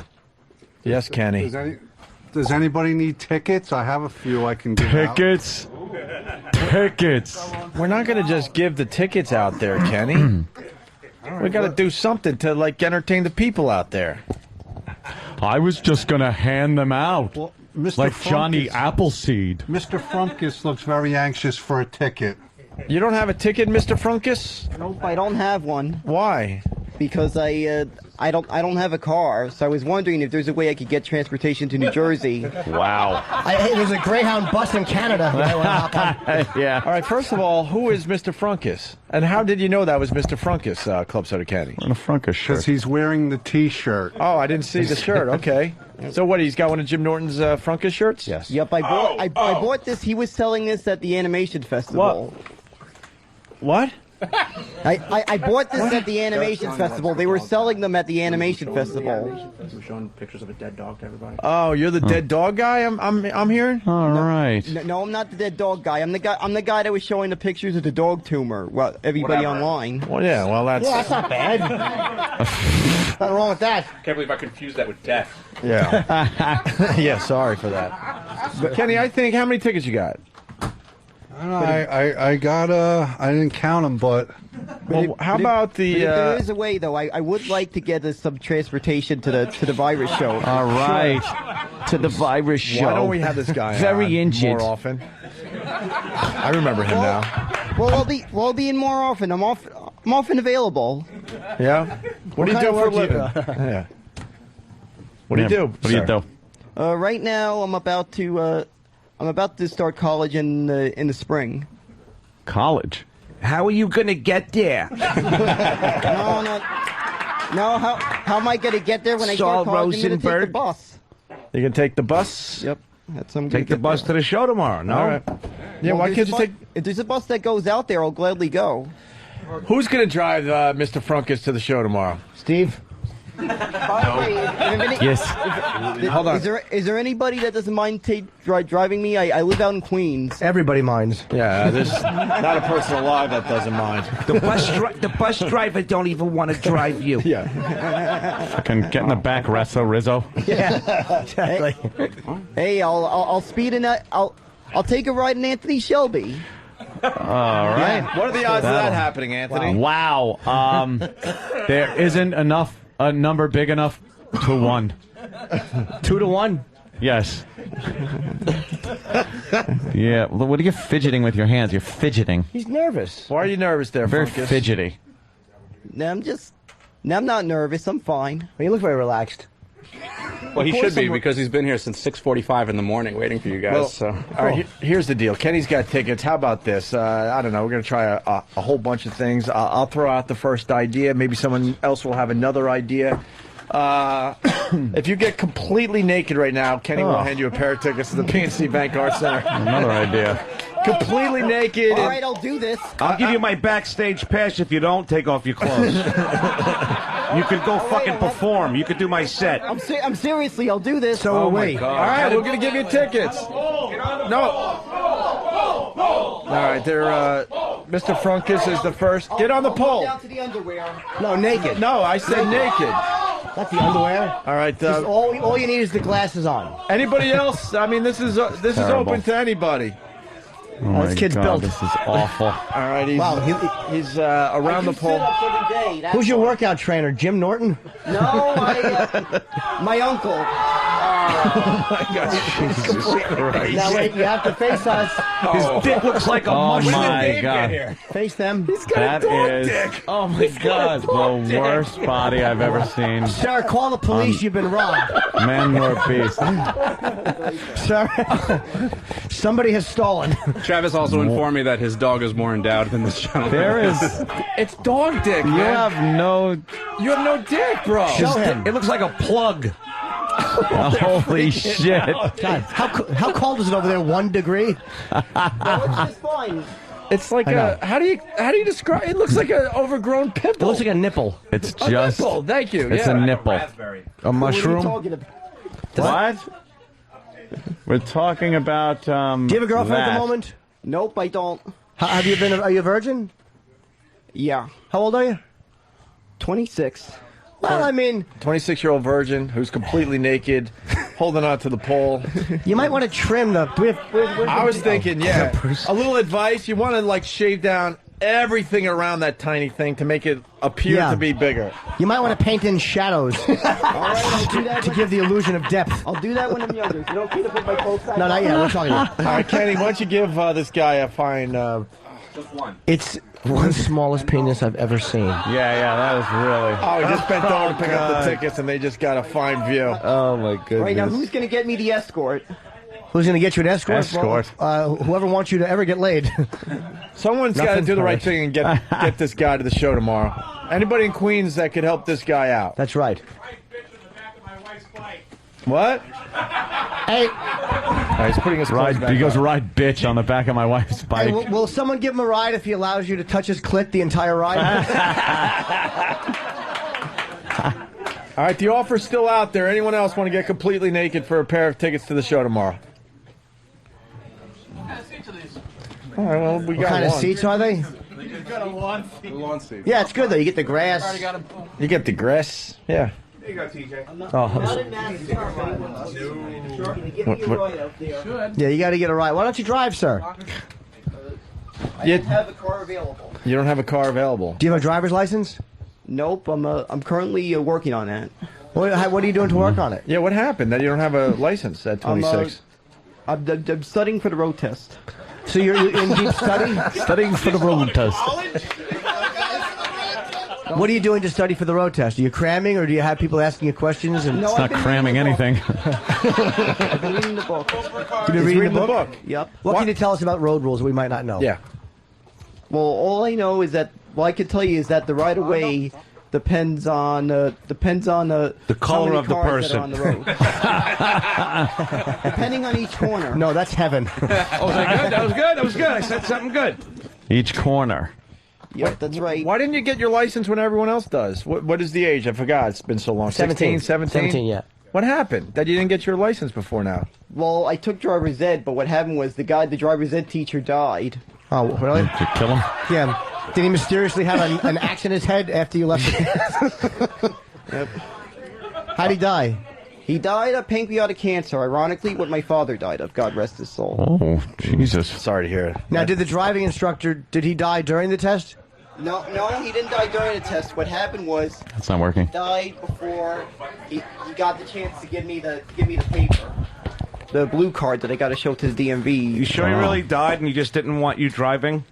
No, I'm sure he wanted me to drive. He actually said it was his last request to see me get my license. Last request. Wow. Last request. His family must be happy. That's the final That's the request. last thing he says on earth. I want old no dick to get. Believe me, they heard about me. As a matter of fact, he used to have a bad habit of he used to do this crazy thing where he'd pull you off the pedal. Is that what he told you he was molesting you? No, he would actually do this. He did this to everybody, or he did this. He said that. He'd touch your leg? Yeah. Yep, he'd actually smack you in the leg if you went too fast. Would he pull you off the pedal, then put you back on, then pull you off, then put you back on quickly after spitting into his hand? Yep. Oh, God. So, what's your name? My name's Daniel Curlin. Hi, Daniel. Everyone's saying he sounds like Rorschach from Welcome Back, Kotter. Certainly does. I think he sounds like Rosenberg from the Jerky Yes, Boys. Saul. I lost my penis in a horrible accident. It was awful. That brings back a lot of memories. I Saul fell down the Rosenberg. stairs and my dick fell off. I can't find it. God damn it. An anvil fell onto my dick while I was sleeping. What kind of music do you like, Daniel? That's good. I listen to rock. What kind of rock? That's a big genre. Well, I listen to, Opie, you'd be glad to know that I listen to U2. Oh, Opie, you'd be glad. What's your favorite U2 song? That'd be Sunday Bloody Sunday. That's good. You went for the obscure one. Yeah. Is there another U2 song you like? I'm a big fan of Red Hill Mining Town. Yep, I know about them also. Oh, do you like that group too? Yeah, I listen to you guys. But you like Red Hill Mining? What's the group called? Red Hill Mining Town is a fine band, right? I think I heard the song. I think I heard that a while back. I kind of like it. You like U2 1? That's good. It remind you of how many inches you're packing? Very funny. Very funny. It's a small dick. I got it. Yeah. Then again, you could have said, do you like U2? Because that's how many inches you're packing. I want it even shorter. Well, what do you expect? I had a lot of operations on it. Oh, you did? All right, now we're going to get into your dick a little bit. What happened? Here we go. What happened? When I was a baby, I had a urinary system operation. I nearly died twice of a urinary infection. Wow. So what do? They had to take your dick? Yeah. They had to do it. They had to repair the urinary system. They did a scar right below here. And would they reach in and just kind of pull it all down? No, they had to. I don't know. They had to do something with the ladder, sort of make the pee hole bigger. So they had to like when you were a baby, they did this. So they had to kind of stunt it so it would never grow beyond that point. No. Oh, shit. No, I had to do a few I had a few surgeries. So what do they do to your penis to make it as small as it is? Nothing wrong with a small penis. I mean, you can always hide it. That looks big when it's erected. When it's erected. When it's erected? How big does it get? It gets about this big. About as big as your pointer finger. That's not bad. Oh, Why don't you get it big for us there? We'll give you another ticket. Get it big. Yeah, just do what the driving instructor did. Yeah, it'd be funny. Sabbath walks in and he's just jerking out. Yeah. Your dick is what comedians make up as a joke to say they have a little dick. They're thinking about yours. I got a few dollars in my wallet today. Oh, God, there's no fucking way. We should give him $10 per inch that he can get that thing. That's how cocky we are. $5. $10 an inch. $5. Yeah, can you make change? I only have tens. How would you feel about that? $10 an inch. I won't mind that at all. All right, you have to get it a little bit hard. Yeah. We'll give you $10 an inch. All right, no problem. Get the ruler. Somebody get a ruler. And Steve, stop. I have. Who's gonna measure I'll it? measure it. If you will. What kind of porn you like, sir? Well, do you got anything like a strap-on Sally? What is strap-on Sally? What is strap-on Sally? Well, I love this guy. It's not about a suicide bomber. You got anything with a driving instructor?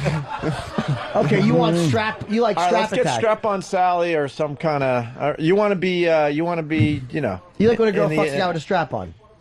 Yep, I like it when those chicks wear strap-ons. And you like when they fuck a guy in the ass with the strap on? No, not that.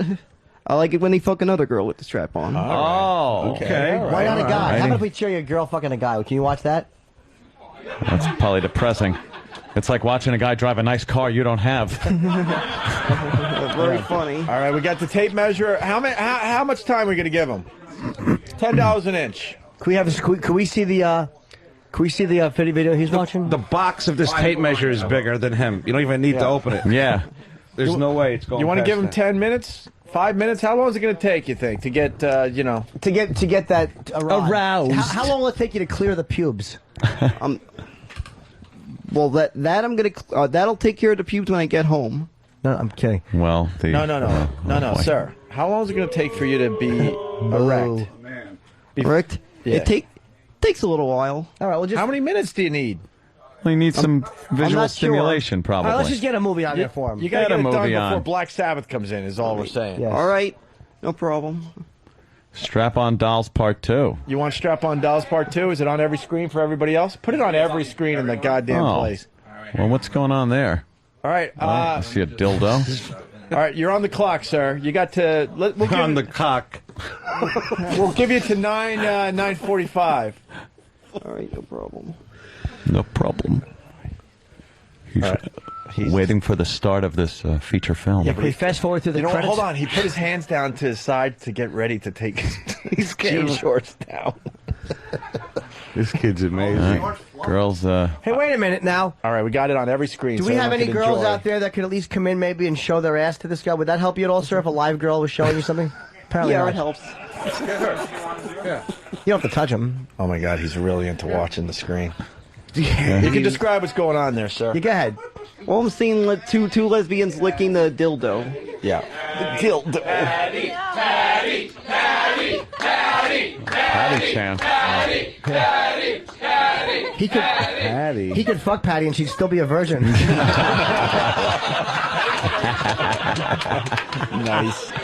All right, he's really into watching this. Yeah. He is mesmerized. Girl sucking a big dildo. Lucky girl, right, sir? Yeah. Imagine having something like that. Yep. Oh. Look at him. He looks like relaxed focused. watching porn. It's like watching a lion stare at a gazelle. Uh-oh. All right. Going into the pocket. Uh-oh. He's thinking this might be there the it time is. to... That's pretty good stuff, right? What are we doing? It is. We officially have no boss at XM Do we have for the next few days. Wait. So. Do we have a strap on? Not to fuck him, but just to have a girl with it on to show him? I think we might. Yeah. See if any of those girls will just put it on to tease him. All right, what's going on now, sir? This is radio. We got to entertain the people out there. They're straddling the boobs. There's a little titty fucking going on with the strap on, right? Yeah. Yep, that's right. All right. And how does that make you feel? Makes me feel great. Have you been with a woman? Has that been asked? No, he hasn't been. No. He's nervous. Yeah. Unfortunately, for some reason, most of the women I dated moved away. I'm sure they did to a hole in the backyard. Yeah. I don't know. It's luck. It's just how my luck is gone. That's all right. We'll Yeah, change. it's not about luck. Yeah. All right, let's. You got only 10 minutes left. Yeah, you might want to start cranking there, sir. Cranking? He's getting ready. I can see him. He's tenting. Is he pup tenting? You can see the bump. You can see the bump. This guy's great, man. This is the best. So it's not an innie anymore, is what you're saying. Yep, that's right. You're wow, look at that. She's getting that dildo slid right in that. And then she's sucking it. You know what that would feel like? Oh yeah, I know what that feel like. That would feel great. That would feel great if it were my dick. Yeah. He's severed. All right, what's going on now in the flick? She's wow. She's sucking the cock. The fake cock, right? It's the strap fake on. cock. We're getting. See if one of those girls will put it on and walk in. Not to do anything, just to. And now she's going to stick it in the girl that's naked, laying on the bed. Yep. Oh, just letting her suck it a little bit. She looks like someone I worked with. Oh, yeah? Yeah, she does. All right. He says as he's stabbing them. Chopping them up in the bathtub. Now what's going All right, on? the strap-on's on. Now they're making out. Now they're Making out. Now they're sucking the titties. And now what? And now she's sucking the cock. Yeah. The Suck dildo. that cock. Wow, you're talking dirty to her. Suck that cock, you dirty bitch. He's really into By the way, watching that's a nice impersonation of Saul Rosenberg. Thank you. And So you like to talk dirty to a girl if she was doing that to you?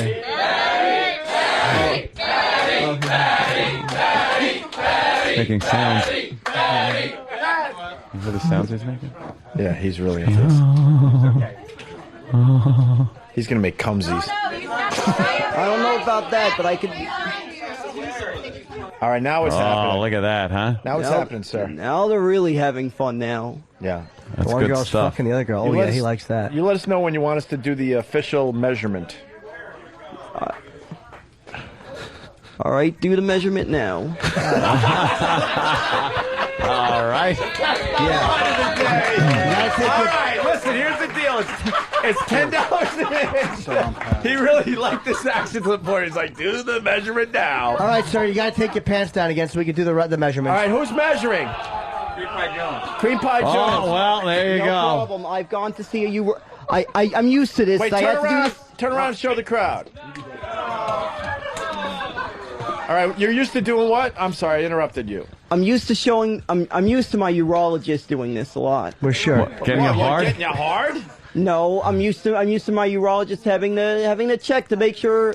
All right. Make sure everything is. All right, you're turning me off. How about hey, Jimmy, you want to make sure Cream Pie Jones measures correctly? Sure, I'll be happy to. That's good. Sure. Just keep in mind. No, I'll be happy to go make sure that the fucking cock is being measured properly. Jimmy, I'm just trying to keep our dumb bit. Why does Jimmy get all the good jobs? Can you guys hear me?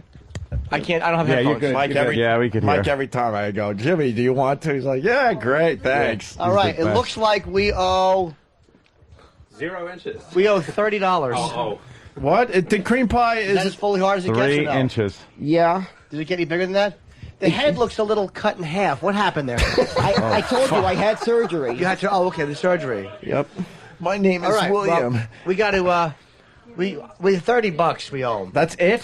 Well, if I keep standing here, it looks like it's gonna be 25. Well, we promised $30. We promised $10. Oh, he's an still inch. looking at the video. He's digging that. Wait, hold on. Can a girl come in and just show her ass here? Can someone Yeah, do we're- that? You know, she won't do any touching. This guy's broke. We're trying to get him up to $40. No one. All right, and if possible, I still need a ride to the virus show. And if possible, I still need a ride to the virus show. Sir, how do you gotta masturbate? make What do it you do? Like, do you use lubricant or use 2 fingers? How do you do it? Well, I don't masturbate. You don't masturbate. Why? No. Why? I don't know. sin. No, I guess it never really interested in me masturbating. So how do you make cumsies? That's when I'm on the toilet. When you're on the toilet. What? How does it happen? What? It just happens. Wait, You'll be sitting on the toilet and shoot a load? Yup. How does that happen? You Do you must love touch yourself at all? What? Do you touch yourself at all, or you just shoot a load? No, I just shoot a load. But without touching yourself? Yeah, when I'm on the toilet. But how does that work, sir? I think he's confusing. Yeah, I think so. Have you ever come?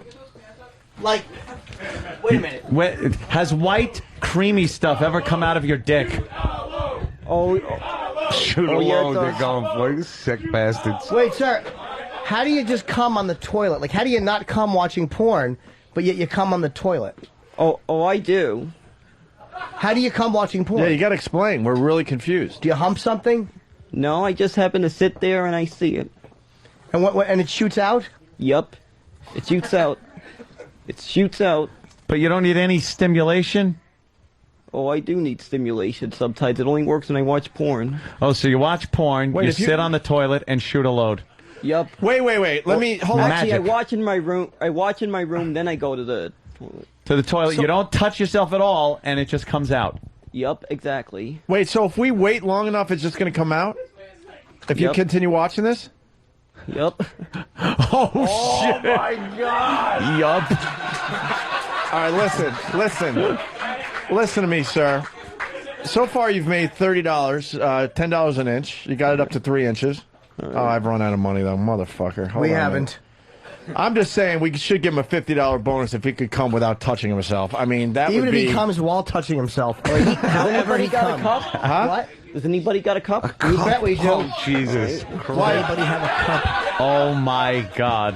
What? Why do you need a cup? To catch it in. To catch it in? He gave him a garbage bag. Okay. He's going to just do Hey, it. All right, hold Somebody on. hold the cup for him. So, Cream Pie has to hold the cup. He's not touching himself. He's watching the porn. And he really thinks he's going to come without touching He's not himself. even watching the porn right now. He's just thinking about stuff. Go ahead, buddy. Watch it and shoot that goo. Aim for the wrist. No way. Cream Pie is holding the cup No over way the, anyone could that do this. 3-inch monster. And he's telling us that he could come without touching himself if he continues watching this He porn. just sits on the bowl and... Tell us what's going on, sir. They're now straddling.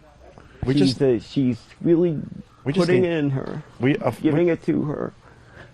We just need a name for this guy to make it official. He's the new one. Tiny.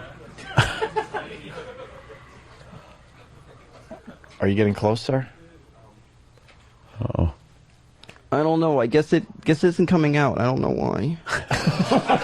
Because you're standing up with a man holding a cup and 50 people staring at you? I guess that's why. Wait, he's not shy. No, just let's give it another moment. Let's all just be quiet. How about you just tug on it a little bit? That might help. Just tug on it a little bit, gently. He just sir. flicked it. Don't poke it like it's an elevator button. He's never jerked off before. How about you put your fingers on it and you make little tugsies? Do you know how to... That's good. Yell at it. Dude. Say awful things He's to it. brushing it with his index fingers downward. That's all he's doing. Well, that ain't good because it doesn't have a voice. So why am I going to talk to it if it can't speak? All right, that's a good point. You raised a valid point. Well, you never wrapped your hand around it and tugged? You can't. How could you? You never wrapped 2 fingers around it? You never grabbed it like Give it a the cigarette? Give it the old, like, O-tay. You know, with the 2 fingers. Wait, are you getting ready to make cumsies? I think it's almost. All right, shh. Look at the porn. It's getting really good. Look at the porn. There's some meat in it. Look at that porn. What she's doing to her.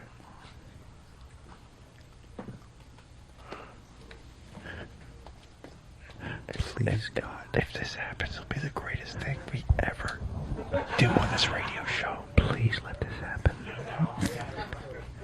Hurry up, I'm thirsty. I don't know. It isn't working. All right, let's just relax. Wow, well, it's not working. You're huh? nervous. You're standing up. Yeah, don't worry about us. Yeah, we don't care. You need a toilet? That's why we need a girl in here to show her butt. Is it getting closer? No, I don't know. I don't know how if it's getting closer or not. It just kind of happens. It just happens. Like when you're in the bus or something? No, when I'm at home. Oh, just at home. Yep, just happens at home. You sit on the toilet and make cumsies. Yep. Yep. Wait, what? I need more video. Hang on. All right, yeah, we're getting more video for you. This is, Have you ever seen a? I can't believe we have no one here that will just show her ass to this guy. Mm-mm. Goddamn self-respecting chick. Oh, yeah, girl just stood up. Look, All right. you got one. Yeah. You got one. Sir, do you want to see a live ass? Yeah. That a girl. Uh-oh. She is. Look out. Yeah, I want to see it. He's looking at the cup. This is, No, you have to show me your butt. Show me your bare butt. Wow. Can I jerk off too? Yeah, with your panties or whatever. You don't have to be naked. Yeah, look at the bare butt, sir. Oh, yeah. You like that? How's that? Uh-oh. Oh my God! All right, wait. Now we got something going on. Wow. We owe him $70. Start wiggling that butt, please. Hold the cup lower. Start working it. It's swelling. Oh my! I got you. Started an extra $10. Definitely. Dude, it went. I know. You digging that? Mm-hmm.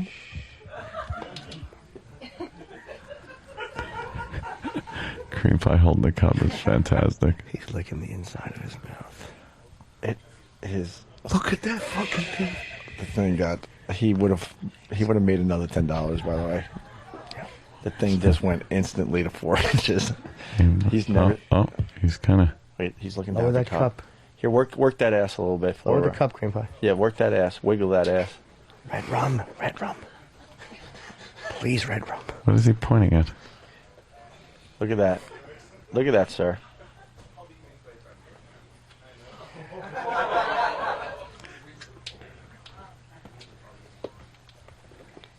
He keeps looking down at it. It's like watching golf on television. Yeah.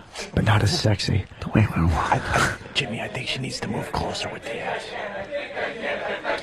No, can you move closer? Just stand on that side over there. Like, Stand up on the couch. Yeah, or on the couch is fine. Yeah. Stand up on the couch and show that Wow, ass. she's a wonderful hiney. Wonderful. But you got to really show him. Like turn Yeah, to the bend side. over. Yeah, turn to your side so we can take a good look at that. Who knows the range on that thing? You know, even a Derringer can shoot your head off. How much PSI is that holding back? Yeah. Jimmy, what's going on? She's showing her beautiful ass, and he's really He's losing his mind. His penis has jumped up, and is fully erect, and she's rubbing it a little bit, and he doesn't know what to do. Oh my God, his hands looks like they have cerebral palsy. He's like making weird. Yes. So does the rest of them. He keeps looking down the cup. He's convinced. So you never just grabbed it though and gave it a tug? No. While you're looking at a girl like that? No. I wish Brie Olson was here. I'm Catholic. Is it getting sin? Is it getting close? Dude, you just got to wrap 2 fingers around it and tug. That's all you got to do. One tug would. Yes, sir. That's all you got to do. Two fingers around it. Like grab it with your 2 fingers, like thumb and forefinger. No, with one hand. No, one hand, not those one two. hand. No. Make one a hand, sir. make a loop with one hand. Like this. Not like that. Now close your hand. He's never jerked there off and now grab it tight. No, grab it. There and pull Back and forth gently. Jack, lower the cup cream pie or I'll bash your brains. Now pull it back and forth, sir. Now go forward and backwards.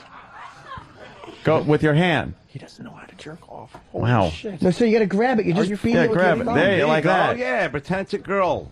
Yeah, it's a girl doing it. Your hand. Got it. When he's wiping something off of himself, I think he's got some clear stuff. Keep doing it, sir. Stop. Don't stop here. Keep going. You There didn't you finish yet. He doesn't come. He just has clear stuff leak out. He's never had an orgasm. He thinks that's coming. Sir? You're not coming, sir. You got to just keep tugging it. Don't wipe your hand off. No, sir, grab it. Like, wrap your fist around it gently. Stop wiping the clear stuff. Freaked out by what's coming out of his Now penis. just kind of tug. That's all you got to do. It's easy. There you go. Just like that. Yeah, now keep just doing, do that keep like going, a monkey. Keep going. No, don't stop. No, don't stop. You can't I got stop. it. No, you didn't. That's clear stuff. That's not. I got it. That's That pre-cum. isn't. Oh, you're in for a big surprise. Yes, okay. Oh, sir. Stop wiping that in the cup. You're spilling it. You're spilling it. He keeps getting a little on his index finger and then wipes it into this the guy cup. Sucks. Sir. This guy's never jerked off before. Wrap your This is the thumb most and amazing forefinger thing. there. Wrap it around your hand. And just like that. Now hold it. No, grab No, it. don't. Stop flicking it like it's a fucking dust bunny. Hold it like you're choking a chicken. Exactly. Right. Or a gnat. Now pull. And just Gently. go back and forth. Gently back and forth. No, keep it in one spot on your. Oh, fucking A. It's not a guitar. Patty has a strap on. Maybe someone can demonstrate a technique. Patty, demonstrate. Yeah, well, hey, sir. Sir, here's what you do. Well, maybe someone could do it for me. No. Hey, slow down there. Hold the penis, Patty. And I still need a ride. You to grab the it like show. this, sir. You grab it like this. Can someone get him some fucking lube for his hand? And you wrap it around your hand like this. Pay attention, sir. You're not looking. This is a much larger model. You wrap your fingers around it, but stop letting go of it. Actually hold on to it like that. This guy thinks pee. Be is gentle, Yeah. but with a little bit of lube. Thinks Now pre- wrap your fingers pre-cum. around like this, sir. Like this. Look at me. You're not looking. Wrap your fingers with your thumb and forefinger are touching. Believe me, your fingers will meet. Yeah. There you go. Now gently back and forth without releasing your fingers. There you go.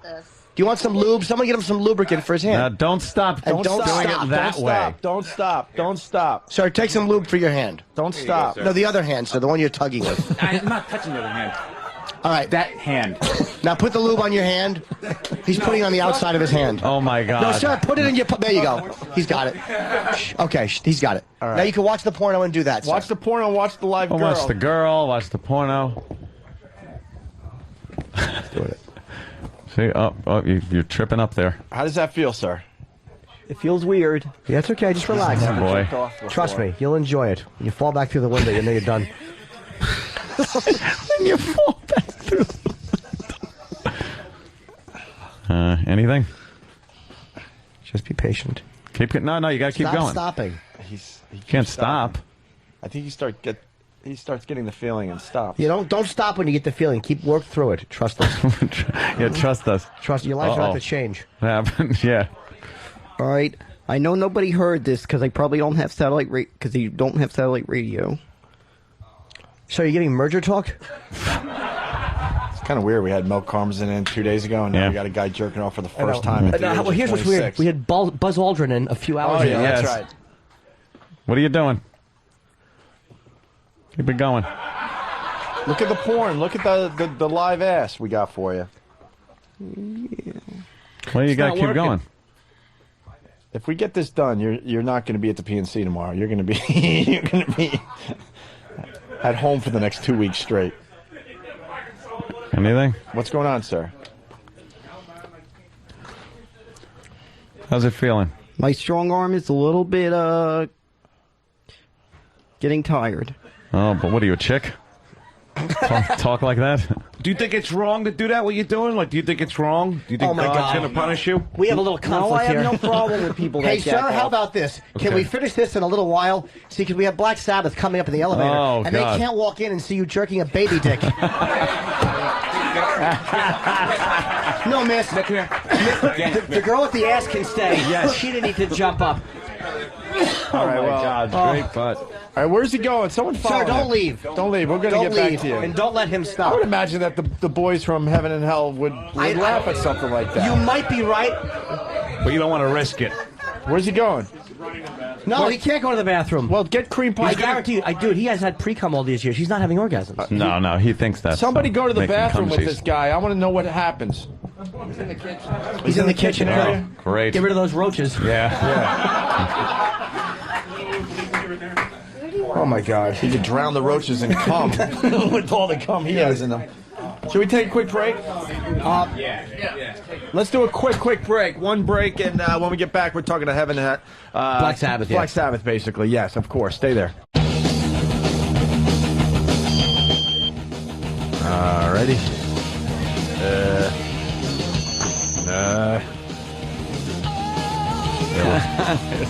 We'll try that. We are back with the Opie and Anthony Show.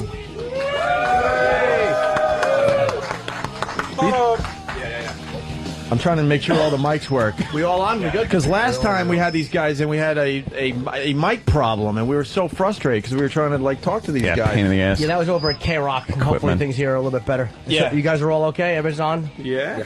I think if they move the microphones apart slightly, it would help us because we're getting a little feedback. It was the headphones. Oh, the headphones? Okay, I'm sorry. Yeah, You guys happy to be up at this hour on Friday? Oh, yeah. It's great for rock stars to wake up Friday early. That's what they like doing. Getting up got at the that crack of 3-hour dawn. lag as well, coming from L.A. So All right. It's earlier for us. So you're doing great. When did you guys come in? We came in last night. Okay, and then you get to the hotel, you relax, you have a drink, and they're like, all right, up at 8:30 Exactly. to do this nonsense. Exactly. And boy, did you guys miss a show before you came in. Yeah, Jimmy, why don't you explain what they missed? And there was an argument going on because I'm like, I think these guys would enjoy what was happening. Oh, I know. No, For a fact enjoy they isn't really the word. No, they wouldn't have enjoyed it. Well, do you like freak shows? What we had is this. We had a man. You can't call him a man. He's an odd guy, the guy over there in the hat. And we have an odd audience. We want to wave to Black Sabbath? There you go. And he got naked because he's not very well endowed, and we said we would give him $10 an inch for his penis.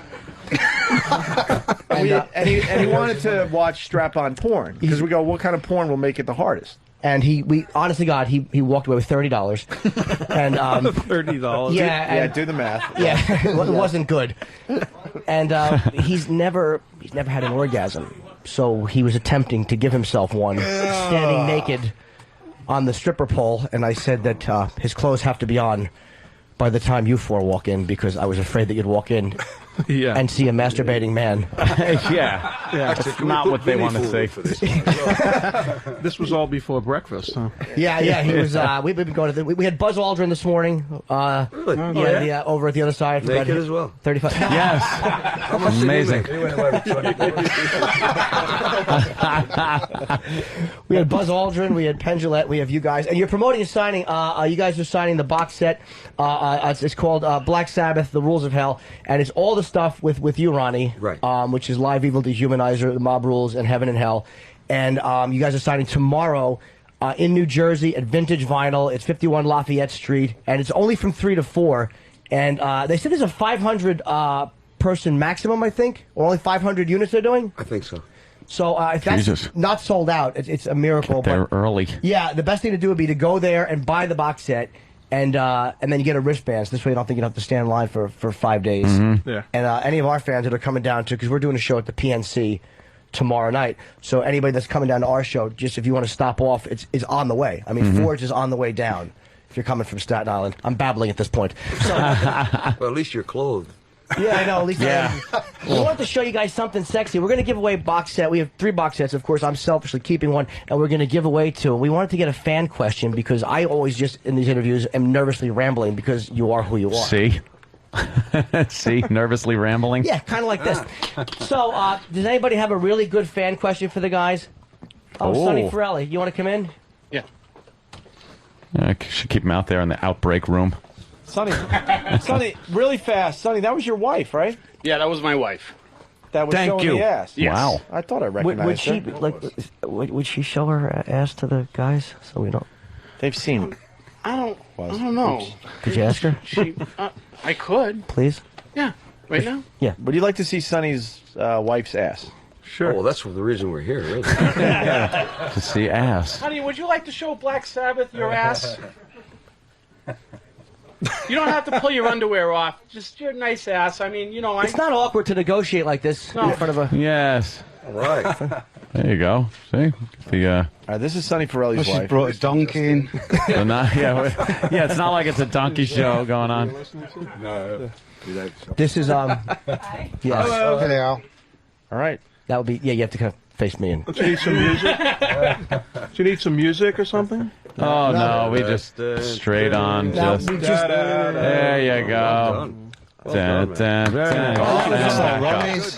That almost felt like like we forced her to do it, but thank you very much. It was like a rectal exam. It was well worth it, too, let me add. Sonny, Wasn't our idea. What did you want to ask Black Sabbath? Well, I've been a big fan of Black Sabbath, especially Ronnie James Dio. Oh, thank you. And, I followed your career from Elf going into Rainbow. Me, myself, I'm a huge Deep Purple fan. So, and my question kind of correlates with you and Richie Blackmore. Okay. And I kind of know that your type of style of music is more mid-century, during the Dark Ages type rock and roll music, and Richie Blackmore's type is more Renaissance-y, older type music. Mm-hmm. Is there a chance that, I know that you go solo as well, as much as... Longer setup. Yeah, well, is there any plans of maybe you and Richie getting back together? How long are we going to go? I doubt that very, very much. I think it's been too long, and as you suggested, we're kind of a little bit more opposed musically. He's so into the Renaissance period that he's doing now. It's not something that I'm really looking forward to doing. Right. I mean, I like to be beaten up by basses and guitars and drums a lot. Yes. And I think he's become a gentler person with the music that he makes. Yes. It just doesn't sit well with me, I don't think. But well, you just heard it right here. He just called him a pussy. Yeah, that's what I heard. That's pretty much what I heard. Yeah. Also, one more question. And he won't show me his ass anyways. Maybe I'll play with your wife. How are you able to keep your range, of your vocal range, the way it is the older you get? Just lucky to have some talent and know how to use it. I think just look after myself, and like anything else, it's knowing how to do it. I mean, just because somebody gives you a basketball doesn't mean you're going to make the basket. So you learn how to do it properly, and you learn how to get around people. So just as a singer, you learn how to get around things. There are times when it's really difficult for you to sing, so you have to learn that sometimes how to kind of fake it here and there. Is part of it good get living? Really good at it sometimes, but is part of it like good living, staying away from booze and excessive smoke? No. No. I wish I could say that. The more you drink, the better you sound. It's actually completely the other way around. To yourself. Yeah, really, I think I've really gotten better because I drink more than I used to before. But no, I mean, you have to know how to do it when you do it. I mean, you can abuse yourself a little bit along the way, but when it comes time for singing, and when there's a tour that we're doing like now for a month, I'm prepared for it, and I won't abuse myself during that time. But I'll abuse myself after it's over. Can I ask you a question, Sonny? I don't mean to interrupt your role. I just want to say, you guys, how come you're not headlining the tour? It's Motorhead and then you guys and then Priest. I mean, obviously you could headline. Did you just not want to, or because they haven't been out for a while? No, it's supposed to be a co-headline, isn't it? Yeah, it's a co-headline, but yeah. I think, we didn't want to argue over that. They're good friends of ours, and I think it's the whole package. Yeah, it seems pretty petty to be like, oh, no, we're headlining. Someone has to close the show, and, we're not going to argue about it. They're not like comics, Jim. What's that? They're not like comics, all petty, Jim, about who goes on first. But I would rather not headline the show. I mean, because sometimes it's like the pressure of going on last. It's almost like, I figure this must be a great thing. It's 4 bands, too, so... Who's first? I forgot who's first. Testament. Okay, Testament, Motorhead, you guys, and then... Yeah, so we're going on probably at the prime time, which we can nice. actually get out early as well instead of having to wait till the death, Oh, you're not going to stand there and watch Priest? No. Well, they're great, but we'll be doing sort of press stuff afterwards, and then we go before everybody leaves, hopefully. We have a crack staff here, and they have a bunch of information about you guys, and one of the really interesting things they wrote is they are rumored to have a studio album set for release in 1999. Oh, shit. Because we always do our homework here. That's good. Yeah, are you guys planning 9 years ago to pump out a new album? Yeah, we're doing it backwards. So are you guys? We're going to do one in 2009. Yeah, 2009. You are working on something? Yes. Yeah. The 3 songs you have, the 3 new songs that you guys put out, are they going on the new album, or is it going to be? No. Well, It's all new stuff. That's what we've been doing so easy. far this year. We've been in the studio writing stuff, and this is like a little break from the studio. I go on tour for a month. How is that? Is it as easy to write today as it was years ago? It's been really good this time, yeah. I think it's, dare I say, it, been easier. Really? Yeah, Absolutely. It's really been working. Oh, that's a great cool. Team, yeah.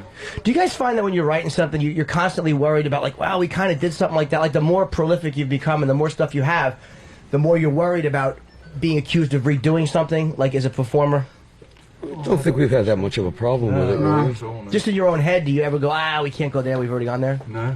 Yeah, that riff No, sounds I don't like think so. this I mean, I think riff, the things that are Probably just a proposed couple of are times. Well, I always. suppose if it We does, know what we're doing, I guess. if anything does sound similar, we won't do it. Got it down after this many years. Yeah, I think so. Yeah, that's true. I'm asking Sabbath creative questions. Yeah, we play the same 3 chords and we have trouble writing new songs. But no, because as a Just comic, grow that, isn't it? I've had jokes where I'm like, let me not do that because it's too much, and then the fans start, Yeah, you can do that, but you sort of know as you're doing it, that you've already done it, kind of thing. That's why there are 4 of us, because otherwise one person might not know. Yeah. So didn't we do that before? Yeah. Oh yeah. Oh my. Now, I've been a big bash with the Rock and Roll Hall of Fame. You guys finally got in 2006 with the original lineup of Bill and Ozzy. Ronnie, you're not in the Rock and Roll Hall of Fame. When did you? It's 25 years after your first album. When did you become eligible? Oh, I have no idea. Okay, because you should be. Certainly should. Obviously should be. No, I don't. Honestly, don't care a bit. Good. Yeah. Do not care one iota that place. about it. It's I much really more don't. for the fans, I think, because it's not based on the integrity. It's like when you see some of the decisions they make, like Madonna, first ballot. Well, I mean, REM. I mean, look, I guess they were influential, to somebody. Yeah, the gay community. To Madonna. Fucking men that were. To Madonna. Yeah, they were influential to Madonna. Madonna. Liked them a lot. But does it drive you nuts when you see that? I mean, this not that you need to be there because you are who you are, but like on some level, like you fucking idiots. I mean, is there some of that? No, I honestly don't feel that way. I really don't. I mean, there are some other things that bother me about, other parts of life, but as far as the Rock and Roll Hall of Fame goes, it doesn't bother me at all. I was, let me say that I wasn't disappointed for anybody who got in like an REM or someone that, and I'm only using them as an example, but I think I was happy when they got in. Yeah. It was more joy for me to see something that was so deserved as opposed to being pissed off about somebody who didn't deserve it. And so, again, I really don't care because I know what I am and I know who I am. And I know that people like Sonny, for example, who like what I do, that's my Hall of Fame. It's not some idiot who's going to give me a card and say, you're in the Hall of Fame. Stadium in front of a shitload of people screaming your songs out. Yeah. I think that's more important than some stuffed shirt asshole saying, oh, you deserve to be in the Hall of Fame. Fuck you. And all these So you like the Hall of Fame? Yeah. It was the same way with comics. We got, you turn on the television, there's fucking the guys that become famous are doing the middle of the road horse shit. Yep. And I'm sure. Like, can I ask a question to these guys? Who do you guys like? Well, I don't want to. I know you're a fucking fan, Sabbath head. You guys, who do you like today? I mean, I don't think there's any new. There's no bands like really anymore. Like guys that are into playing an instrument, like Madonna. Madonna she's not an artist. She's a fucking sales representative for her vagina. I mean, that's how she's made to what she is. It's not art. It's not creativity. Do you see any new groups today, or do you like anything that's out today? Well, we especially like Madonna, I must say. Yeah, but so you really pissed us off now. Yeah. So we're out of here. But I did a roast. We especially love her vagina. Last week they said we're Probably gonna all fit in it. I roasted Big Pussy last week from The Sopranos. They called me and said we're going to roast Big Pussy. I thought we were going to light Madonna on fire. Nothing. All right, fuck it. I think so. I think it was pretty funny. But anyway, and she wrote children's books. She has athlete's esophagus from all the dicks she sucked. Who do you like today? See, I'm making them. I'm killing them. They're enjoying you very much. I killed Black Sabbath. Are there any bands you guys like that are out today? Not me. I can think of offhand, to tell you the truth. Yeah. I'm sure that there are some out there, but it's just not the same for me as the way I grew up. What has changed, Ronnie? Well, I don't think there's musical integrity isn't there anymore. I mean, you don't hear the great guitar players anymore playing solos. I don't hear the great singers anymore. Sure, there are some around, but it just seems to be hey, there's 5 of us here. Let's get together and play some instruments. What do you want to play? Well, I'll play guitar. It's loud. Okay. And that seems to be the attitude to me. And no one cares about what they do anymore. Right. We had heroes. I had heroes that Beatles will always be my favorites, of course. But, they played music. Zeppelin, they played music. They did things. These guys that played music, they cared about what they did. I think people may care these days, but I just don't hear, that talent that just knocks me on my ass. I just don't hear it anymore. Are you guys also, I've asked this question to a lot of heavy metal guys. Are you guys also Beatle, like that's the band of all time for you? For me, yeah. The Beatles? For me. Would you say, Tony? Yeah, I love the Beatles. Yeah. They're the greatest for you? They were great. I mean, I liked a lot of bands from that time, Are you more of a blues guy, though? Like, do you... Yeah, I like the old... Well, I came into it with rock and roll, and from that era into more blues and stuff, yeah. How about Leadbelly? You like Leadbelly? No. Good, me neither. Fuck 'em. You're the best. You're the best looking guy in the group, though. You got the best look. Oh, he started on me now. No, you do. You just got You got the coolest look of everyone. You guys are all right, but I mean, You guys are this all right. guy's Look at him. cool looking. Oh, I'll pay you later. Dio's the man. I mean, I love you. Don't worry. That's comforting, Mike. yeah. If I had to fuck one of you, I'd say, Yeah. really. What the fuck are you talking about? Oh, look at the little beard thing, the I'm little going to take my goatee. trousers off, have I? Say that again. What the fuck? I'm going to take my trousers off. $10 an inch. What is the creepiest thing a fan has done to get your attention? I mean, you guys get a different reaction than most other performers. What is the creepiest thing you'd say someone's done?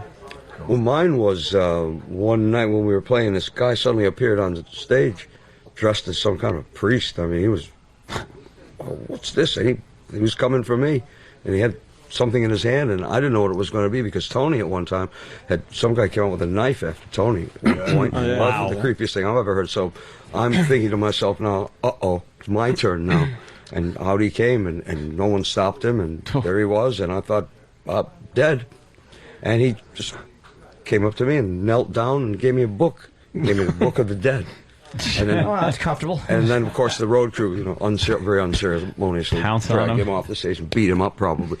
But it was very, very creepy for me. I was at your Radio City show, and I think a guy jumped up then. While you were doing. We did have one jumper, yeah. I think you were doing Heaven and Hell, actually, and a guy in the very beginning ran up, and you addressed it, and it's on the DVD. But that wasn't the guy. No. This was quite a while ago. This was the first time we were together in like 1980, 79, 80, one of those times.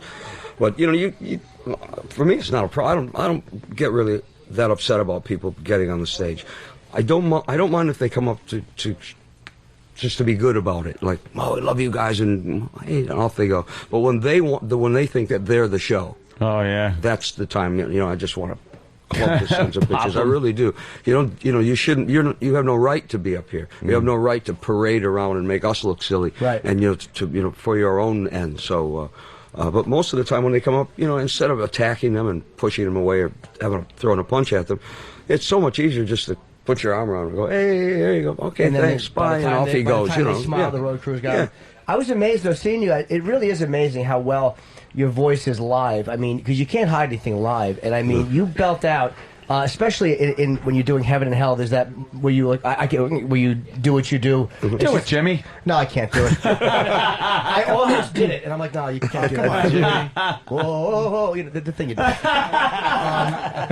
But it was, I got chills, and somebody I was with said, I just got the chill. Eddie Trunk, actually, I was with, said that. It was amazing how well you've held up live. Yeah, I've again, I care about it. I don't know when it's time to stop. People always ask you the question, when are you going to stop? Maybe you'll last forever. No, of course I won't. Nothing will last forever, and I'll know when it's time. When it's time, that means that I can't sing well anymore. When I can't sing well anymore, and I'm embarrassing the people I'm playing with, then I'll know it's time to stop. But I won't let it get to that point. Right. Yeah. The last thing I want to do is, be told, okay, you've lost it now. That is I don't wanna, sad to I don't want say, to do it man. on the night of the show either. I don't want that to happen. Tony, you had a knife pulled on you? Who pulled the knife, or what was the reason? It was Geezer. It was it was a long time ago. Not that time. We were doing a Hollywood Bowl, wasn't it, Bruce? Was it Hollywood No, Bowl? I think it was Nashville or something. Yeah. And it was. It happened. My equipment was playing up, and I got pissed off, and I kicked it over and went to walk off. And as I'm walking off, there's a guy behind me with a dagger, and I didn't see him. And I'm still walking. I just heard this commotion behind me, bump, bump, bump, as they jumped on him. But we know, and I don't know what all that was about. I think it was a Jesus freak. Oh, he was actually objecting to what it was you guys were doing. I suppose so. I don't know, why would I come I didn't to that? really ask him afterwards. But could I have said anything more obvious? The guy comes after you with a knife, and I brilliantly point out that he was objecting to something. I really am an asshole. Well, at least we know now. This is something I would be curious about, too.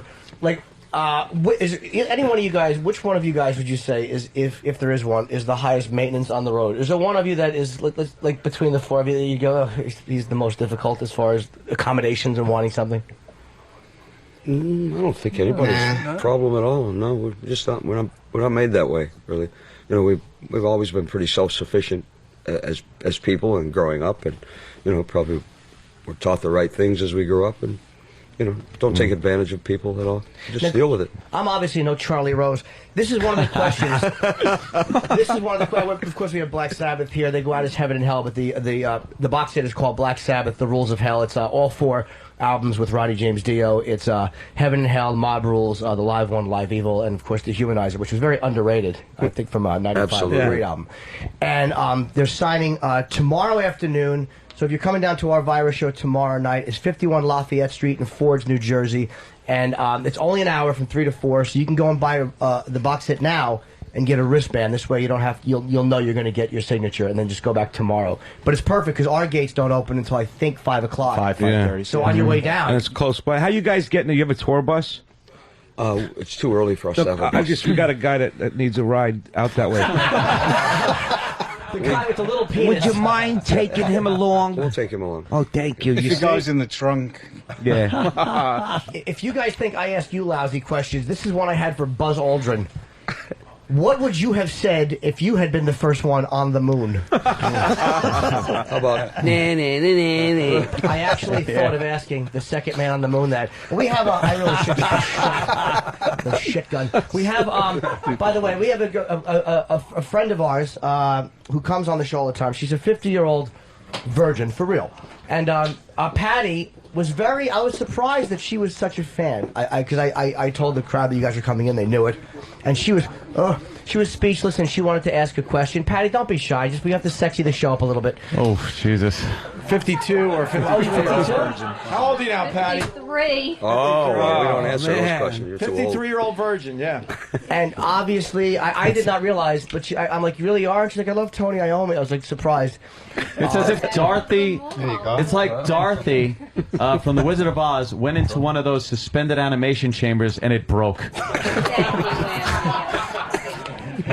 Sorry, I'm nervous. Don't be nervous. They're a very nice guy. I'm not nervous. Patty's got to eat that mic so we can hear. Yeah, make sure it's up loud enough for her. Turn it on first. Oh, Did Duffy not turn the mic on? No. Okay. Why Patty? would he? Yes. No. What did you want to say to the boys? Oh, I just wanted to know. I'm very impressed with bands that manage to still be just as significant now as they were 35 years ago. The only other band like it would be the Stones. What makes you survive so long when groups like the Beatles, my favorite band, disappear after 5 years and then they turn out solo artists? What makes it...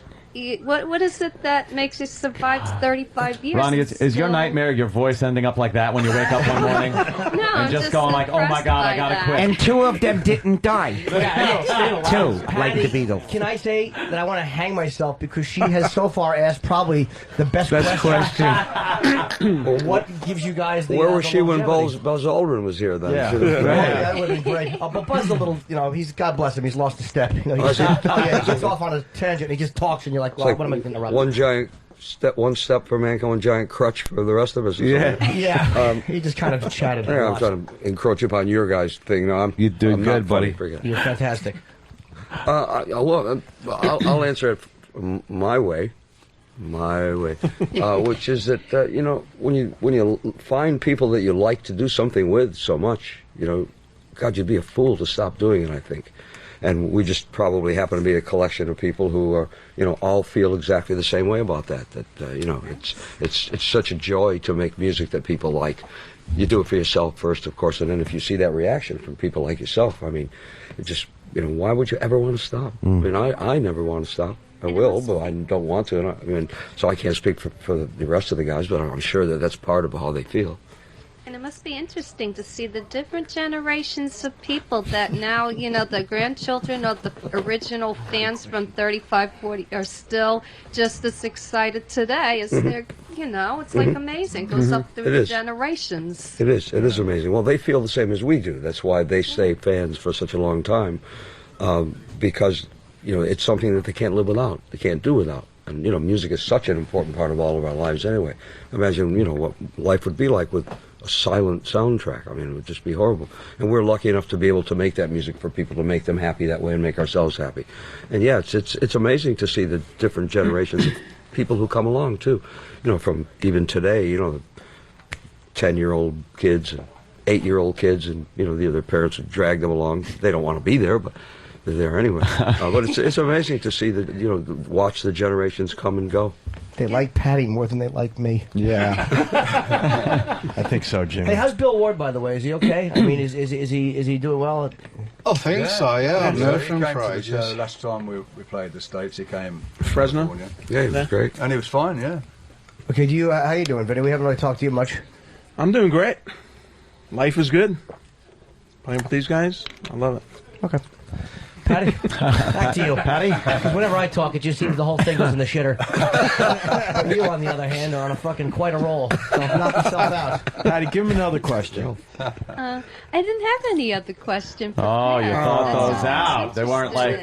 You want to show him what a 53-year-old virgin looks like under those clothes? How about? Well, because You mean you want me to wow them? Look, they're saying no. Like no. It's the first time rock stars have ever turned down a flashing. Yeah. You and the other guys should get together and make a plant. Would you? Yeah, you could. I mean, why not? It's very rare that we would have an opportunity to, because again, we want to impress them and show them that we also play in the same league. What do you want me to do, Flash? No, don't do it. That's fantastic. Yeah. Oh, wow them, okay. Show us your bum. Well, this is a promotion they call WOW, the greatest radio promotion of all time. You put the WOW sticker on your car, you're on the highway, and you get a little something from female writers walking down this, you know, writing down the road. Don't give a shit. Yeah, Patty. More explanation. All right. Show your tits and get the fuck out of here. Whoa. All right. Oh, wow them. Well, all right, well done. Well done. Not bad. Not bad. Fair enough. Good. Geezer, Good one, I Patty. believe they're better than you think they're going to be. Absolutely. Not to be disrespectful, but you expect them to be horrific, and they're actually really you're right. nice. Yes, You're right. you're And they're right. actually average. I was the first person to ever touch them. Yeah. Years ago, yeah. I did. Virginal. Patty had never had a man touch her breast, and that's my claim to fame. You guys wrote Heaven and Hell and Mob Rules, and I touched her tits. So I guess, I don't know how much time we got. You guys have other stuff to do today? Do you have other press to do? 'Cause I know we don't have you all day. Yeah. You can have us all day. All right, 'cause we don't want to. Is there anybody else that wants to come in and at least say something? I know people are very nervous. Yes, I have a question. No, they can hang. Okay. They can hang. Do you have anything that you would like to ask Steve? Not right now, Jim. Thanks, though. All right. Well, Jim, we had lunch with Tony, and it was very nice, and it was very casual. We got all the questions out of the way then. Yeah, but we're doing it for a radio audience. I know. Exactly. Could the entire audience want to come to lunch with us? There you go. That was actually the morning of the Rock and Roll Hall of Fame induction, because you were at a time said you had wanted to do a radio show and possibly on XM, but then they went into merger talks for like the last 18 months or whatever it was, 2 years, and there's been nothing. No one's been hired because nobody knew. So we had a fine lunch across the street. Very nice. You do remember me? Do you guys? I certainly do. Yes. Oh, Jimmy, look at loves Jimmy, to be man. remembered and revered. No, I and know. known and You guys everything. are like his heroes. I've known that even before I even met you. I used to talk about Sabbath years ago. Yeah. Well, I didn't even know who you were. Ozzy never attempts to remember me. 'Cause Yeah. I met him a bunch of times. You don't remember us, either. That's good. Very good. Did you guys ever get like you always hear about bands getting screwed over on their first record deal? You remember that first one, and did you get screwed over? And if not, how'd you avoid that one? You did. First and second. Really? Yeah. Just seems to happen to everybody. What was it? Did you just have a per diem or? We got approximately $200 each. Oh, wow. And that was it. I think in them days, you didn't sort of, all we wanted to do was make a record. Well, that's just it. I think that's that's how they get everybody. It's Yeah, but that like happens you wanna, today. You make a record so bad, you want to be famous and play your music in front of a bunch of people that you're willing to sell your soul like that. Whatever it took, to get out there. But we didn't think of the money side of it. That happens today to people.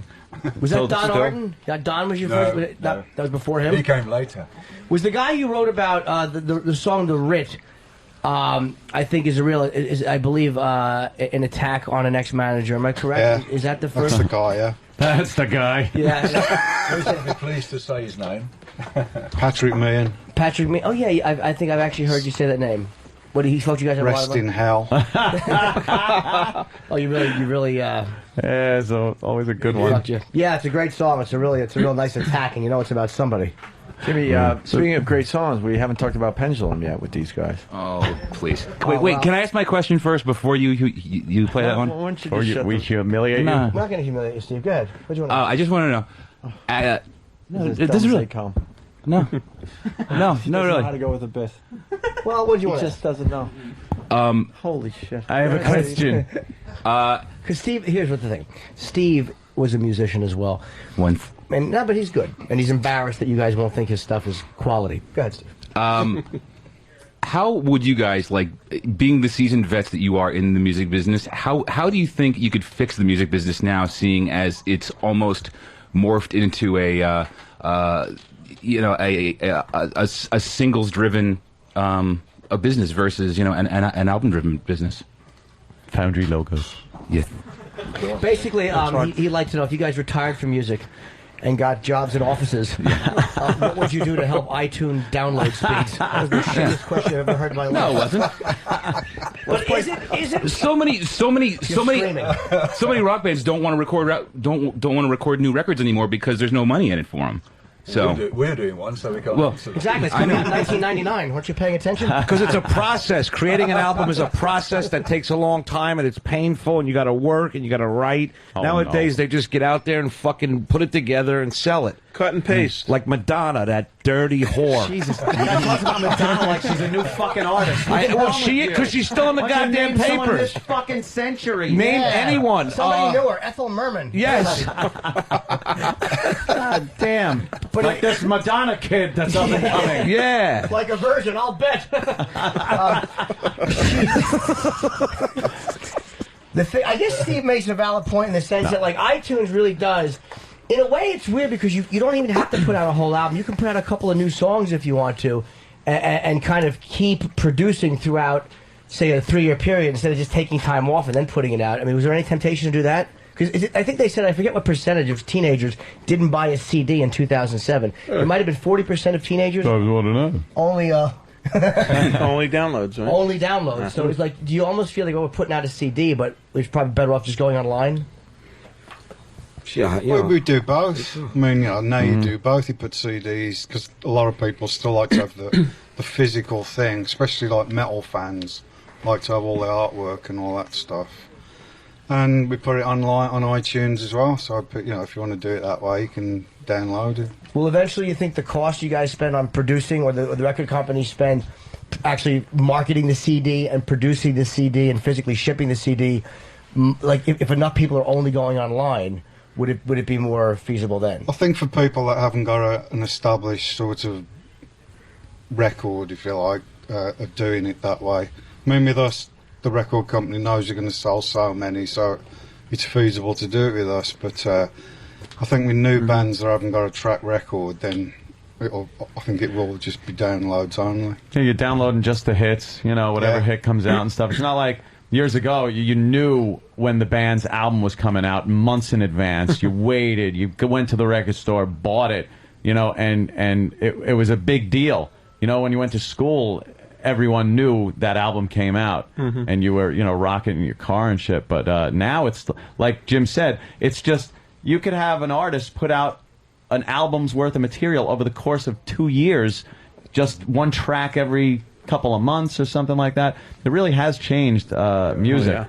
Oh, I think it's detrimental as far as artistically, as far as it goes. But it's great if you want to just, you know, download a few songs, pop them on your iPod. Yeah, in a way it is probably detrimental because you're going to have people concentrate on making one or two good songs because they know they don't have the pressure of putting out a really solid album. You're not getting super bands like that anymore. That holy shit, their fucking album's coming out. You know, when's the last career band that really emerged? You know, they just don't exist anymore. I think the Coldplay album. Coldplay? You like Coldplay? Did well. Yeah. Oh yeah, that did sold very well. Million physical CDs. What year did they come out? The new one, you mean? Yeah, the new one. Yeah, it just came out. How about, do you guys ever feel like ripped off because, like, I mean, there's a difference, like, do you ever feel like, okay, we've influenced this person, where does the line end between we've influenced this person and this fuck is just taking what we did and almost, and basically stealing it? No, I think it's a great compliment to be, you know, cited for, to have influenced people. I don't think anybody's gone out and just blatantly ripped us off. Well, again, I've raised this before. I mean, some people have, but... Yeah, there's a Santana song back there that reminds me of something off of Paranoid, and there's U2 stole from you. Sunday Bloody Sunday, Sabbath Bloody Sabbath was first. Bono. I love that.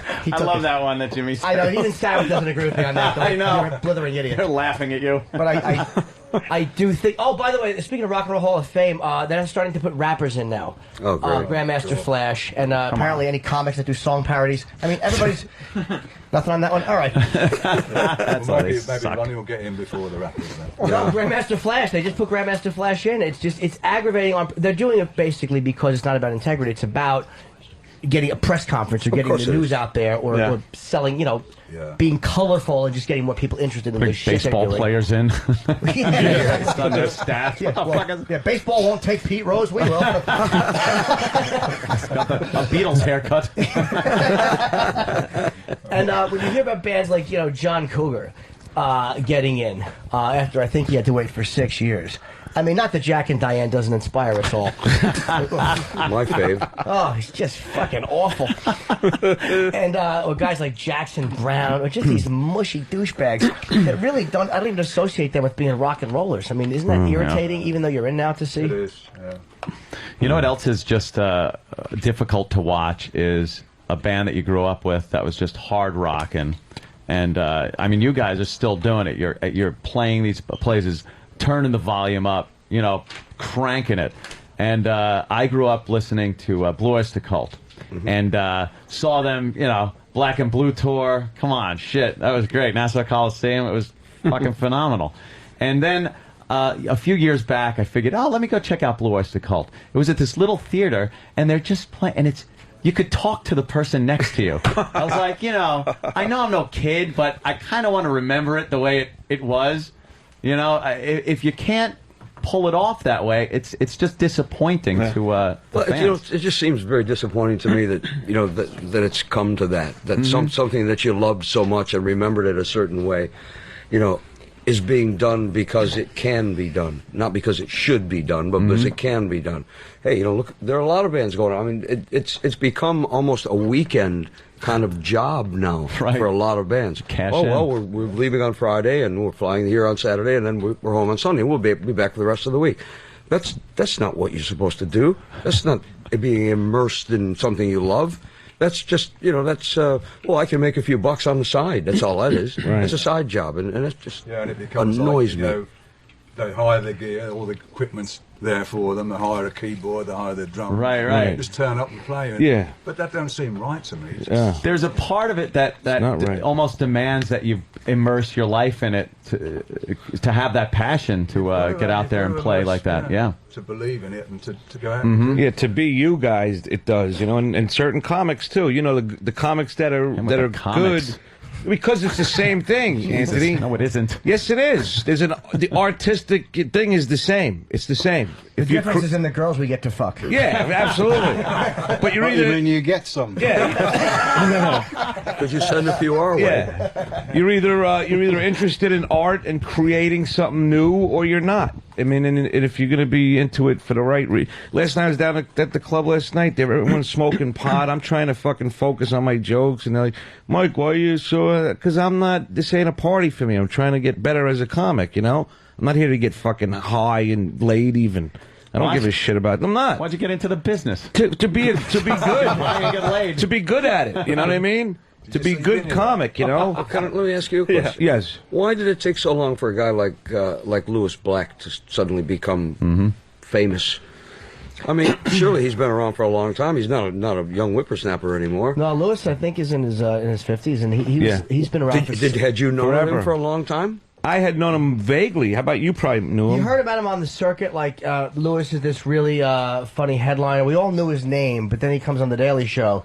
So that's what turned the trick. The Wednesday night correspondent, and that was what it was. Right. But yeah, sometimes it's just a matter. I mean, look at Seinfeld was famous, but before he got to be Seinfeld, it was the show. It's always this one weird break. I think Lewis too We is don't get the time, the timing, the way the administration, you know, that's in charge and stuff gave him a great bunch of material. Yeah, that's true. So when he was on the Daily Show, they gave him a lot to talk about, and then he just he hit. And I think eventually people figured out that he was actually intending to talk that way and not having a seizure. People don't really know exactly what the fuck Lewis was talking about. And Lewis was ready for it, too. The success, when it came to him, he was ready for it. That's true, too. Nowadays, comics, they got this Last Comic Standing piece of shit show on, and they give these young comics that have 4 minutes of stolen material, they give them an opportunity to go out on the road and headline. It's just fucking garbage. You know, in that sense, it's the same thing, you know? Yeah. And you guys work really hard, and then some scumbag goes out and, like you said, does a weekend gig, and then they fly back to England to that fucking Guy Ritchie faggot that they're married to. Here he and goes Madonna's a whore. Fuck her. I hope she dies. He really doesn't like her. The whole, you know what he reminds me of, though? The whole American Idol thing, where people just this prefabbed hit factory that they just pump out, and they're selling huge amounts of records. Well, it shows you the power of television, really, doesn't it? Isn't that what it's all about? I mean, you put the face in, reality show, whatever it may be. You watch it enough, people become accustomed to it. That's where the stars make. You could doesn't say mean that they've got any talent. Kind of happened with MTV. Also, that made a lot of bands. Absolutely did. Putting a face to the music. But yeah, just pumping them out there week after week. It's a popularity contest. It really has nothing to do with talent or anything. And it's just it's a shame. I can't even watch it. That show, you're just like, oh, yeah. That America's Got Talent guy that won the puppet guy, he's a fucking... Listen to this. This is a true thing. Rick Kearns, I don't know if you know Rick. He's a brilliant comic. 30-something years he's been out there. He's getting paid $40,000, whatever, a month, whatever it is, to write for this guy who's a ventriloquist. He's writing the jokes for him. Well, that guy's playing Vegas. The guy just got $100 million fucking deal. In Vegas. With puppet. $100 million. But I'll bet that the puppet's the one that says the naughty thing. Yeah. Oh, you little friend. Yeah. But it is. It's an awful... Yeah, it's terrible, man. What is America's Got Talent? I just like because Sharon. You know, I'm a big big fan of Sharon. I love her. I think that we went to see this is interesting too. Like, or at least to me, what was the band, the Stone Temple Pilots, where there was so much fighting in the back and they couldn't get them out on stage within an hour and a half. What is it that, like, do you need someone like a Sharon or somebody who's kind of kicking asses to keep everybody in line when you're on a tour with 6 or 7 bands? Like, there's always going to be someone who doesn't want to go out who's a problem. It depends what your personalities are. I mean, Stone Temple Pilots are legendary for that. Oh, yeah, they're like Guns N' Roses when it comes to like Axl was another one that just why didn't the band just punch him in the fucking face and go, get out on stage, you asshole? Yeah, so it turns up 2 minutes before they're due to go on stage and runs on, because they're too, but that's... There's a story about Ozzy one time coming back to the room in the hotel, and you guys had a gig, and he went to the wrong hotel room. Yeah, and fell asleep. Yeah, right. Yeah, I'm sure he was just tired, probably exercising. And he woke up and it was 6, and he's like, "Oh, great, I got a couple hours." And then he realized it was 6 a.m. Well, he actually had a bottle of night nurse first, Oh, did he really? Decided to drink, yeah. And then he just passed out, and he slept all night through the gig. Do you remember the night that happened? We do. And what is, as a band, because again, we never have to worry about that, what's going through your mind when you're like, is he going to come, is he not going to come? What's happening backstage? Well, first of all, we thought he'd been kidnapped because we couldn't find him anywhere. He turned up in this, he went into a room that was open, and his room was, he went into the wrong room for a start. The maid was cleaning the room, and he walked in and fell asleep on the bed. So we're calling the room he's supposed to be in, no answer. We went in, got security, no Aussie, bed still made, cases there.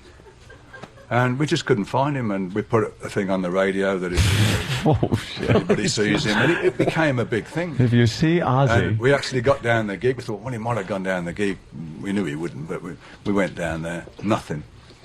And so it became, time for the show, and we just couldn't do it. I mean, nobody could find him. And then the next day, so we'd gone back to the hotel. The next day, he decides to phone us up and go, what's happening? Totally missed the gig, so he didn't even know anything about it. So you guys were panic-stricken all night? Oh, we were panicked. Oh, yeah, the FBI came in and everything. Yeah. The FBI? Yeah, because he'd been talking to somebody in the bar, and the barman said maybe this guy had, kidnapped him, so... We put a $25 police came in, they had to keep him. $25. Great. And wait, so he calls the next morning. Does he know he's fucked up? He says, well, he called us and says, what time's the show? He thought it was still the same day. Oh, shit. Wow. And did you inform him politely? Just a bit. Politely. Yeah. Well, actually, we were glad to hear from him because we really thought if somebody had bumped him off or kidnapped him. How embarrassing is that when you realize, wait, I just walked into the wrong room and fucking 5,000 people had to go home unhappy? Yeah. Oh, yeah. Wow. And we had to get up and tell them we couldn't find him at the gig. I mean, that was... How does that go down, I'm sure they thought you were kidding at first. They're probably, this is some kind of a Sabbath joke. They tease the audience a little bit. Maybe they'd heard some of the stuff on the radio because it was going every 15 minutes. Oh, right. Wow. We misplaced Ozzy. Yeah, we misplaced him, all right. Wow. Now he misplaces himself now. Yeah. Yeah, my dream is just to walk in one time and have Ozzy, because I got to use, I filmed a special for HBO, and I wanted to walk onto a National Acrobat, so I had to go through all four individual members, which is yourselves and Bill and Ozzy, had to give the okay, and everybody gave the okay. So I wanted to thank Ozzy for that when I saw him, and he didn't really remember. My goal is just to walk in one day and go, hi, Ozzy. He goes, oh, hello, Jim. That's all I want. Just one. How are you, Jim? Just one time. What's that?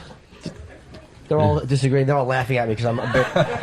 Just one time, and I mentioned that to Rob Zombie, and he said it's not going to happen. And I think it's because you meet a lot of people, and you kind of tend to all just blend into one person. I'll tell myself. He thinks his kids are the male clerks. He don't know what the fuck's going on. He's not totally out of it, though. He's really not. I mean, you listen to him interviewed, and he's fine. You can talk to him about... I mean, he'll come up with stuff that you wouldn't even think he'd remember from the past, He'll say, oh, remember what happened in so...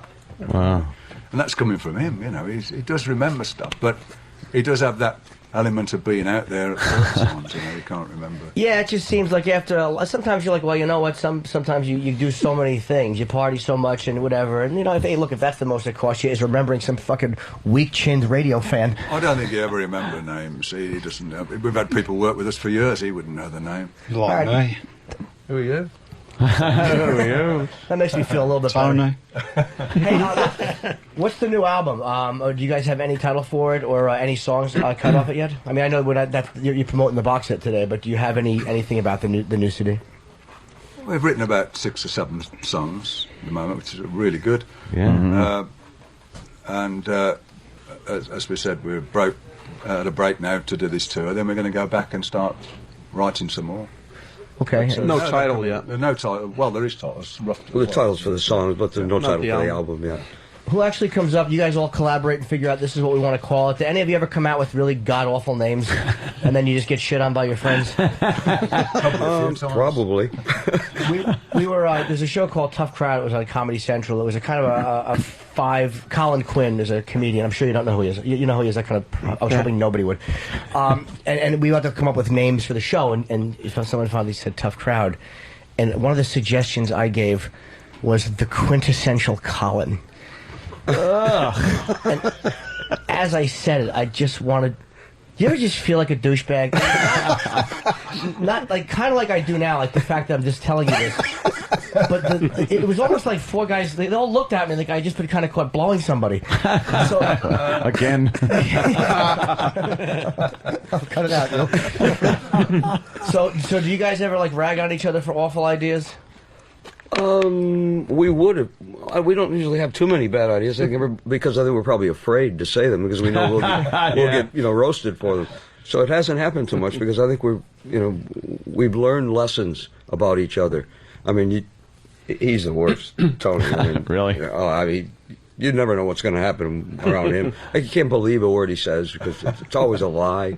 That's nice, isn't it? Yeah. So, I mean, sure, is it? I mean, you take your life in your hands when you're around him most of the time. Is he the most caustic or the most likely to catch a verbal misstep and attack?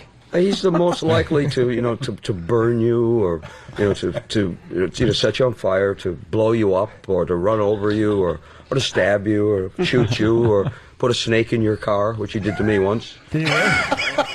Yeah, but I got him back for it pretty good. That, I'm all right.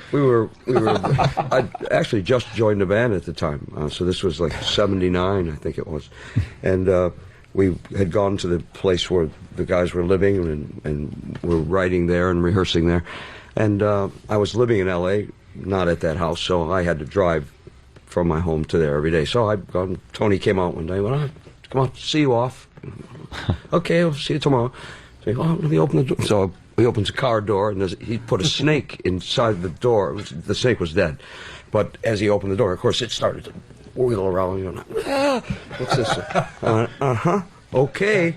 Right. Guess whose turn it's going to be next? Yes. Because he thought, well, he got away with that one. So I snuck up to his room and put it in his toilet. So, of course, he opened it, lit up, and went down. So he's good to lifted the lid and think, bloody hell, there's his snake. Yeah, he's good to do it to everybody else, but you do it to him, well, you can really get him because he's sometimes fragile. But so we don't really say a lot around each other. You're knowing that you don't have a chance. You just don't have a chance. It'd be like being around you guys all the time. Same thing. You don't have a chance. Pain in the ass. That's what our relationships are. Like, we love each other, and it's like we half listen and half wait to pounce. It's like you're waiting for someone to say something ridiculous. Oh, so I think we do that too. I think we do. And when anybody says anything that's like something gone wrong, everybody does pounce. It's a big pounce. Yeah, you have to. It's like that's what friends do. It's exactly what you do. You're that's right. Rudest to your friends. Yeah. So what was your initiation? They put a fucking Wolverine in your toilet? No, I think we killed him and then brought him back to life again. Yeah, he's done many things to me, but I've got him back a couple of times. Yeah, he's too. got me back a couple of times as well. Well, anything really good or anything that was? Well, he bought a new Range Rover, and we were in the studio in Wales, so he was all happy about, hey, check the car out, and we go out and look at it. So we walk back in, so I see a bottle, thing of oil. I said to Ronnie, let's pour some oil on the floor and tell him it's all leaking, But I couldn't tell him because he doesn't believe me because we're always doing this stuff. So we poured the oil down there. So Ronnie went in to Tony and said, hey, the car's leaking. He freaked out, went and looked, and I got under the car. I know a little bit about cars. Yeah, it looks like it's leaking from the, blah, blah, blah. So he freaked out, called the Royal Auto Club, came out, paid $150 for them to come out to tow the car. We had to tell him. He thought he was really kidding. That's hilarious. It's up on the hitch being pulled away. It's stupid, by the way. Next day, I go to my room. The door explodes. The place is trashed. Cool. Blew up my room. Oh, you did? That's good. Oh, yeah, he got me back. Yeah, that's American shit right there. Once you start getting explosives involved, it really gets interesting. Yeah. Didn't you guys spray paint Bill Ward too? I know Bill Ward. You guys used to give a really hard time to. And we did. Yeah, we went a bit over the top really because we rented this house once in LA, and the guy who owned it used to be a DuPont, John DuPont, all the paint products and all that. And we went rummaging in the garage and found all this gold paint, spray tins of paint. And so Bill got pissed one night, and we decided to take all his clothes off and spray him. So we sprayed him gold, all gold. Wait, he was struggling? Eh? He was struggling through this? Oh, no, he was... Oh. No, he was... Pissed meaning drunk. Oh! Drunk. And so we sprayed him gold, and then we found this lacquer, this clear lacquer, so we sprayed the lacquer on him as well, lacquered him. but not realising that it could have killed him. You know? And then he started throwing up and all sorts of stuff, and we ended up phoning the ambulance because we thought he was going to die. You know, you went to the hospital. Imagine them coming out, finding him naked, gold. How do you explain that one? Well, what happened to him? He sprayed himself. So yeah, I mean, there's been a few that's nearly gone the wrong way. Yeah. And before we let you guys go, do you have any more? Again, you've all been so successful. So, like, I'm a fan of Iommi, and I love GZR. You guys have any after this one's done? I mean, I know you're concentrating mainly on this, but do you have any other solo stuff that you're thinking of doing, or are you guys just happy to be where you are? Not me. I'm happy where we are. So I love doing this. Yeah, I'm in for the whole game. Only because it was rumored that this is a new Dio album coming out, and then we heard about this, and I was like, oh, okay, this is probably the better way to go. No, I mean, I thought about it, but you have to make decisions. You have to have choices, and this was what I wanted to do. I never say I won't do it again. I probably will do another Dio album. Just as maybe Geese will do another album. But that's when time allows.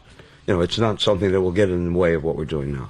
We really lock ourselves into what we're doing, and that's the great thing, Instead of thinking we're doing this, but we're going to do a solo album. Yeah. Right. I think you've got to give all your time and all your effort into that one thing. Yeah, I always wonder if there's something that comes up, like a thought or an idea that you really like, and the rest of the guys go, it's not fitting on this album, and you go, okay, I'll just kind of sock that one away and put it out. Yeah, you can do that. Yeah. But because it takes such a long process, writing, recording, and we will tour with the new album as well. So that's going to take like the next 2 years probably. Do you guys all lyrically collaborate too? Because lyrically you guys are so underrated as well. I mean, there really were. Every album has nothing on one album sounded like it belonged on the other. Like, you wouldn't confuse anything on Master Reality with Sabbath, Bloody Sabbath, or even Dehumanizer with Heaven. It's all separate. It's like you get into this headspace and write an album, and then the headspace changes, and the next album is different. Is there like a collaboration, or is there one of you? Lyrics were... Geese wrote all the lyrics when Ozzy was in the band, and then myself being a lyricist because I was a singer, and because I could do it, I became the lyricist, which made Geese happy because he didn't really want to have to do it in the first place anyway. He did it because it was necessary. He had to do it. There was something that Ozzy wasn't good at, and Geese was good at. And I think he always told me how happy he was when I came into the band that, you're going to write the lyrics? I'm good. I don't have to deal with it anymore. So good, I can concentrate on my bass. Yeah. Hey, bass player's the smartest one because bass players always work because there's always a band looking for a bass player. There's probably so many less bass players than there are guitarists or drummers. You're telling them take an ad out on Craigslist or something? No. you need a bass player? Yes, yeah. Look, I'm having a party. We need Look, you'll always work. Get yourself a trade. That's what happens when you talk to Sabbath. Thanks, Mom. Get in the union. I turned into my fucking fat aunt. I think he's okay. Yes, it's good for exposure. We should slap me in the face with a dick. All right.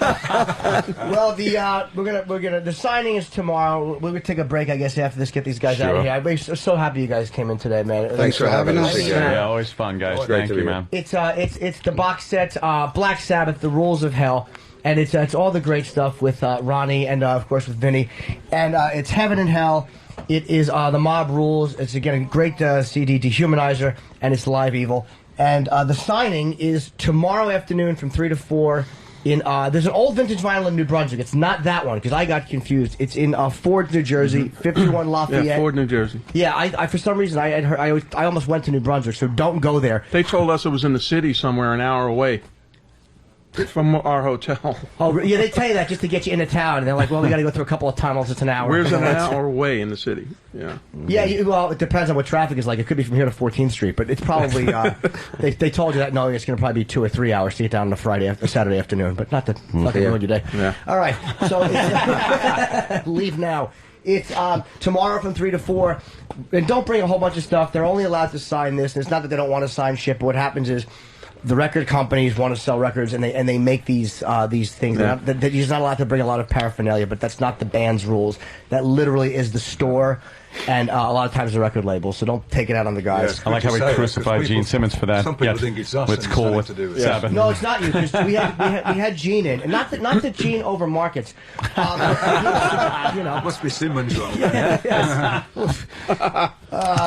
But he was in, and he was signing his book, and he said, because Gene has a very blunt way of saying things, instead of just explaining that it's not. Because I figured it was, because I've written a book. I figured it was the book. Jim threw a book together. I figured it was the bookstore. But Gene won't just say, like when he says, don't bring anything down, I'll only sign the book. If someone says why, he won't just go, well, it's Barnes & Noble. He has to go, well, don't you like to make money? Like, he has no way of just saying it nicely. They're taking food out of my child's mouth. Yeah, it's like, what's your kitty? Gold Would you have people come into your home and take your furniture? The fuck are you talking about, Gene, Jesus? Gene, just Jesus say it, Christ. Just say it's the bookstore. But he likes to really make you feel semi-retarded. Don't you like to make, and then you feel compelled to answer, I do, Gene, I do. Yeah. Gene wants the bank to call and say, we can't fit any more numbers on your balance. We just can't do it. Yeah, we have a bunch of zeros to the fifth power. You're rich. But I had to keep it back for him because I figured that was a bookstore rule. Because again, like funny, Buzz Aldrin would only sign stuff today that he has written because you get so many people coming up to you. And by the way, the satisfactory moment is one of our dumb guys asked Buzz to sign a picture, and Buzz said no, which that's nothing to do with you guys. He said no. It's fantastic. Yeah. So if a little wispy guy in a beard who looks like he has like sexual proclivities, which would make most men uncomfortable, comes up and asks you to sign shit, just say no because he's fruity. So tomorrow from 3 to 4, again, a lot of the Opie and Anthony fans are coming down to our Traveling Virus show. We don't open until 5 o'clock, and a lot of times they patrol the parking lots. So you're going to get down there around 4 or 5 o'clock anyway. Make sure you stop off and buy the box set today, and you can get the wristband. And just to have you guys all sign it is because all 4 of you are showing up. This is not like, well, one of them's here, one of them's there. Yeah. The entire band will be there, the Dio lineup, which... Fucking great, man. Thank you guys for coming in. Thank you, Jim. Sorry I yapped so much. Have a great a great show at PNC. They're also touring at PNC next Saturday. A week after we do it, I will not be able to attend because I'm having sinus surgery. Believe me, I almost blew off my surgery to go to a concert, and I'm like, you're fucking 40. You can't do that. So they'll be with Motorhead and New Testament. Yeah. And of course, Judas Priest, Black Sabbath. Thank you guys so much. Thank you. Thank you. Jimmy's getting everything signed. So long. Take care, guys. Crazy show today. There they go.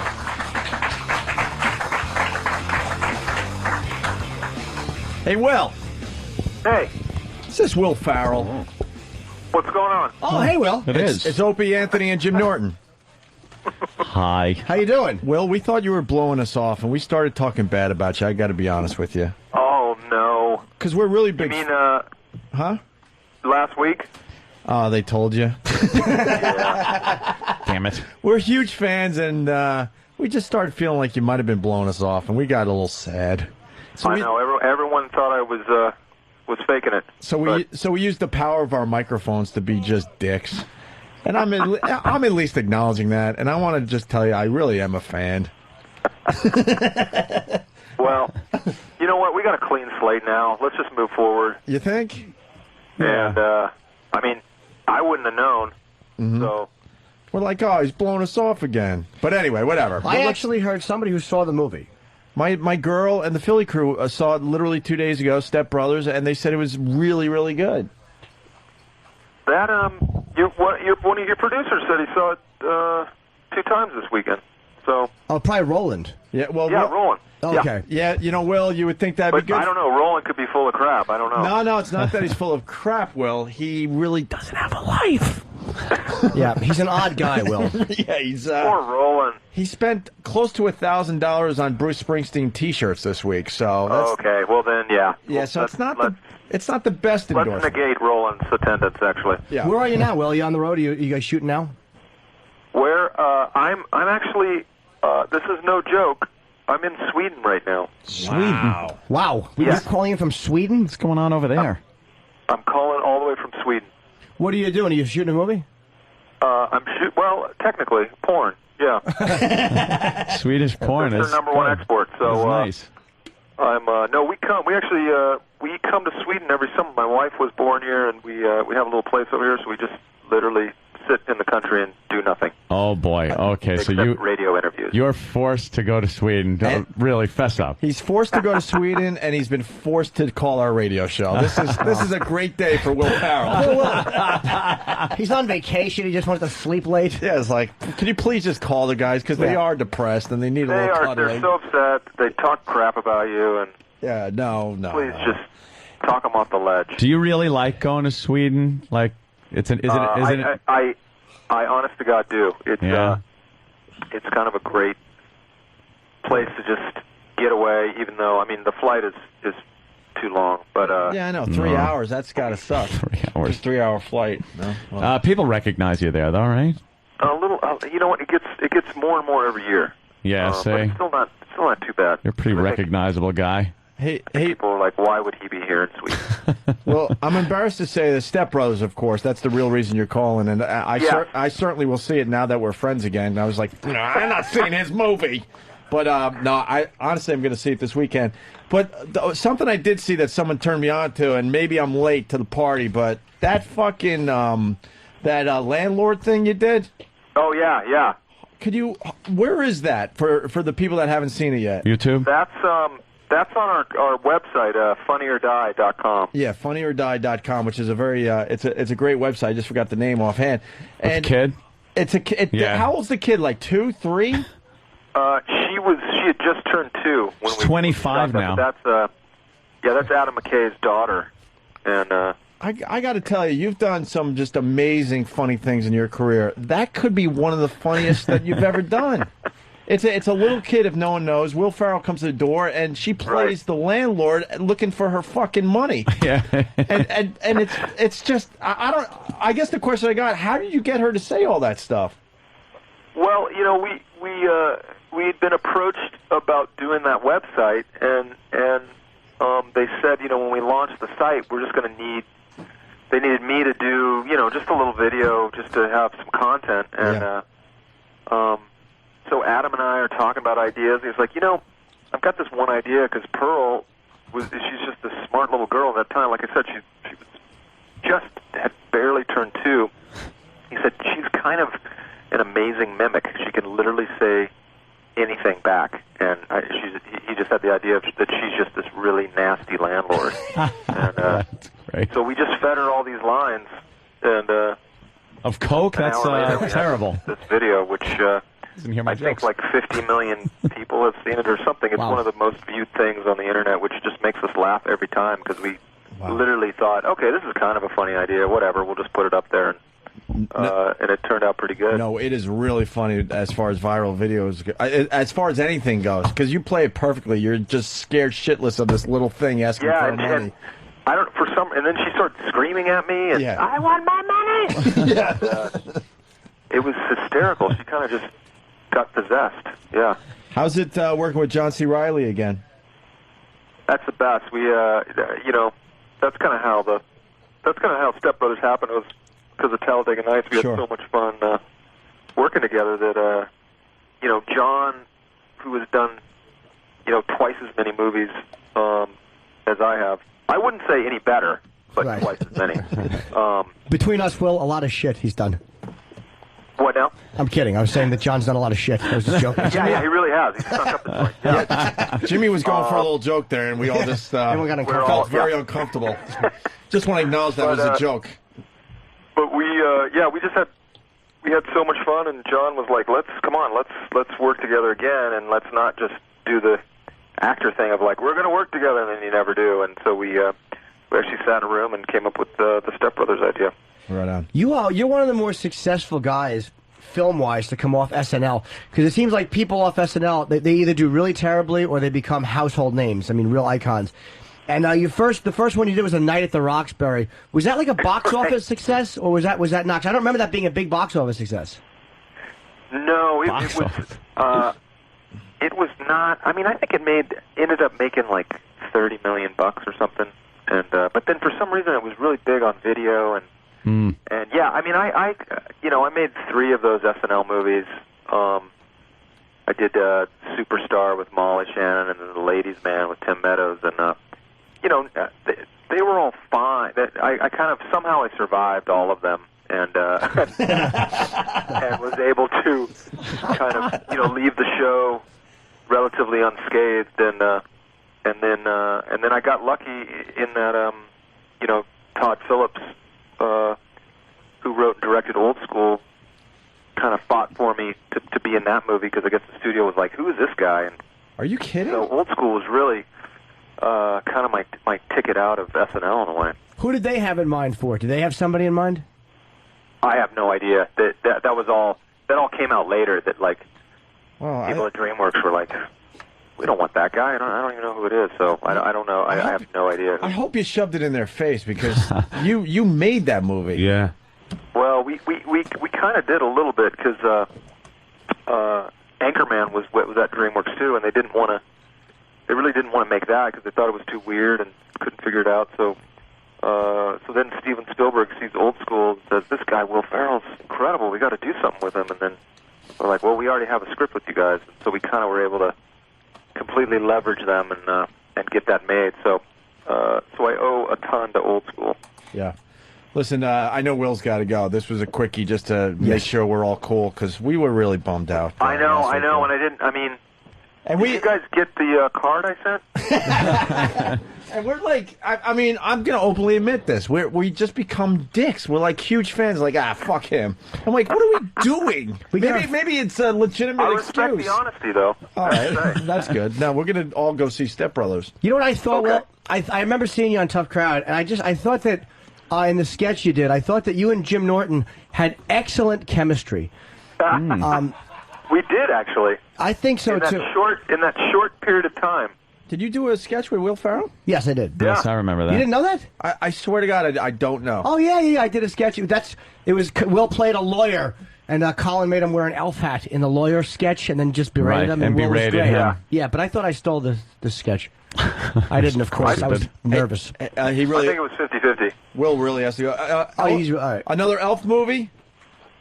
I'm jumping ahead. I'm doing Elf 3. We're just going to skip 2 because it sucked. He wants to enjoy his day. Will, we really appreciate this. We're looking forward to seeing you, hopefully in person. But thanks for calling, Will. We know it's thanks, you guys. Appreciate vacation. it. Step Brothers in theaters now. Yeah. Wow. That was whoever was on the phone. It's a long call. Wow, that was a publicist hanging up immediately. That's fine. That wasn't Will hanging up like that. We were probably over time. Oh, that was nice of Will to do that. So can the word got back to him because we're like, oh, come on, man. So listen, we had to stop her. Is Button Dick still here? Button Dick. Oh, you might have. Did he miss the briefing? Yeah, he missed the briefing because he was getting photographs and such. What was the briefing? Let me just write. Do you have some hold music? I don't even know if I could spell his disease correctly, but yeah, we gotta lay off. Okay. But he's going to the show tomorrow. We're gonna try to get him a ride to the show and all that. Hey, I heard someone brought in a hissing cockroach. Yeah. We're getting ready to get the hell out of here, but you want to have this thing hiss on mic for us? And I got an idea, maybe a big out, and then we could get ready for the big show tomorrow at the PNC Bank Arts Center in Homedale, New Jersey. Oh, great. What's up, sir? What's your name? Name's Isaac. I never get sick of these things, these hissing cockroaches. Oh, I hate these. We discovered these. Don't open it. Sure? Can you stand over there? I don't want it near me. I'm afraid of cockroaches. I have a cockroach phobia. We discovered these hissing cockroaches back in the day when we used to do the 55-gallon drum challenge. Yeah. And, let's take a look at this thing. I want Pat Duffy to put this in his mouth and have it hiss. No. Why? He would do that. It doesn't bite. Whoa. Yeah. See? It doesn't bite. They don't bite. They just scare the shit out of you. Because you just jumped trying to get him out of the thing. Oh, there's no fucking way. Listen, this is the first time I've ever touched this shit. I had it for like 6 months because my ex-girlfriend had it for a fucking biology thing. All right, listen to this. Can you imagine? Listen to this. Fucking hiss. No, you won't hiss when you want him to. I'll be funny if you bit your hand off. No, they don't. I know. Yeah.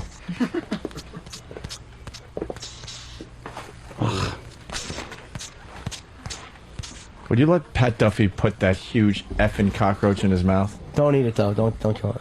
Pat? Am I allowed to kill it? No. Yeah, I don't No. care. I don't really No, don't care. kill it. It was supposed to be food anyway. All right, hold on. All right, wait, Pat, get on mic because I want to hear the hiss. All right. God, no. What's the problem? Did we finally find something to do? It's just gigantic. Let's see what How big is that? I have a small dead one in there if you want to Hold start on, with let me that. try to. How big is that hissing cockroach? It's at least 3 inches long. The size of a small jet. Penis size. It's the size of that guy's penis. They don't Big if you're a hissing cockroach, small if you're a penis. No?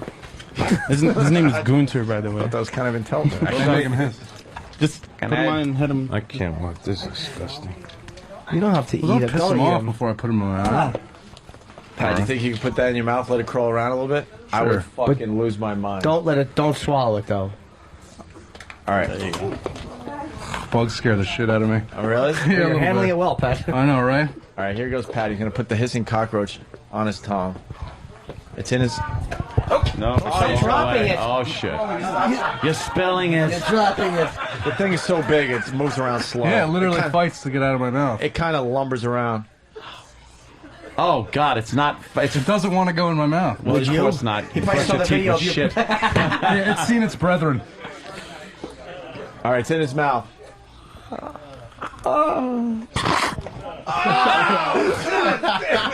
I'm allowed to kill this? No. Well, you don't have to kill him. Wait. You know, Why do you want to kill No, it? I don't care. I mean, Nah, it's his pet. Don't kill it, man. it's not my pet. Why do you have it? It was supposed to be for food, but my lizard can't digest For it. food, so- see? So all right, I should wait, eat hold it. on. Get near the crowd. The crowd has to see us. Do we have a mic out there for the crowd? Let's get a mic for him. There you go. All right, Pat Duffy's walking around. He's got the hissing cockroach in his mouth. It's a really good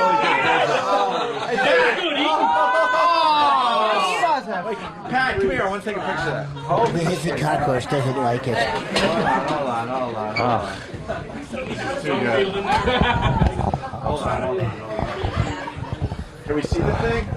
Stick out your tongue so we can see it.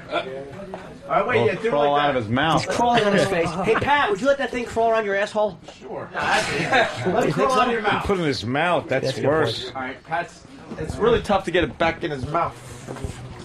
All right, here we go. I'm trying to get a nice.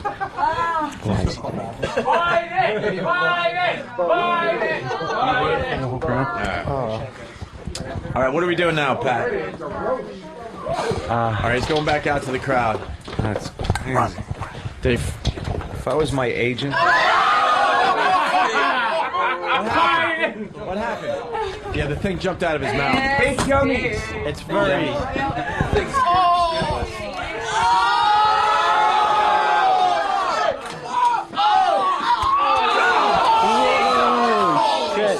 Holy shit. It's running away! Holy shit.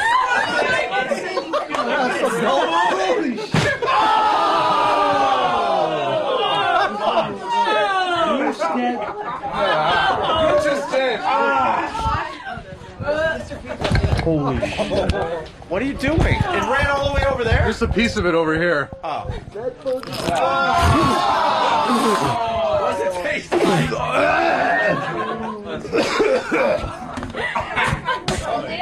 It's like really sour. And like just like rich, like sour butter. Yeah, because it doesn't want to be bitten in half. That's why it's sour. Oh, Gunter's having a bad day. Wow.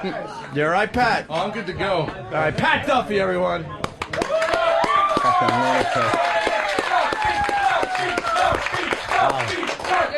Where's Frunkus? Where's Frunkus? Give Frunkus his... Frunkus! Gunter's a gunner. Frunkus! Here's your money from earlier. Frunkus. You, sir. Here's your money from earlier. I don't know about a ride, but there's your money for... Wow. All right, could I get a picture with you guys later? Yeah, after the show. After the show. All right, there he goes. He's got his money. you guys money. All right, I think we're going to wrap up. It's been a very busy show today. Yes, indeed. Mike DiStefano, thank you. Oh, my pleasure. Thanks for having me. Mike is tonight in Boston, right? Yeah, I'm going to be at Nick's Comedy Stop out in Boston. I don't know. And then you have to come all the way back for tomorrow? Yeah, man. Oh, it's all right. Shit. The life of a comedian. I just got called in this week for this virus. You guys, you know. I know you're doing the right thing for us. Thank you. You want to have me on the Thank you. bacterial infection tour. That crunching sound was awful. Yeah, that was disturbing.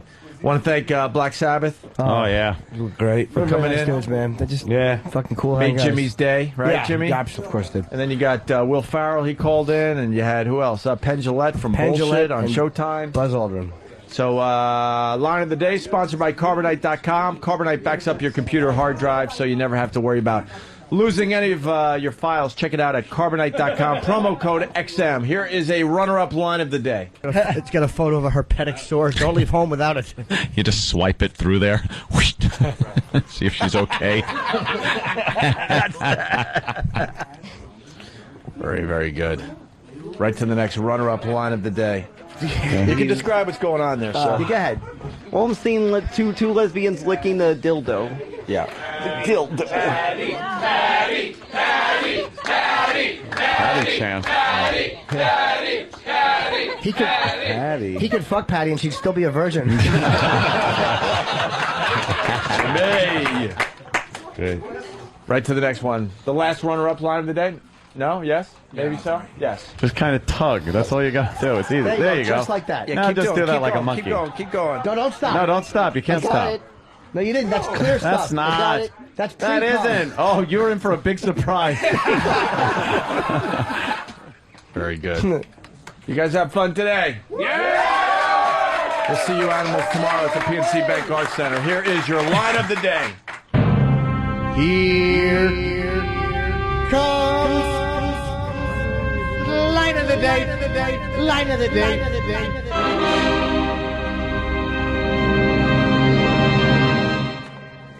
All right, now what's Oh, happening? look at that, huh? Now what's happening, sir? Now they're really having fun now. Yeah.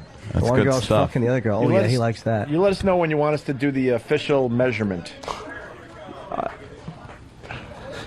All right, do the measurement now. All right. I like that guy. Oh, don't like that, though. All right, we're going home. Why do we have Steve belching at the end? I didn't know that. We'll see you all tomorrow at the Fine Comedy Show. A really nice surprise for the faithful listeners. Oh, yeah, you guys are going to be very And happy. maybe one more comedian that we can't announce because it's not a done deal yet. So there might be two surprises tomorrow, right? Yeah, but the one surprise, One definite surprise. the crowd is going to like. Yeah. The Opie and Anthony fans are going to love Yes. this surprise. Yeah. Time to get the band back together, right? I agree. All right. We'll see you tomorrow. Hi, we are Heaven and Hell. and you're listening to my pal and all of our pals, Little Jimmy Norton. Hey, that's Ed Norton's son. Jimmy Norton. Jimmy Norton. You got any coffee? Norton.